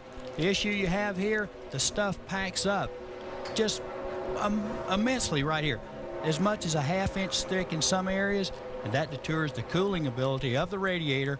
So we normally put a shaker screen in here when we see this situation coming. Be a lot of guys pulling the radiators out tonight, putting shaker screens in here to deter that rubber from building up on the surface of this radiator.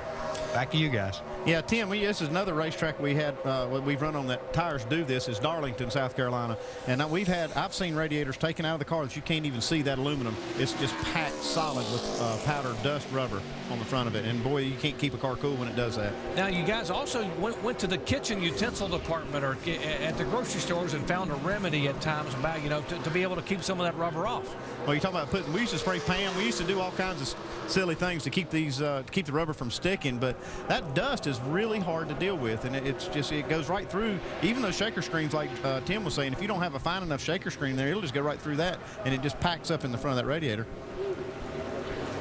And you see this car here, the 18 car, he has got that nose completely taped off, 100%. That's why he's coasting in right now, because the car probably got pretty hot, and then he cut it off and coasted it in so he didn't get any hotter. And Rick Monroe, you saw a moment ago, the NASCAR flagman waving the red and black flags, indicating this session is over. There is no more practice for the NASCAR Nextel Cup cars. They will take them back, and now the next time they will roll off the track, it'll be 5:30. It'll be qualifying. Now, what's going to happen between right now and when they go qualify at 5:30? Well, one thing I see happening right now is the sun has finally popped out on the racetrack right as these guys are finished practicing. So I think the track, if we get sun on it, you're going to see these guys really scrambling to try to figure out and predict what their cars are going to do. But one thing I looking at right now is Reed Sorensen and David Sturmey, Chip Ganassi's cars. I tell you what, folks, his teams have been on fire right now. His road racing teams, his IndyCar teams, and now he's sitting 1-2 here at Indianapolis for the Brickyard. So Chip's got to be feeling really good about the way his cars practice today. Okay. He's 1-2-6 too. Juan Montoya is in 6th place. So he's got 3 of his cars in the top 6. Yeah, look at all the scrambling going on back in the garage area now. Changing tires, got the cars up on the scales. They are underneath the cars looking at gearing. I mean, there's a lot happening here in the garage area. And you think, well, they got plenty of time. Also, the drivers now debriefing with crew chiefs. You see Todd Parrott on the right side of your screen there, David Gilliland, the guys in that crew for Robert Yates Racing. A lot of discussions about what you found out in this session here this afternoon. Yeah, you got to just get in that driver's head, these crew chiefs. You see Todd, he's really listening to what David Gilliland's got to say. And they made a lot of headway in this practice. They moved up in the top 15 on the speed chart. Todd really knows how to make the car go fast, especially at this racetrack. You see, that's gear oil that this guy's underneath the 48 car of Jimmy Johnson. They're changing that gear oil out. They're going to put lightweight oil in there. They probably won't even fill the rear ends completely up. They'll run just the minimum amount of fluid in there just so they can get that thing where it really rolls free and no drag inside that running gear. There's just all kinds of little qualifying tricks these guys are pulling now. All right, you watch the work ongoing in the backup car for Robbie Gordon. And while you watch this, we'll check in where Alan is caught up with a driver who really found some speed in the final minutes. Alan? Yeah, Doc, we tracked the story all day of Ray Evernham's teams kind of going back to some older body style technology for this weekend. And all three of his cars are in the top 12 in this practice. Elliott Sadler, the fastest of them, 5th. You're smiling. Yeah, we just decided as a company to kind of go back to what we know what works, Alan. We pretty much copied Casey's car that he won 5 of the races with last year and just kind of start over. And it's good to be back up front again. We got a really good car in race trim, and I think we're all pretty fast in qualifying trim too. Just I know my guys at the shop have worked a lot of hours the last week and a half from Chicago to get 3 cars ready to come here to Indy, but it's paid off. All 3 of us are very happy with our car, and I think my Dodge Charger is going to be pretty fast on Sunday. We've been talking a lot about rubber and whether the racetrack's taking rubber and how that might affect things as the day goes forward. What did you see out there? Yeah, I mean, right now you can't run with 7 or 8 laps before the right front gets in the cords a little bit. It was like that beginning of practice, but as the track took rubber, it didn't grind the right front tire as much. It's kind of like a cheese grater, and it didn't grind the tire as much. So now we can go a little bit longer on a fuel run and on a tire run. No rain tonight will be good. We need a lot of rubber to sit on this track tonight so we have a good, safe race tomorrow. Elliott, thanks for the time. Thanks, Alan. Elliott Sadler, 5th fastest in practice. We'll watch him in qualifying later. Mike? Well, Alan, certainly one of the guys who has to be considered a favorite on Sunday is Matt Kenseth. After all, he came home 2nd a year ago. But how'd practice go? Practice didn't really go too good. We were kind of all over the map. I thought we got it at one time. Motor sounds good. I think we got it pretty good in race trim at one time. Our times didn't look that good, but feel-wise it was pretty good, and it was nice and free off the corners. But we really just been struggling being too loose in qualifying trim and in race trim, which is something we've never struggled with here before. We've been talking a lot about the way the tires have been wearing, kind of just a powdery dust. How's that affect the racetrack? Well, I don't know. The track is pretty dark, and they did that grinding to the track, so it's very difficult to see if it's rubbered up, if it's wet, if it's dry. It's really difficult to figure all that out, by looking at the track coming here once a year. So the tire wear always gets better. Last year we had the same problem, and by the time we got in the race, there was no problem. So as long as it doesn't rain anymore, I think everything will be good that way. How long do you think these tires will go, based upon what we've seen here this weekend? Well, I think, by the time you qualify, the first run might be short tomorrow, but then after that, I think they'll go a full fuel run. I don't think there'll be much of a problem. Full fuel run might be about 40 laps, guys. Matt Kenseth certainly a favorite, I think. He finished 2nd. He's driving the same car he finished 2nd with a year ago. Yeah, exactly. And you take a look at his last 5 finishes. Although he had the disappointment at Michigan, he's gotten better and better. And that 2nd place finish at Chicago, that's the car he's got here. Obviously hoping to get improve on that for his car owner, Jack Roush, who has never won at the Indianapolis Motor Speedway. Back with you at the famed Indianapolis Motor Speedway. Final practice complete for the All-State 400 at the Brickyard, but that doesn't mean there isn't plenty of racing to come throughout the evening. Coming up next, the NHRA qualifying.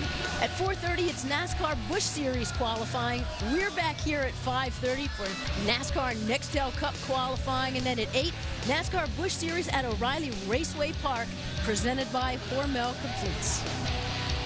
Now, Mother Nature playing some havoc here at Indianapolis Motor Speedway. No practice yesterday. Practice pushed back from this morning, so everything was condensed into this afternoon. That's crunch time. It puts a lot of pressure on teams, and especially if you're a team like Robbie Gordon's, you have a lot to prove. You wreck a car, then what happens? Yeah, Robbie had a tough time. I mean, we heard him earlier talking about how loose his race car was, and then he goes out and wrecks it. But he pulls a good backup car off the car, and you see right here, he gets into the corner and it just shoots right up the racetrack like he has a right front tire going down. But it may be a blessing in disguise. He has a really good backup race car, he says, and he was struggling trying to get the handle on this particular car. So possibly he gets a break from NASCAR, he gets the backup car out, maybe it's a little better. Let's go to Dave. Now here's the hard part about that, guys, is that this backup car has not been raced on the racetrack. It's a brand new car, and it's not like the one that wrecked. That may be a good thing, may be a bad thing. Car chief Bill Henderson told me it's based on how they built the cars last year. It's basically an 06 kind of car. And what they're going to do is they're going to put an 06 Indianapolis setup on it and hope that they all talk to each other, and it talks to the guy whose pants are going to be in the seat right here, Robbie Gordon, because undoubtedly, even though he doesn't have to take a very fast qualifying lap, he's going to be driving this car without having been on the track in it. He's one of the bravest guys I know, Doc. And he can get it done. We've seen him here 10 times in the Indy 500, 7 times in the Brickyard 400. If anyone knows this racetrack, it's Robbie Gordon. 17 races he's run here over the years, and obviously going to try to get it done in a backup car. Talking about knowing this racetrack, let's check in with a guy who's standing with Mike. And Jeff Gordon certainly knows the racetrack, but he had a very loose race car today. What was it like driving that thing? It was loose. It was tight. I mean, it was it was a real battle. I mean, this is a tricky racetrack with the constantly changing conditions with the sun coming out and trying to get rubber laid down the track. We started off, pretty far off, and then there towards the end of our race runs, I thought we were really good. So hard to say though. We've only run about 5 or 6 laps in a row, and the tires are wearing out. So tomorrow's going to be very interesting. And then we went to make a qualifying run there, and we're really far off. Made some adjustments and came back, popped up, further up the board. So I'm feeling pretty good about it. Not crazy about my draw right now. I was happy about it for the morning qualifying session, not happy about it now. Well, you said in race trim it felt really good. Those are your words. Define really good. I mean, can you win with this thing? Well, track position's always important here, so qualifying is what's on my mind right now. But I do think, it's hard to say. I mean, I only ran, 5 or 6 laps at a time, so it's hard to say just how good this race car is. But I thought our times looked good. I thought the balance of the car looked good. That's what I'm looking for. I'm not looking for blinding fast. We're looking at tire wear, and we're looking at how the car feels to me, and just the balance, not just through the corner, but from one end of the racetrack to the other, because this is a track that getting both ends of the racetrack figured out is pretty tough. Guys, I don't know about you, but it doesn't seem to matter to me where Jeff Gordon qualifies. I still think he's a favorite on Sunday. Jamie? Well, Mike, I'm with Clint Boyer now, and earlier in practice, it was all Richard Childress, and then as it got warmer, it seemed like you guys went down just a little bit. How much is the sun affecting your guys' setup right now? Well, it's affecting everybody's setup. We went out and qualifying trim early. We switched over. Everybody else went out and made a race run, but we knew, Gil knew, I didn't know. Gil knew that, everybody was going to throw away a set of tires right there off the bat, so he might as well make some good out of it and get at least an idea, which direction to go in qualifying trim. So we went out there, ran a halfway decent lap, and then we went to our race runs and got the handling underneath the car, and so far so good. We chased it a little bit. Track conditions have been changing in and out of clouds. Sun's been peeking out. But so far so good. I think we were okay in qualifying trim. Got to make another run there late, and so far so good for the Jack Daniels Chevrolet.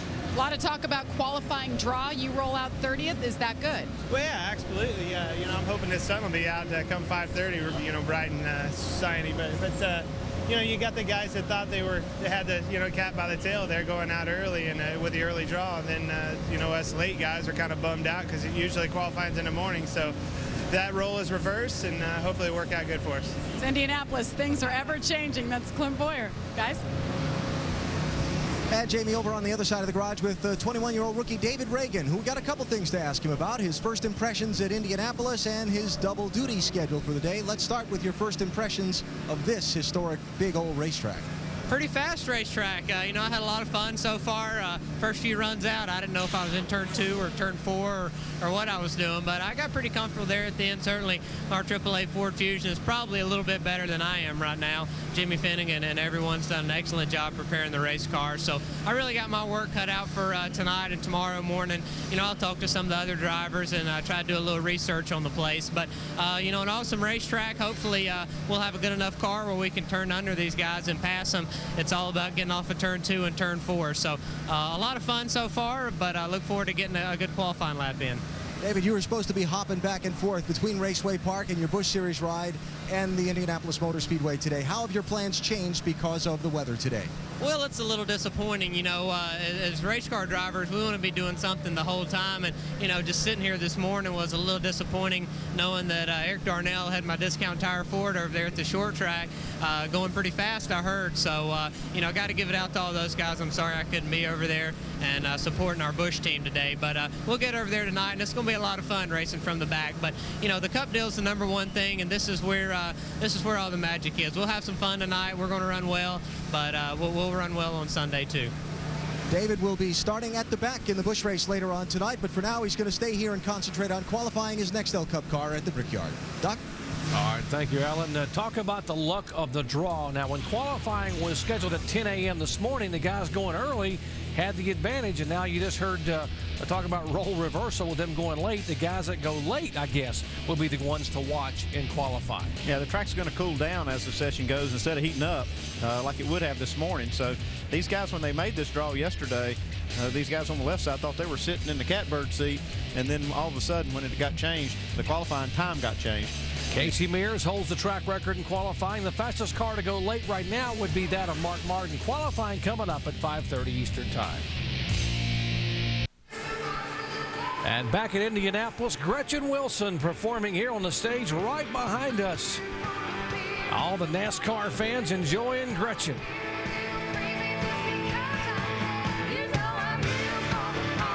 And she's here for the party, and we're here for NASCAR practice. In fact, practice just over, and let's show you what happened. It began with a moment for the M&M boy, David Gilliland.